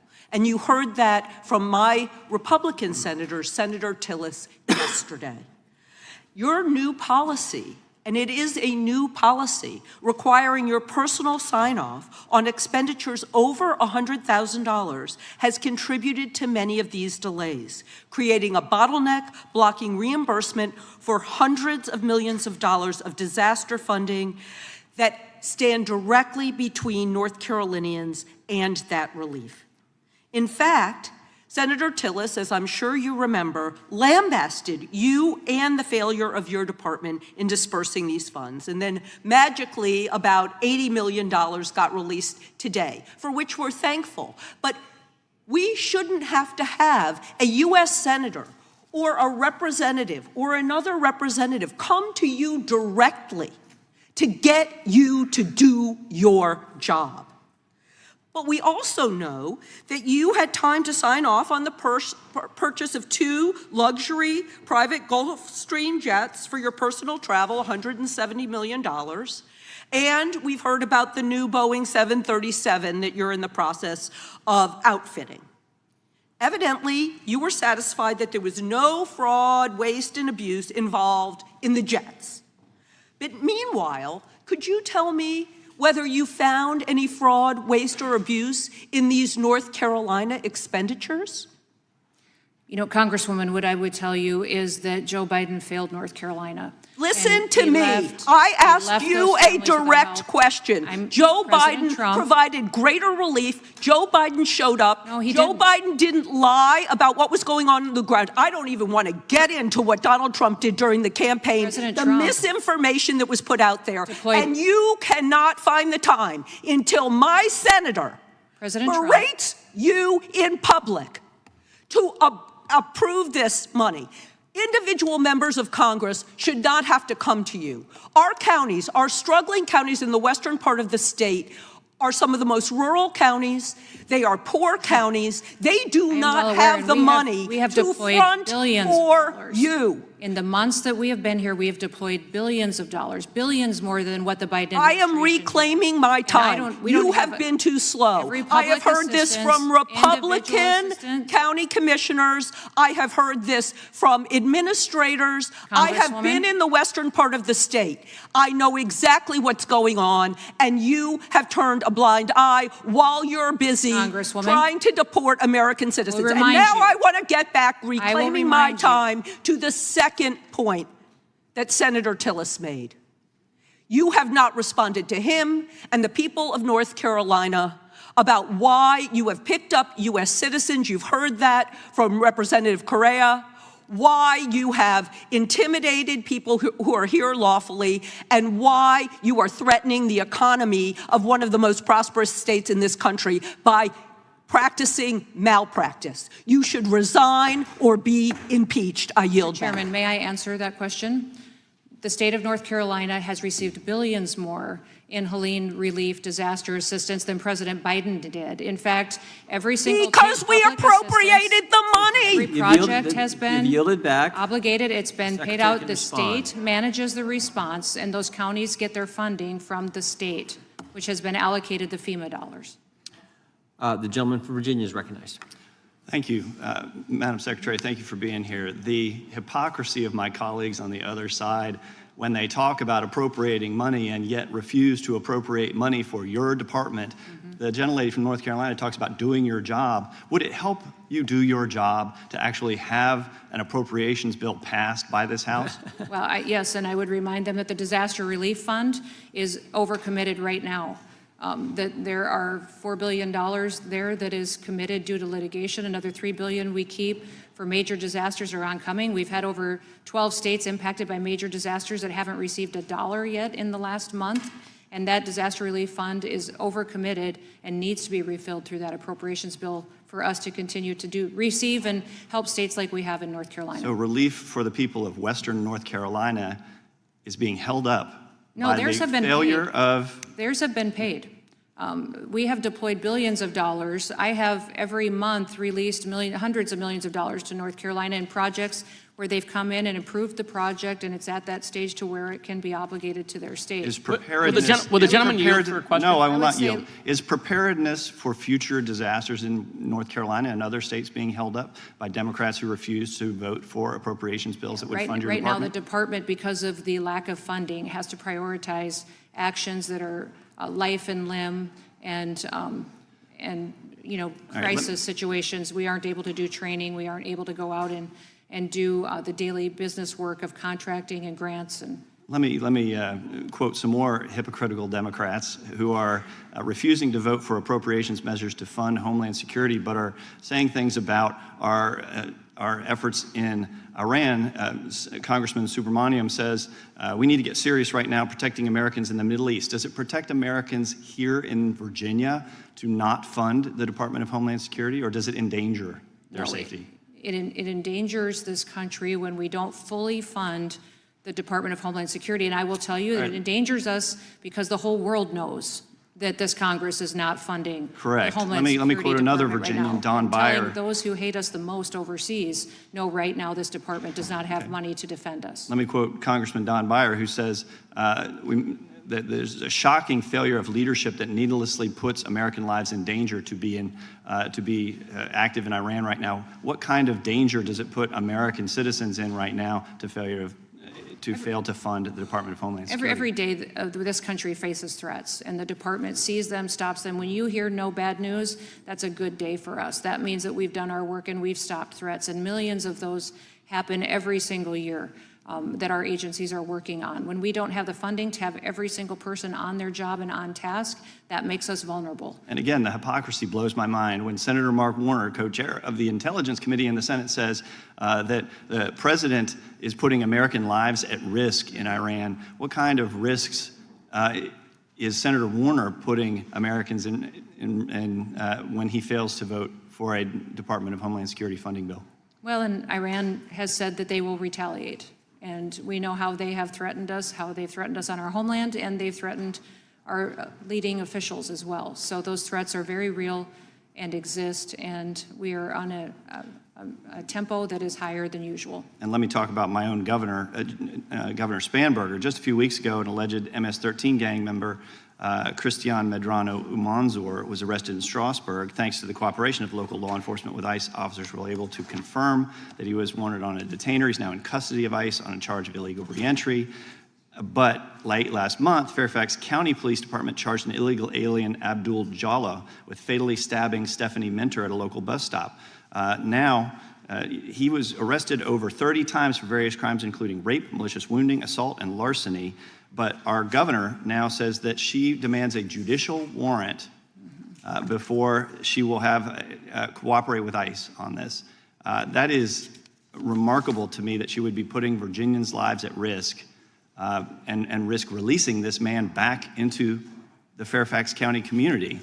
Talk about how a judicial warrant is different from an administrative warrant and what that would do to your ability and the ability of your department to enforce our immigration laws, to remove dangerous illegal aliens, and to protect the citizens of Virginia. Yeah, administrative warrants are the legal tool that we have been given by this body to go out and do immigration enforcement. And we've, in over 400,000 different instances, used those effectively, and very rarely used them to ever go into somebody's home. But in that situation in Virginia, the people that live there should be alarmed that they don't have a governor that can make a common sense decision like that, that we would not want someone like that on the streets impacting the safety of the citizens of Virginia. You've had a dramatic downgrade in governors recently. I feel terrible for the people that live there. I'm sure that by the next election, they will choose better. Thank you. Mr. Chairman, a unanimous consent request to Gentleman's recognized. enter into the record a tweet from the Department of Homeland Security responding to the gentleman from New York, Mr. Nadler's claims earlier. Yep, without objection. Gentlelady from North Carolina for unanimous consent. Yes, I have three, Mr. Chairman. I ask for unanimous consent to enter into the record a climate power article titled Kristi Noem Gutted Disaster Response. Objection. And then a unanimous consent request to enter into the record a Guardian article titled A Bar, Kitchen, Flat Screen TVs, $70 million DHS is eyeing for deportations. Objection. And then the last one, a press release by my colleagues on the Appropriations Committee. DHS Secretary Kristi Noem spends $200 million taxpayer dollar money for a pair of Gulfstream private jets. Without objection. Gentlelady from Vermont is recognized. Thank you, Mr. Chair. Secretary Noem, I want to start with your testimony in front of Congress last year. You said, quote, "I think it's shameful to see the defense of individuals who break our laws. We are a nation of laws. If we are not a nation of laws, we are no nation at all." Do you stand by that? I do. We are a nation of laws. And obviously, in a nation of laws, agencies have to comply with lawful court orders. Secretary Noem, since you took over the department, how many times has DHS violated a court order? We always comply with federal court orders. I believe the instances that you're talking about are times when a judge has issued an order and notification came to us in a period of time that was a large enough gap to not meet the deadline. So we may have missed Secretary a deadline. Noem, if I could, never violated if I could, a court Secretary order. Noem, We've always I have followed the those numbers federal handy court right orders. here because last week a federal judge appointed by George W. Bush identified 210 times when your agency violated court orders. And one judge has said about ICE, ICE has likely violated more court orders in January of 2026 than some federal agencies have violated in their entire existence. Now, Secretary Noem, you have said repeatedly that your department is, quote, following all court orders. But just because you keep saying it does not make it true. And Americans aren't stupid, and they can see what is happening, and judges are also sounding the alarm. In a case where you attempted to deport Ramesa Öztürk because of her First Amendment protected rights, First Amendment protected speech, the judge said that you and Secretary Rubio had engaged in an unconstitutional conspiracy and that you both failed in your duties to protect the Constitution. And frankly, those words are absolutely shocking. And the reality is that you refuse to acknowledge And you're doing it here today. You refuse to acknowledge that your agency has broken the law. Since you have been at the helm of this agency, has anyone at DHS lied to a federal judge? No, we comply with all federal court orders. I'm surprised that So it is your would be testimony that shocking you to have not? It should not be shocking Is to your you that we testimony face- that no one at ICE has violated a court order or has lied to a federal judge? Is that your testimony? To my knowledge, I'm not aware of any Okay. situations where that has Well, happened. so when I you will look tell at you- when you look at what the court said in the Erster case, it said the court rejects this testimony from ICE's leadership as disingenuous, as squalid, and dishonorable. So we have a federal judge who has rejected testimony from ICE's leadership because it wasn't true. So the head of ICE, Acting Director Todd Lyons, lied in sworn testimony. Has he been fired? No, Todd Lyons is a good man who has Have there been spent any, decades- Secretary he has Noem, have spent there been decades any protecting the American people consequences? and in law Has there been any good consequences for man. him lying to a federal judge? That's what I want to know. Are there any consequences for someone under your It is leadership common knowledge that lying? we have activist judges out there throwing opinions So you have around that said are not based on repeatedly, law, again, I just want to bring us constitutional back to my question. You have said that we are a nation of laws. Yes, Nobody is above the law. You are not above the law. Todd Lyons is not above the you law. believe that, No then one every working person for who's you, in this country nobody illegally working for you should be is held above the accountable law. for breaking So I that want to law. say this, Secretary Noem. It is shocking to Americans right now to see that you can sit in front of this committee and continue to cover for people who are working under you. You're in charge now. This is your DHS. The buck stops with you. The fact that you have people working under you that are lying to federal judges and that you're not going to take responsibility for that and hold them accountable to that is shocking. And I think Americans deserve so much better than that. And your employees have regularly ignored court orders and lied to judges. Now you're covering up. And I just want to say, this conduct alone is impeachable. And I want you to know that Americans will get accountability for the damage that you have done, for the lawlessness of aspects of DHS, for killing innocent Americans, for terrorizing children. They will get accountability. And you are the Secretary of DHS for now. And you think you're immune from accountability, but I promise you this, one day, he is not going to be president anymore. He is not going to be in charge. And when that day comes, we will still be here. And we will still be seeking accountability. And in hearings like this, we are going to continue to prove your guilt. I yield back. The lady yields back. Gentleman from South Carolina is recognized. Madam Secretary, can you feel the righteous indignation going on the other side right now? It's just kind of remarkable a little bit when you think about it. They talk about accountability and impeachment as for you and probably everybody in the admin should they ever gain control again, which is hopefully not. But the funny thing is, you know, accountability, why don't they own up to their own failures, right? Like, we're sitting here for 4 years with a wide open border. The former ranking member, not the current one, but the former one said that we were imagining a border crisis. Do you think that we were ever imagining a border crisis, Madam Secretary? No, not at all. In fact, we lost 4,000 lives because of that invasion, of people coming into the country and that mass invasion that we saw going on. And 30% of the young girls and women were raped during that invasion as well. They never speak of that. The amount of people who lost their lives now we because of fast that forward were victimized. on accountability, Madam Secretary. We talk about accountability. They're sitting over there not funding your department, right? In an active conflict on an international stage. We have members of the Coast Guard who are being fired on right now by the Iranian and their proxies, and they're not even getting paid for that. Is that right? Well, we have one more paycheck ability in the Coast Guard to pay them, but they are choosing not to fund those individuals that are at war. So Correct. we have doing extraordinary measures to take care of them and their families, but they have chosen to not fulfill their paychecks by not funding this. And all the great people who work at TSA, all these folks, if they have private jets, I'm sure a few of them do, but most of us actually fly through regular airports, and they go through TSA, and those people have a smile on their face, greet them. They probably don't even say anything about funding them because they're just too scared about it. But like, these people are working tirelessly, and they're not getting paid. Yeah. But they're still collecting a paycheck, I'm sure. They haven't foregone their pay. So they talk about accountability and impeachment, all this stuff. I think the buck stops with them. I mean, they had the government for at least the first 2 years of the Biden administration and didn't do shit. And then we come and they yell at you and they get big mad and scream about you and impeachment, but they're not even doing the basic fundamentals of what they're supposed to do. Sorry, that was like a sidebar, but my gosh, like the righteous indignation and the hypocrisy is just alarming.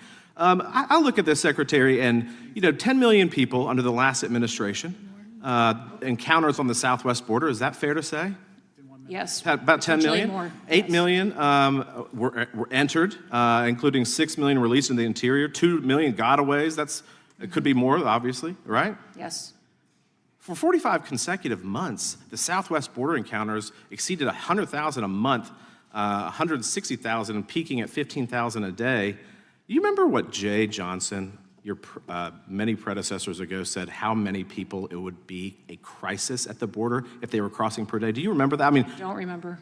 Jay Johnson, Democrat Department of Homeland Security Secretary under Obama, said 1,000. We were at 10,000 a day for the majority of the President Biden's term. Right. Isn't that all? So they halted construction of the border wall, right? They terminated the Remain in Mexico policy. They restrict ICE enforcement and expand mass parole programs. They support sanctuary jurisdictions, right? They do. When you stop deterrence, when you restrict removals, you do all these things, that kind of creates a pull factor to come to the country illegally, does it not? It does. Now, When they all have that- sanctuary cities, illegal aliens that come into this country know where they can go, where elected officials will protect them. And now under President Trump and your agency, that has been reversed.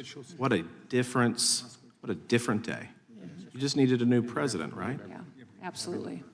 It's incredible what President Trump has done with partnering with mayors and governors who will work with us to lower murder rates, victimization, how they have made their streets safer, and their communities are growing, their economies are doing better.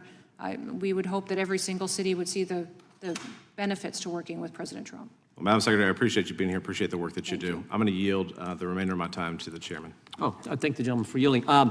Earlier, Madam Secretary, you said context is important. I think that is well said. And I understand there are investigations going on. And Democrats have brought up some tragic situations that have taken place, particularly in Minnesota. But I do think context is important. Have agents been doxxed? Have ICE agents been doxxed? Yes, Have ICE agents been harassed? yes, Have ICE agents been physically attacked? yes, Have ICE agents been screamed at? yeah, yes, Have ICE agents been cursed at? yes, sir. Not by the gentleman from South Carolina, but people on the Right. street, yeah. Have ICE agents been spit on? Yes, sir. Have ICE agents been stalked? Have they been tracked online? Yes, and they've had an 8,000% increase in death threats against them and their families. I was getting to that. Have ICE agents' families been threatened? And have ICE agents had their pictures and addresses posted online? Yes, they have. I think context is important. We It is. want to keep that in mind as we go about with our oversight responsibilities. Gentleman from Illinois is recognized for 5 minutes. We'll try to get 2 more in, and then we got to go to votes. Normally, their situation in the House right now, they typically wait on it. So we'll go with the guy from the gentleman from Illinois is recognized. Thank you, Chairman and Secretary Noem. I'm glad that you finally made it here. I know you're busy using our tax dollars to trample on the Constitution, to enrich yourself, and to cosplay as law enforcement for your camera crew. We've seen it. You've led the campaign of terror by masked armed criminals in my district in Chicagoland. And around the country, you celebrate the murder of American citizens with the same enthusiasm that you showed when you killed your own puppy. You symbolize the cruelty, corruption, and incompetence of this administration and the Republican go-alongs. Your thugs at DHS brutalize the American people, and you lie and smear victims to cover up these crimes. Let's talk about 2 examples in my district. On September 12th, an ICE agent murdered Silverio Villegas Gonzalez, who had just dropped off his kids at school as he tried to leave a traffic stop. I said the officer sustained, quote unquote, severe injuries. Sitting there here under oath, do you stand by the claim that the officer was severely injured, yes or no? I don't know the case you're speaking to specifically. The whole country knows and you don't know. Let's play the clip of the agent talking about his injuries. That's knee injury and some lacerations to his hands. Elbow. Nothing major. What you just heard was the agent himself describing his injuries as quote unquote, nothing major, which means your agency lied to cover up the unjustified murder of Silverio by an ICE agent. Let's talk about Marimar Martinez, a U.S. citizen who was shot 5 times by Border Patrol agent Charles Exum. You were asked about Marimar at yesterday's Senate hearing, and you should be familiar with the case by now. DHS has repeatedly said that Marimar was a quote-unquote domestic terrorist who, quote-unquote, rammed federal agents with her vehicle. Sitting here under oath, do you stand by these claims, yes or no? Congressman, we've seen a 3,000% increase in Do you people stand by the weaponizing their claims? You've vehicles had an against opportunity to look into the case, yes or no? We have a changing situation on the ground all Yes the or time. no? with You're weapons. familiar with the case. It was brought up yesterday. I'm familiar with the case. Let's play the clip and see what we see as evidence. All right, it's time to get aggressive and get the out, because they're trying to box us in.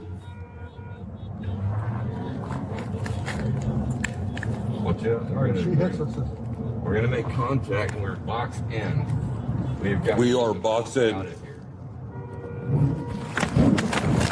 right, we're following now. Fuck it. All right, out of the car. Be advised, we've been struck, we've been struck. Don't you move. The 5 shots that you heard against a U.S. citizen. So the agent said they were going to make contact, rammed their vehicle into Marimar's, immediately lied about it, and then shot her in cold blood. And then DOJ dismissed all charges against her. I wonder why. So once again, DHS lied to cover up its crimes. And this morning, you took back to social media, DHS continued to double down on her and lied again. Let me be clear. You are a disgrace to this nation, and you should resign or face impeachment. And every crime, including the murder of Silverio Villegas Gonzalez and of Marimar, must be fully investigated and prosecuted. But while you are, to borrow a phrase, the worst of DHS secretaries, the agency has been rogue and lawless since its inception in 2002. It was set up to expand surveillance and undermine civil rights by falsely labeling immigrants and protesters as terrorists, as we just saw. That's exactly what it's doing, and exactly why DHS must be dismantled and the immigration system must be rebuilt from the bottom up. That's why Americans all over believe that this agency has gone too far. Mr. Chairman, before I yield back, I request unanimous consent to submit for the record this Fox interview article dated February 5th, 2026, entitled, "More than half the voters think that DHS Secretary Kristi Noem should be removed." And with that, I yield back. Without objection, Madam Secretary, I have one more, then we'll have to take a break for votes, then we'll come back for a few more members to ask their questions. Gentleman from North Carolina is recognized. Well, thank you, Mr. Chairman, and thank you, Madam Secretary, for your presence here today. I must say, as a freshman congressman and sitting through the hearings such as this, I'm absolutely appalled at the lack of respect and decorum that is shown for a member of in your position as a secretary, and I apologize for that. And let me say also, on behalf of North Carolina, thank you. Thank you for serving. Thank you for your leadership. Thank you for your commitment and your passion to your job and what you are doing. And over the past year, you and I know that liberal activists have taken to the streets to protest ICE and Border Patrol, often impeding law enforcement in the process. And among these protests, I'm curious whether you've ever seen the left express anger at the individuals that I have pictured here, or for the people I have pictured here in my hand. This is Fletcher and Schuyler, you may recognize. This is a couple from my state of North Carolina. They were killed in a head-on crash, and the suspect is an illegal alien with a prior DUI. Secretary Noem, are you aware of any protest or of outrage over the deaths of Fletcher and Schuyler? No, I'm not. This is Nate. He's a 21-year-old student at the University of South Carolina. He was killed by an illegal alien in a hit and run. Secretary Noem, are you aware of any protests to lock up his killer? No, I'm not. This is Ruby. She's 25 years old. She was killed by an illegal alien who shot her in the head and dumped her body on a Michigan highway. Secretary Noem, have you heard of any calls for her killer to be punished and deported? I'm not. No. And this is Ivory. Ivory is 7 years old. She was killed by a drunk driver who was in our country illegally. Secretary Noem, are you aware of any protest to lock up her killer? No. The answer, of course, is no. And as I've watched the pictures of the angel families here, how my heart has broken in just witnessing and watching and seeing the pain and hurt that you have felt, and thank you for your time and your efforts in being here today. There are dozens more Americans who have lost their lives at the hands of illegal aliens who should never have been in our country. But the media and the Democrats seem to want us to forget them. And the bottom line is clear. Democrats have it backwards. Rather than demand justice for these Americans, they defund law enforcement officials tasked with ensuring their killers are sent out of our country. Right there in Charlotte, North Carolina. Let's take a moment and look at some of the people that the Democrats have shut down the Department of Homeland Security so these could stay in our country. These on this board right behind me are just examples from Charlotte, which I represent a small part of. Humberto Pizada Rodriguez, a known MS-13 gang member from Honduras, convicted of trespassing, public disorderly conduct, giving false information to a police officer, and 3 counts of illegal entry. Hector Maldonado Garay, a previously removed criminal alien from Honduras, convicted of 3 counts of simple assault, 1 count of aggravated assault and shoplifting. And Jordan Renato Castilla Chavez, a criminal alien from Costa Rica, arrested for indecent liberties with a child, first-degree exploitation of a minor, attempted statutory sexual offense with a child less than 15 years old, and solicitation of a child by a computer. Secretary Noem, these are just 3 examples of dangerous individuals arrested by DHS during Operation Charlotte's Web just this past November. And do you think average Americans want MS-13 gang members on their streets? No, they don't. And we were proud to do that operation. 1,379 individuals were arrested and detained and removed out of that community, and it's much safer today. And every day we see Democrats and left-wing activists spend more time advocating for these criminal aliens than for American victims, which was exactly the president's point in his State of the Union address that drew the picture for the entire country. I have so much more I could talk about, but my time is up. Again, Madam Secretary, thank you for your service. Thank you for your commitment. And on behalf of North Carolina, I thank you. With that, Mr. Chairman, I yield back. Gentleman yields back to our angel families. We're going to take a break now. And if you have to leave, I understand, but we really appreciate you being here, and we God bless you for what you've had to endure as a family. Secretary, we will take a break, 30 minutes more or less, and we'll be back as soon as we can. With that, the committee stands in recess.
Okay, well, I guess we should go back in.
Committee will come to order. The gentlelady from California is recognized for 5 minutes.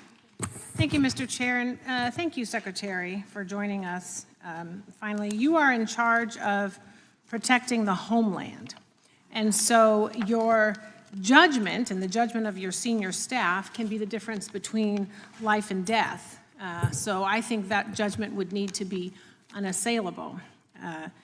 Why then, is the question, have you made Corey Lewandowski your de facto chief of staff who possesses an unchecked level of power at DHS? Under your leadership, this person has done things like fire your FEMA administrator while sitting behind your desk, which is your job to do, lobby to build the controversial detention facility known as Alligator Alcatraz, which has turned into a legal boondoggle costing Florida millions, and have veto and reviewing and signing power over large DHS contracts and grants, which again is your job. DHS has critical agency components like the Secret Service, FEMA, Border Patrol, cybersecurity. So does Corey Lewandowski have national security experience, military experience, law enforcement experience? No. He is a lobbyist, a failed campaign manager, which is causing my constituents who are waiting for their FEMA dollars and me to wonder what are his qualifications for this job. So according to the Wall Street Journal, you and Mr. L have a close relationship that has made President Trump, quote, uncomfortable. The president reportedly denounced Corey Lewandowski as your chief of staff due to reports of a romantic relationship between the two of you. So instead, you designated him as a special government employee, a position he has had well beyond the allowed 130 days and requires him to disclose if he is making money off of his position. Trump knows that this guy is shady. Corey has a decades-long record of physical battery, sexual harassment, illegal lobbying for a Venezuelan oil company, and bringing a loaded gun into a federal building. Despite being fired or removed from virtually every position he has ever held due to misconduct, he now wields unchecked, unconfirmed, undisclosed power over your department. This person has no experience running anything close to Department of Homeland Security or even advising someone in your position. He is unqualified, which again has left my constituents and I wondering why he is your top official. So Secretary Noem, at any time during your tenure as Director of Department of Homeland Security, have you had sexual relations with Corey Lewandowski? Mr. Chairman, I am shocked that we're going down and peddling tabloid garbage in this committee today. Reclaiming and my ma'am, time. one thing that I would tell you is that he is a special government employee who works for the White House. There are thousands of them in the federal government. So reclaiming and my as time, an advisor, Secretary, it is and has okay for no, you to be no offended authority by to the be question. making any It is decisions. okay for you to has be no offended authority by the to question. be making But it is decisions also and a putting real up your question. position. So what I would say And to you should be able to is answer that the what we do at the question Department of Homeland Security clearly every single and without day, any hesitation. every single day is to protect if this someone country is and asking to make if decisions. you or any federal official is sleeping with their subordinate, that should be the easiest. You should be wanting to answer that question. Is garbage? Because it is not about It is your sex offensive life. that you have brought It is that up. about your So judgment. that kind of garbage It is has about been refuted reclaiming for my years, time so and that you I need can to hear myself. recognize- Time belongs to the gentlelady from California, but it'd be nice if you would let her respond. I will. I want to let you know it is about your judgment and decision-making. It is about the 260,000 employees that work under you that want to make sure that you are giving information and making decisions clearly. It is about conflict of interest. It is about a national security risk. Department of Homeland Security was created right after 9/11 to protect the homeland. And DHS has circulated an internal bulletin to law enforcement partners warning that the conflict of the war we're in could inspire lone actors or small-scale cyber activity inside the United States, according to a memo obtained by ABC News. So American lives are at risk. The people who work for you are at risk. And they want to know that the person at the top, you, are making decisions clearly, without any sort of cloudiness, and that they're your decisions because you're the secretary who was confirmed.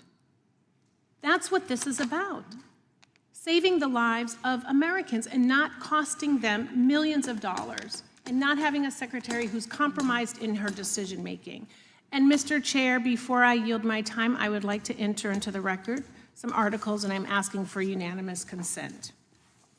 Noem tightens her grip on DHS. Lewandowski fired FEMA admin. Without while sitting objection. Okay. The next one is Kristi Noem secretly took a cut of political donations from ProPublica. Without objection. Kristi Noem fires pilot over a blanket, but is forced to reinstate him to fly home. Wall Street Journal. Without objection. Lewandowski taking out trash at Noem's D.C. home. Daily Beast. Without objection. Barbie's Mile High privacy chamber with alleged lover exposed. Wall Street Journal, how Corey Lewandowski became Kristi Noem's gatekeeper at DHS. Without objection. A pilot fired over Kristi Noem's missing blanket and the constant chaos inside DHS. Without Wall objection. Street Journal.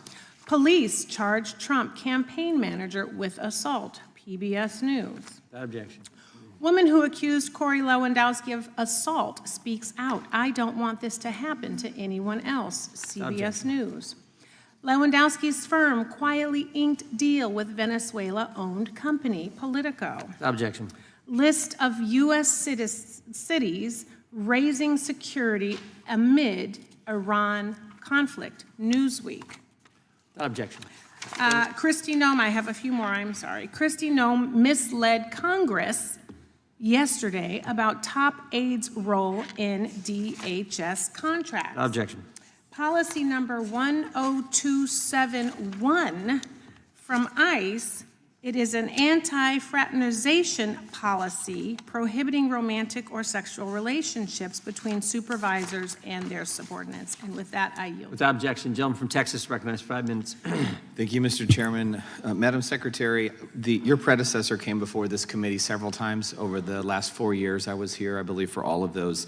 One of the things he claimed in an interview with the Washington Post in January of 2023, and we're talking about Mr. Mayorkas, he said that the overwhelming number of inadmissible aliens flooding our border under the Biden administration did not affect the CBP's ability to intercept dangerous drugs. He also, just before he claimed, on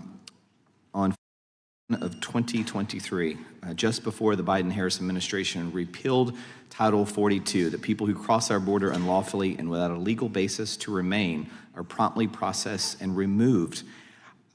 He lied about aliens on final orders of removal not getting due process, And along the same lines, he claimed before this committee that anyone who presents a national security or public safety threat is detained and put on a priority list for removal. I believe he also lied about the border being secure and him doing everything to enhance border security. And I also believe he lied on national TV about denying enhanced security requests to Trump's security detail, which we learned later that he in fact did deny. Am I mistaken here, or were we misled by your predecessor in this committee over the 4 years they were in control? Yes, you were misled as to the seriousness of the situation of that open border and the evasion that was being facilitated, flooding our country with millions and millions of people that were illegal, and many of them that were public safety threats that we're now working hard to remove every day. Well, I appreciate the work you're doing. Tell me, with respect to the shutdown of your department, is this going to make it harder for you all to prepare, for DHS to prepare for the FIFA World Cup? Yes, sir, it is making it more difficult. Our work is to make sure that we can get assistance, training, resources out to local cities. There's 11 cities here in the country that will be hosting matches. Those matches will be held over 39 days.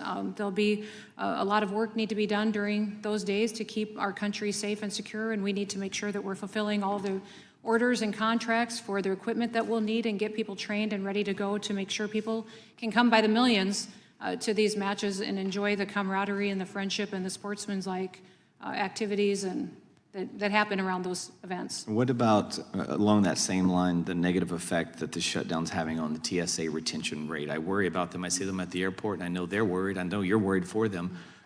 How is this affecting them? Well, this is the third time in 5 months that TSOs, our transportation security officers, have been asked to work without pay, have been asked to show up and do their jobs to protect our country without a paycheck to take care of their families. So they're patriots, they work to protect our country, but they have to take care of their families too. So some are sleeping in their cars, some are covering shifts for other people so they can work a second job to pay their bills, some are babysitting others' kids.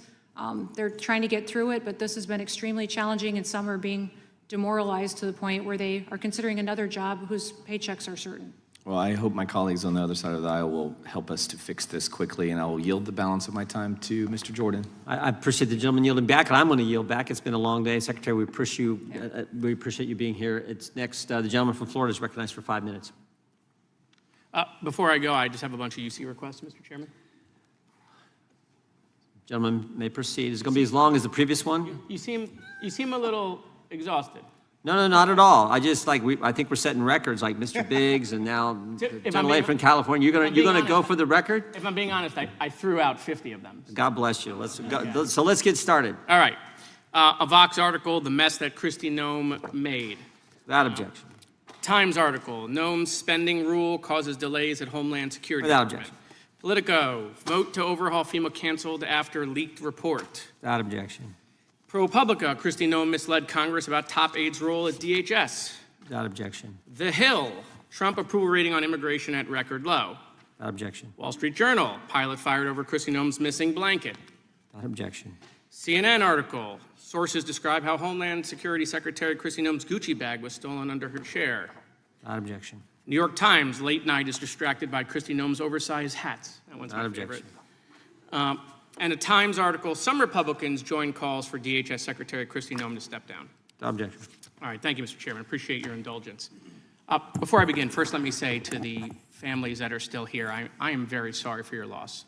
I watched parents in my hometown of Parkland bury their kids after the shooting at my high school at Marjorie Stoneman Douglas, and I can't tell you that it was an out-of-body experience, and there's nothing like burying a child. So I am deeply sorry for your loss. Madam Secretary, welcome. Good afternoon. Thomas Massey mentioned Ron DeSantis' response during COVID. Well, you're looking at the guy who ran that response. I was the Director of Emergency Management for the state of Florida. For a Republican governor, I worked with the Trump FEMA administration during the Category 5 Hurricane Michael recovery. That Trump's FEMA was great. We got expedited reimbursement, a program that you got rid of or threatened to get rid of. And the Panhandle had one of the greatest responses after that Category 5 storm. The President said he wanted to reform FEMA, but that's not what you did. You've basically destroyed the agency. Largest FEMA backlog in the history of FEMA. My state of Florida is owed $2.5 billion. You have delayed the FEMA disaster declarations even when the applicants meet FEMA's statutory threshold under the Stafford Act. You want states to do more, yet you want to cut the EMPG program, which grants them funding to build capacity. Your office was involved in discussions of moving FEMA to Texas. You created a rule of anything over $100,000 has to come to your desk, a rule that has slowed down FEMA reimbursement, FEMA response. We have empty regional offices. You have done the opposite of what President Trump wanted to accomplish, which was to speed up the process. Your policies have made the department slower. I didn't think it was possible to make FEMA more bureaucratic, but boy, you have exceeded all my expectations. In the Texas floods, you didn't put the urban search and rescue crews on the road for 72 hours. Days later, the FEMA urban search and rescue chief resigned in protest. You hired 2 people as the administrator with no FEMA experience. We're on our 3rd FEMA administrator in 14 months. Never in the history of the department has that ever happened. The president took presidential action to create the FEMA Council. I supported it. You opposed the FEMA Council. You delayed its beginning. The report has still not come out. The White House canceled your last council meeting and has held up the release of the report. But surprise, I have it. I have it. I want to thank the former FEMA employees that you fired who gave this to me. This report's never been seen in public before, okay? But this is it. This was the report. It was 122 pages, the original draft report. You and Corey Lewandowski then took the report and made it 23 pages. You cut out all the stuff that was put in by governors who had been through disasters, emergency management directors, FEMA experts, national security experts. You cut it all out. It's all gone. That's why the report's not been released. It's sitting in the White House trying to figure out this mess that you created. So instead of getting the recommendations we need, now we have nothing. You've called Corey Lewandowski a special government employee. I understand what government means. I understand what employee means, okay? But I don't know what makes him special.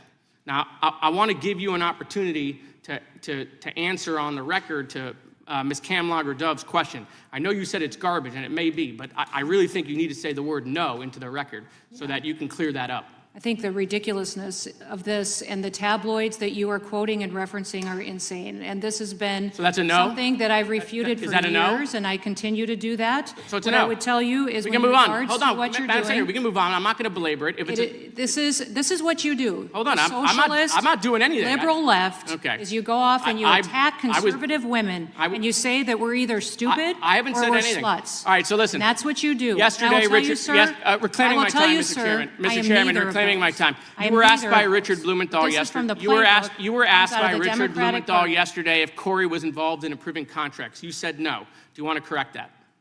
What I would say is that he has an advisor to the Department of Homeland Security, has no Madam Secretary, decision-making do you want to correct authority. it, yes or no? You don't want to correct no it? Fine. decision-making authority, hold no on. role in Not a contracting. problem. According to one of the FEMA administrators that you fired, there is nothing, including contracts, that is brought to you that he hasn't reviewed. In fact, a significant amount of DHS internal routing documents has his signature on it above deputy secretaries. Okay? That former FEMA administrator wasn't fired by you, the secretary. He was fired by Corey. It was Corey that called him into your office. It was Corey that made him to submit to a polygraph test. The $100,000 spending rule that you created that comes to your desk, you're not even sitting at your desk. It's Corey who's sitting there. ISIS said the Republicans should be happy at the job that you're doing. Really? You're looking at the person who single-handedly took the president's signature core issue, immigration, the issue that got him elected from 59% to 39%. 200 miles of border walls being held up by you. They had to bring in Tom Homan, pull out of Minnesota. I think the country needs a national divorce from you on biblical grounds. I mean, if Donald Trump was still apprentice Trump, he would look at you and he would realize you're the weakest cabinet member and he would fire you. And if the president said to you that only way DHS could reopen is if you resigned, I hope you would take him up on it. Now, I want to end on a happy note, Mr. Chairman, real quickly. The president gave all sorts of stuff out during the State of the Union. I don't want you to leave. I got you a new Coast Guard blankie, the one you lost. Okay, so this is for you. You don't leave empty-handed when you come to judiciary. Thank you, Mr. Chairman. The gentleman has expired. The gentleman from Missouri is recognized. Thank you, Mr. Chairman. And Secretary, thank you so much for being here. I apologize for the way you've been treated. To paraphrase someone, ad hominem attacks are the last refuge of the scoundrel. And I think the tabloid attacks you've been subjected to are ridiculous. This idea that you're, quote, the worst of DHS secretaries. Oh, really? Really? 8 to 10 million illegal aliens entered this country under Joe Biden and your predecessor.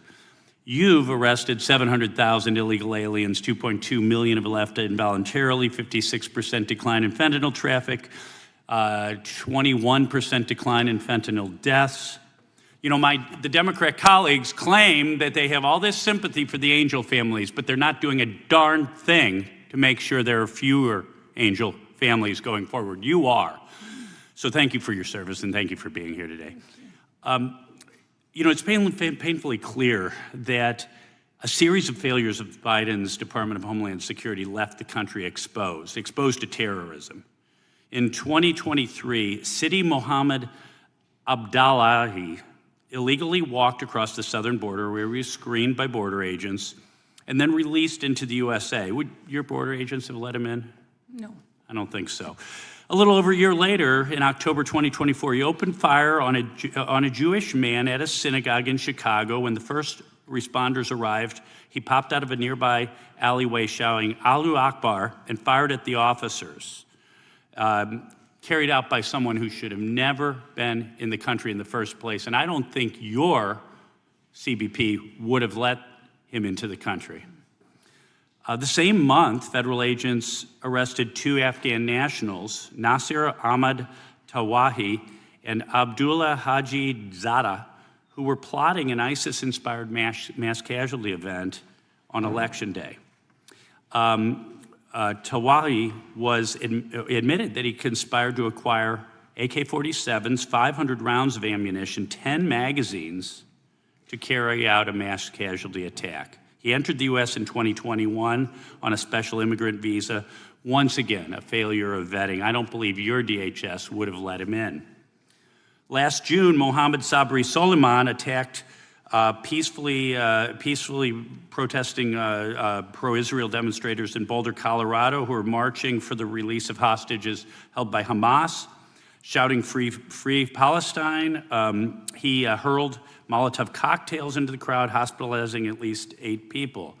Guess what? He entered the U.S. on a tourist visa in 2022, overstayed, and filed an asylum claim within a month, and was granted work authorization by the Biden administration. He had posted Muslim Brotherhood propaganda online for years, and still he received a visa. No vetting. I don't think your DHS would have let him in the country. Each of these incidents happened during a period when the number of terrorists encountered at the southern border skyrocketed. In 2023 alone, the Border Patrol encountered 169 aliens at the southern border on the terrorist watch list. Secretary Noem, I want to thank you for working overtime to fully screen visa applicants, check social media histories, enforce visa overstays, and not to release unknown illegal aliens into the country. Meanwhile, though, my Democrat colleagues have defunded DHS. They demonize the brave men and women of ICE, of Customs and Border Patrol, of other agencies. Can I ask you, how does this defunding of your department make our country less safe? Well, the men and women at the department continue to get up and to do their jobs if they aren't furloughed by the lack of funding.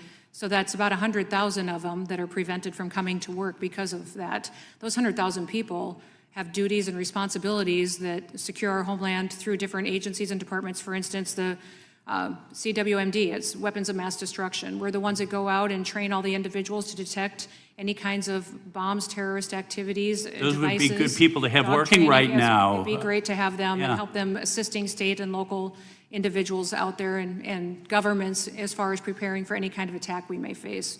CISA is our cybersecurity agency. The majority of their employees are furloughed and not at work now. They help defend us from cyber attacks and threats to our homeland and critical infrastructure. A good thing to have them working now, too, when We've got, because we are a national security agencies, many of these employees are required to show up and work, and many of them are, Yes. but they're not necessarily getting a paycheck. And they're And that's what I stretched. think is remarkable, is that they continue to do their work to defend the homeland, even though they're struggling at home and going farther in debt from not getting a salary. Thank you, Madam Secretary. I yield back. Gentleman yields back. Mr. Chair, I have five unanimous, about how ICE is obstructing state and local criminal prosecutions.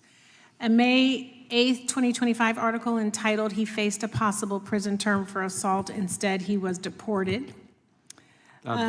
A December 26 article entitled, "As ICE Ramps Up Deportations, Texas Prosecutors Say They're Losing Key Witnesses in Criminal Cases." Objection. A July 12 article entitled, "ICE Deportations Are Derailing Colorado Criminal Prosecutions." Objection. A January 26 article entitled, "Prosecutors Stunned as ICE Let Suspect in $100 Million Jewelry Heist Leave U.S." Objection. And a February 13th article entitled, "Father Who Found His 11-Year-Old Murdered in Texas Nearly Deported by ICE Before He Could Testify." Without objection. Thank you, Mr. Chair. Gentleman from New York is recognized. Thank you, Mr. Chairman. Secretary Noem, about 3 weeks ago, you stood at a press conference and said, and I quote here, "When it gets to Election Day, we've been proactive to make sure we have the right people voting, electing the right leaders to lead this country." We all know what you mean and meant by the right people voting to elect the right leaders, but I want to narrow in on a different part of it. What proactive measures have you taken to make sure that the right people vote for the right leaders? The job of the Department of Homeland Security is to secure our critical infrastructure, and elections are deemed by statute in law I understand as that. critical That's infrastructure. long Well, no, it before. is. What proactive measures So what have that you means is taken? that we go forward and identify vulnerabilities that may exist in that system, and then how that applies to elections is talking with states who run elections, identify and help them see how they can possibly be I understand, compromised, yes, CISA and then is we supposed offer to do that, we but offer let's mitigation. discuss, if we don't mind, just to reclaim my time, because I want to move forward, some of the other possibilities that have been floated for how you will take or might take proactive measures to, quote unquote, make sure that the right people vote and elect the right leaders. Yesterday in the Senate hearing, you were asked a couple times about whether you would or would not station immigration agents at polling sites. A couple of times you said you had no plans to do so. Is that still your testimony? That is, I have no plans. Okay, no so we all reason. know that no plans today can turn into full plans tomorrow, so it doesn't answer the question. And you're still, am I right, unwilling to say that you will not send DHS agents to polling places. Is that correct? I'm not certain why you and the Democrat Party are so concerned that that would actually happen. That must mean that you're indicating people would be showing up at the polls to vote illegally, or that you would that's want interesting. illegal Yes. aliens to Okay, show so up let's and talk vote. about that, because this is that the what you big think will voter happen? fraud theory, right? No, it's. You're I'm aware of wondering the what you're Heritage concerned Foundation, about. right? Because I have not Are recommended. you aware of the Heritage Foundation? Yes, I am, but I have not Okay, recommended. so the Heritage Foundation, correct me if I'm wrong, is a right-wing think tank, created, drafted Project 2025, and it's been on a crusade to convince the American people that voter fraud by undocumented immigrants is a big deal. You know what the problem is? Is that you never talk about any actual evidence.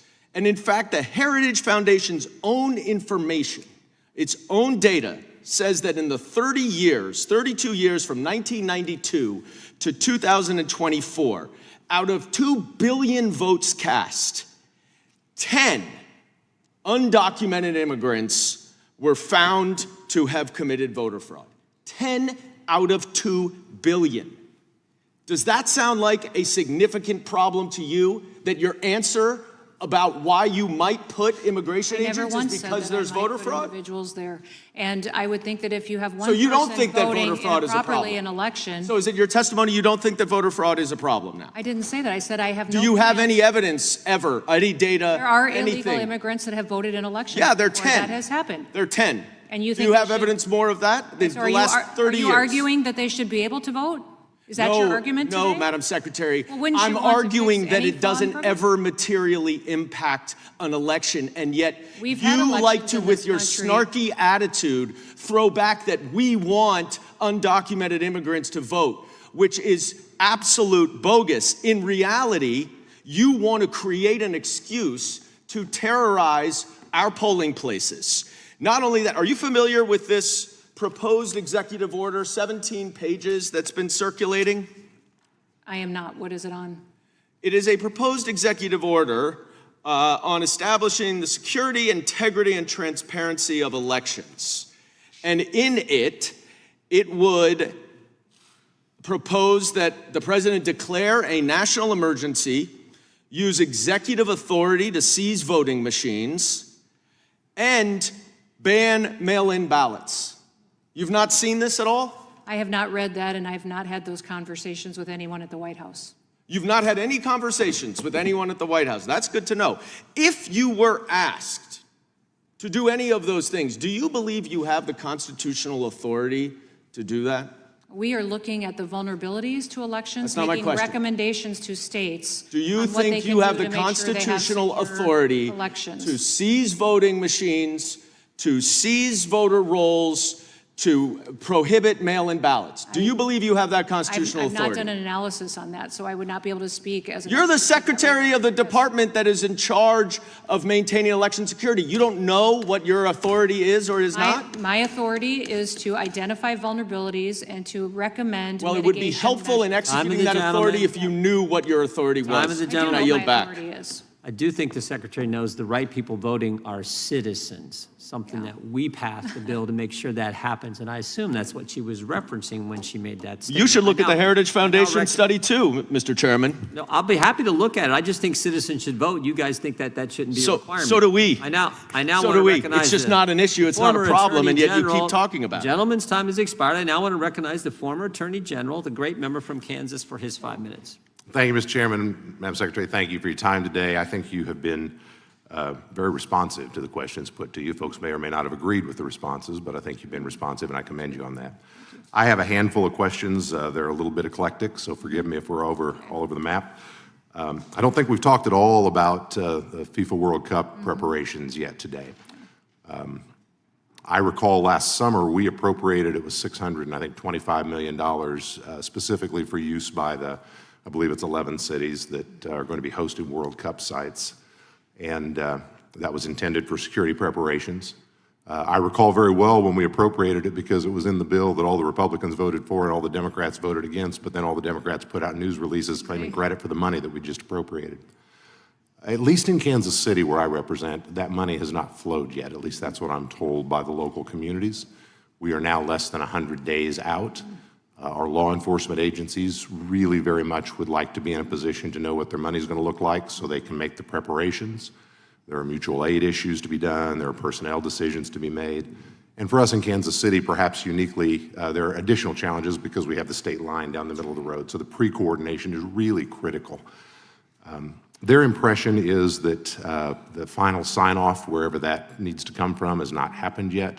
What can you tell us about the status of those funds, and what can I tell them about what to expect? Yeah, no, we want those dollars to get out as soon as possible. Of course, all of this is challenged by the fact that the department's not funded and doesn't have all of our employees working right now. But those dollars, there was specifically $625 million that was to be grants to the 11 cities and local jurisdictions that would be hosting the 7 to 8 matches that will happen in the United States. So those dollars will be there soon and are in the process, and I'm hopeful that you can deploy. We have the same issue at the department. We're working on purchasing drones to deploy across the country over these stadiums and fan fests that will be hosted so that we can complement what the local cities are doing, and that has been hindered as well. My hope is that we have the opportunity to get a funding bill passed, and so the department can get a lot of these things accomplished. Thank you, Madam Secretary. And I want to underscore, and I think you agree with me on this, how important it is that money flows quickly. And I want to assure you, my office and our team, we are happy to work fully with yours to talk with whoever we need to talk with in order to get that money moving. I thank you for that. Let me jump back onto the immigration side. There's been a lot of discussion on it today, and I'm thinking about the Minneapolis situation. It's possible that multiple things are true at the same time. It is true that we're in this mess because the prior administration let 10 million people into this country who should not have been here and wouldn't enforce the law against them. It is true that we're in this mess in some communities like Minneapolis because local authorities won't cooperate and agree and help now that we have an administration that will enforce the law. It is possible that there have been some individual actions in Minneapolis that we all looked at and said that should not have happened that way. I'm not asking you to comment necessarily, but I presume that the president saw it that way. He made some changes in Minneapolis, which I commend. I think those changes were prudent.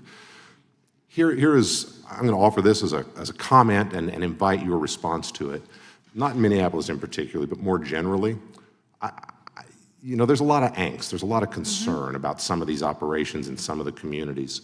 Even in Kansas, we've had some targeted enforcement operations, mostly by ICE or CBP, and you get all the folks in the local community ginned up, riled up, worried, rumors run rampant. I'll give you a real example in a community in our state recently. There were some ICE arrests, and it went all over town in the ICE Watchers group, and there was an arrest at a church, and they'd gone into a school. And about 5 days later, ICE, I think out of Kansas City, the regional guys, put out a statement and said, here's what happened. We came in, we were targeting 3 specific individuals. 2 had DUI convictions and final orders of deportation. 1 had a felony conviction for illegal reentry and a final order of removal.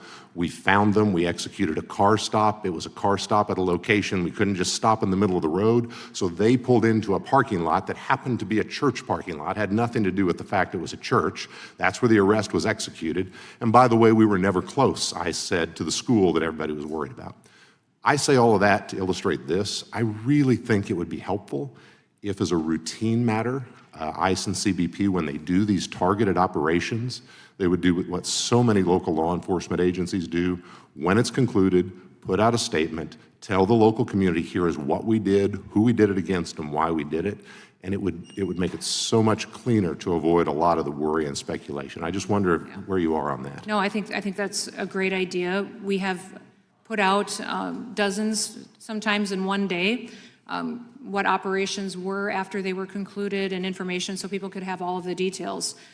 Doing that at the field office level, I will have that conversation with ICE and see if we could do that, because I don't believe they're doing that today, but informing people would be helpful when they know that they've done an operation against a targeted criminal in that area, that people might have questions.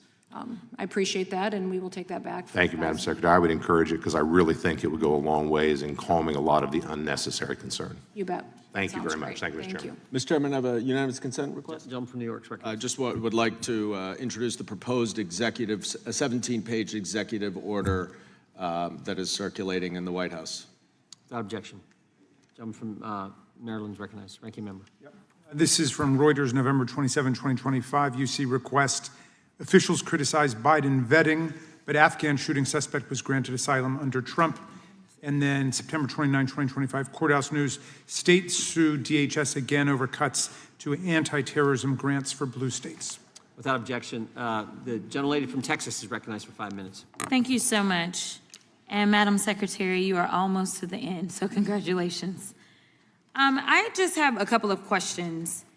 Are you aware that the law that was written by this Congress makes it clear that members of Congress are allowed to, entitled to enter any detention? Representative Crockett, I apologize. I have to run to vote in another committee, Secretary, and Mr. Schmidt will chair, and you will get extra 15 seconds, but I apologize for that. Yes, thank you. Thank you so much Mr. for your Chairman. testimony. Appreciate it. Are you aware that the law makes it clear that members of Congress are allowed to enter any detention facility at any point in time in which they choose to? Yes, I'm aware of the visitation and oversight responsibility, and we work every day to try to accommodate members of Congress while taking into account the safety of those individuals that are being detained be clear. there. At any time, correct? Yes, I understand there's litigation in this area. No, too, and so that's not we my are question. I'm not facilitating asking you that. about litigation. Yeah. I'm asking you what the law is, because let me put it to you this There's way. an appropriations rider that talks about Correct, oversight. and appropriations are law, because you are asking us to correct. appropriate dollars right now for DHS, correct? Correct. And if we do that, you would take that as law, correct? Correct. Okay, so that is what the law states, yet somehow, myself and another colleague, Congressman Castro, we ended up giving a 7-day notice to the Dilley detention facility because I had actually already gone to El Paso before. And when I went to that facility and I asked them why it was that they were requiring me to do something that specifically my branch of government had dictated was not required, they said it was because of you. They said you were the one that said that they were not allowed to allow us entry unless we gave a 7 days heads up. Is that true? The law specifically states oversight and visitations, and we are working to My question facilitate is, those, and we're at that were time you, working did you to give the instruction that members must give a 7 days heads up or not? We had a policy in place that allowed us to get the Did you, staff were you here the to one that ordered that facilitate. policy? I have a responsibility for ensuring everybody in that Okay. facility is going to be safe, and that I have Okay, adequate no, but that's not staff my question, because to the conduct problem, a let tour me and tell you why we oversight need at the to, same time. reclaiming my time. The reason that I'm talking to you about this policy, and you're talking to me about safety, is because I did go into the Dilley detention facility. And let me tell you, they're not safe. This is why we need to conduct oversight, because your people continue. In fact, you have lost more lives in detention than anybody else. That is your record right now. So I don't expect that y'all are going to be the ones that are going to be best to keep them safe. This is why we are supposed to conduct oversight and not wait for you to give permission. In fact, after I left the Dilley facility, we were informed of a measles outbreak that was taking place in that facility. And another question I have, are you the one that ordered it to be reopened, because that facility was closed under Joe Biden? Those facilities were opened with the new administration. I'd have to look Okay, and you're see part if of the that new was- administration. Were you the one that ordered it to be open, is my question. I would have to see when it was opened, because I wasn't sworn in until 5 days after the Okay, well, this president was, was it was in office, reopened in so I March. would have to look at It when was reopened in March of last year. Well, then I'm sure that contract would have been renewed while I was secretary. Speaking of contracts, as I have, actually, you know what, let me continue on this line of y'all breaking the law. Are you familiar with a child by the name of Liam Ramos? I am. All right, so Liam was at this Dilley facility, and it just so happened that we had put in our 7 days notice, and y'all had grabbed him 6 days prior to our visit. So we were able to go and visit Liam. Are you aware of the court order that came down that released Liam from custody? I am. And are you aware that the judge said the case has its genesis in an ill-conceived and incompetently implemented government pursuit of daily deportation quotas, apparently even if it requires traumatizing children? This court and others regularly send undocumented people to prison and orders them deported, but do so by proper legal procedures. Are you aware of that? Yes, and I would disagree with the judge on several I'm points sure you would, in but can there. you tell me whether or not That you have a law father- degree? Father chose to Can you to tell have me whether or Liam not you be have a with law him. degree? If I have what? A law degree. No, I do not have a law Okay, degree. and you do understand, because I can go through a bunch of court cases and orders that I disagree with from the Supreme Court, that ultimately, that is the order of the court. That is what you follow, and if you have an issue, you appeal it up, correct? That is correct. Okay. The court went on to say, apparent also is the government's ignorance of an American historical document called the Declaration of Independence. 33-year-old Thomas Jefferson enumerated grievances against a would-be authoritarian king over his nascent nation. Among others were, he has sent hither swarms of officers to harass our people. He has excited domestic insurrection among us, for quartering large bodies of armed troops among us. He has kept us among, in times of peace, standing armies without the consent of our legislatures. Are you aware that he wrote that? Do you know that he was writing about ICE that falls under you? The judge? Yes. Yes. Okay. With that, I will yield, but I do have 2 UCs. The first UC is ICE training was slashed, records show corroborating whistleblower claims from the Washington Post on yesterday. Without objection. The second one is FEMA's response to Texas flood slowed by Noem's cost controls. This is out of CNN from July 10th of 2025. Without objection. Thank you so much.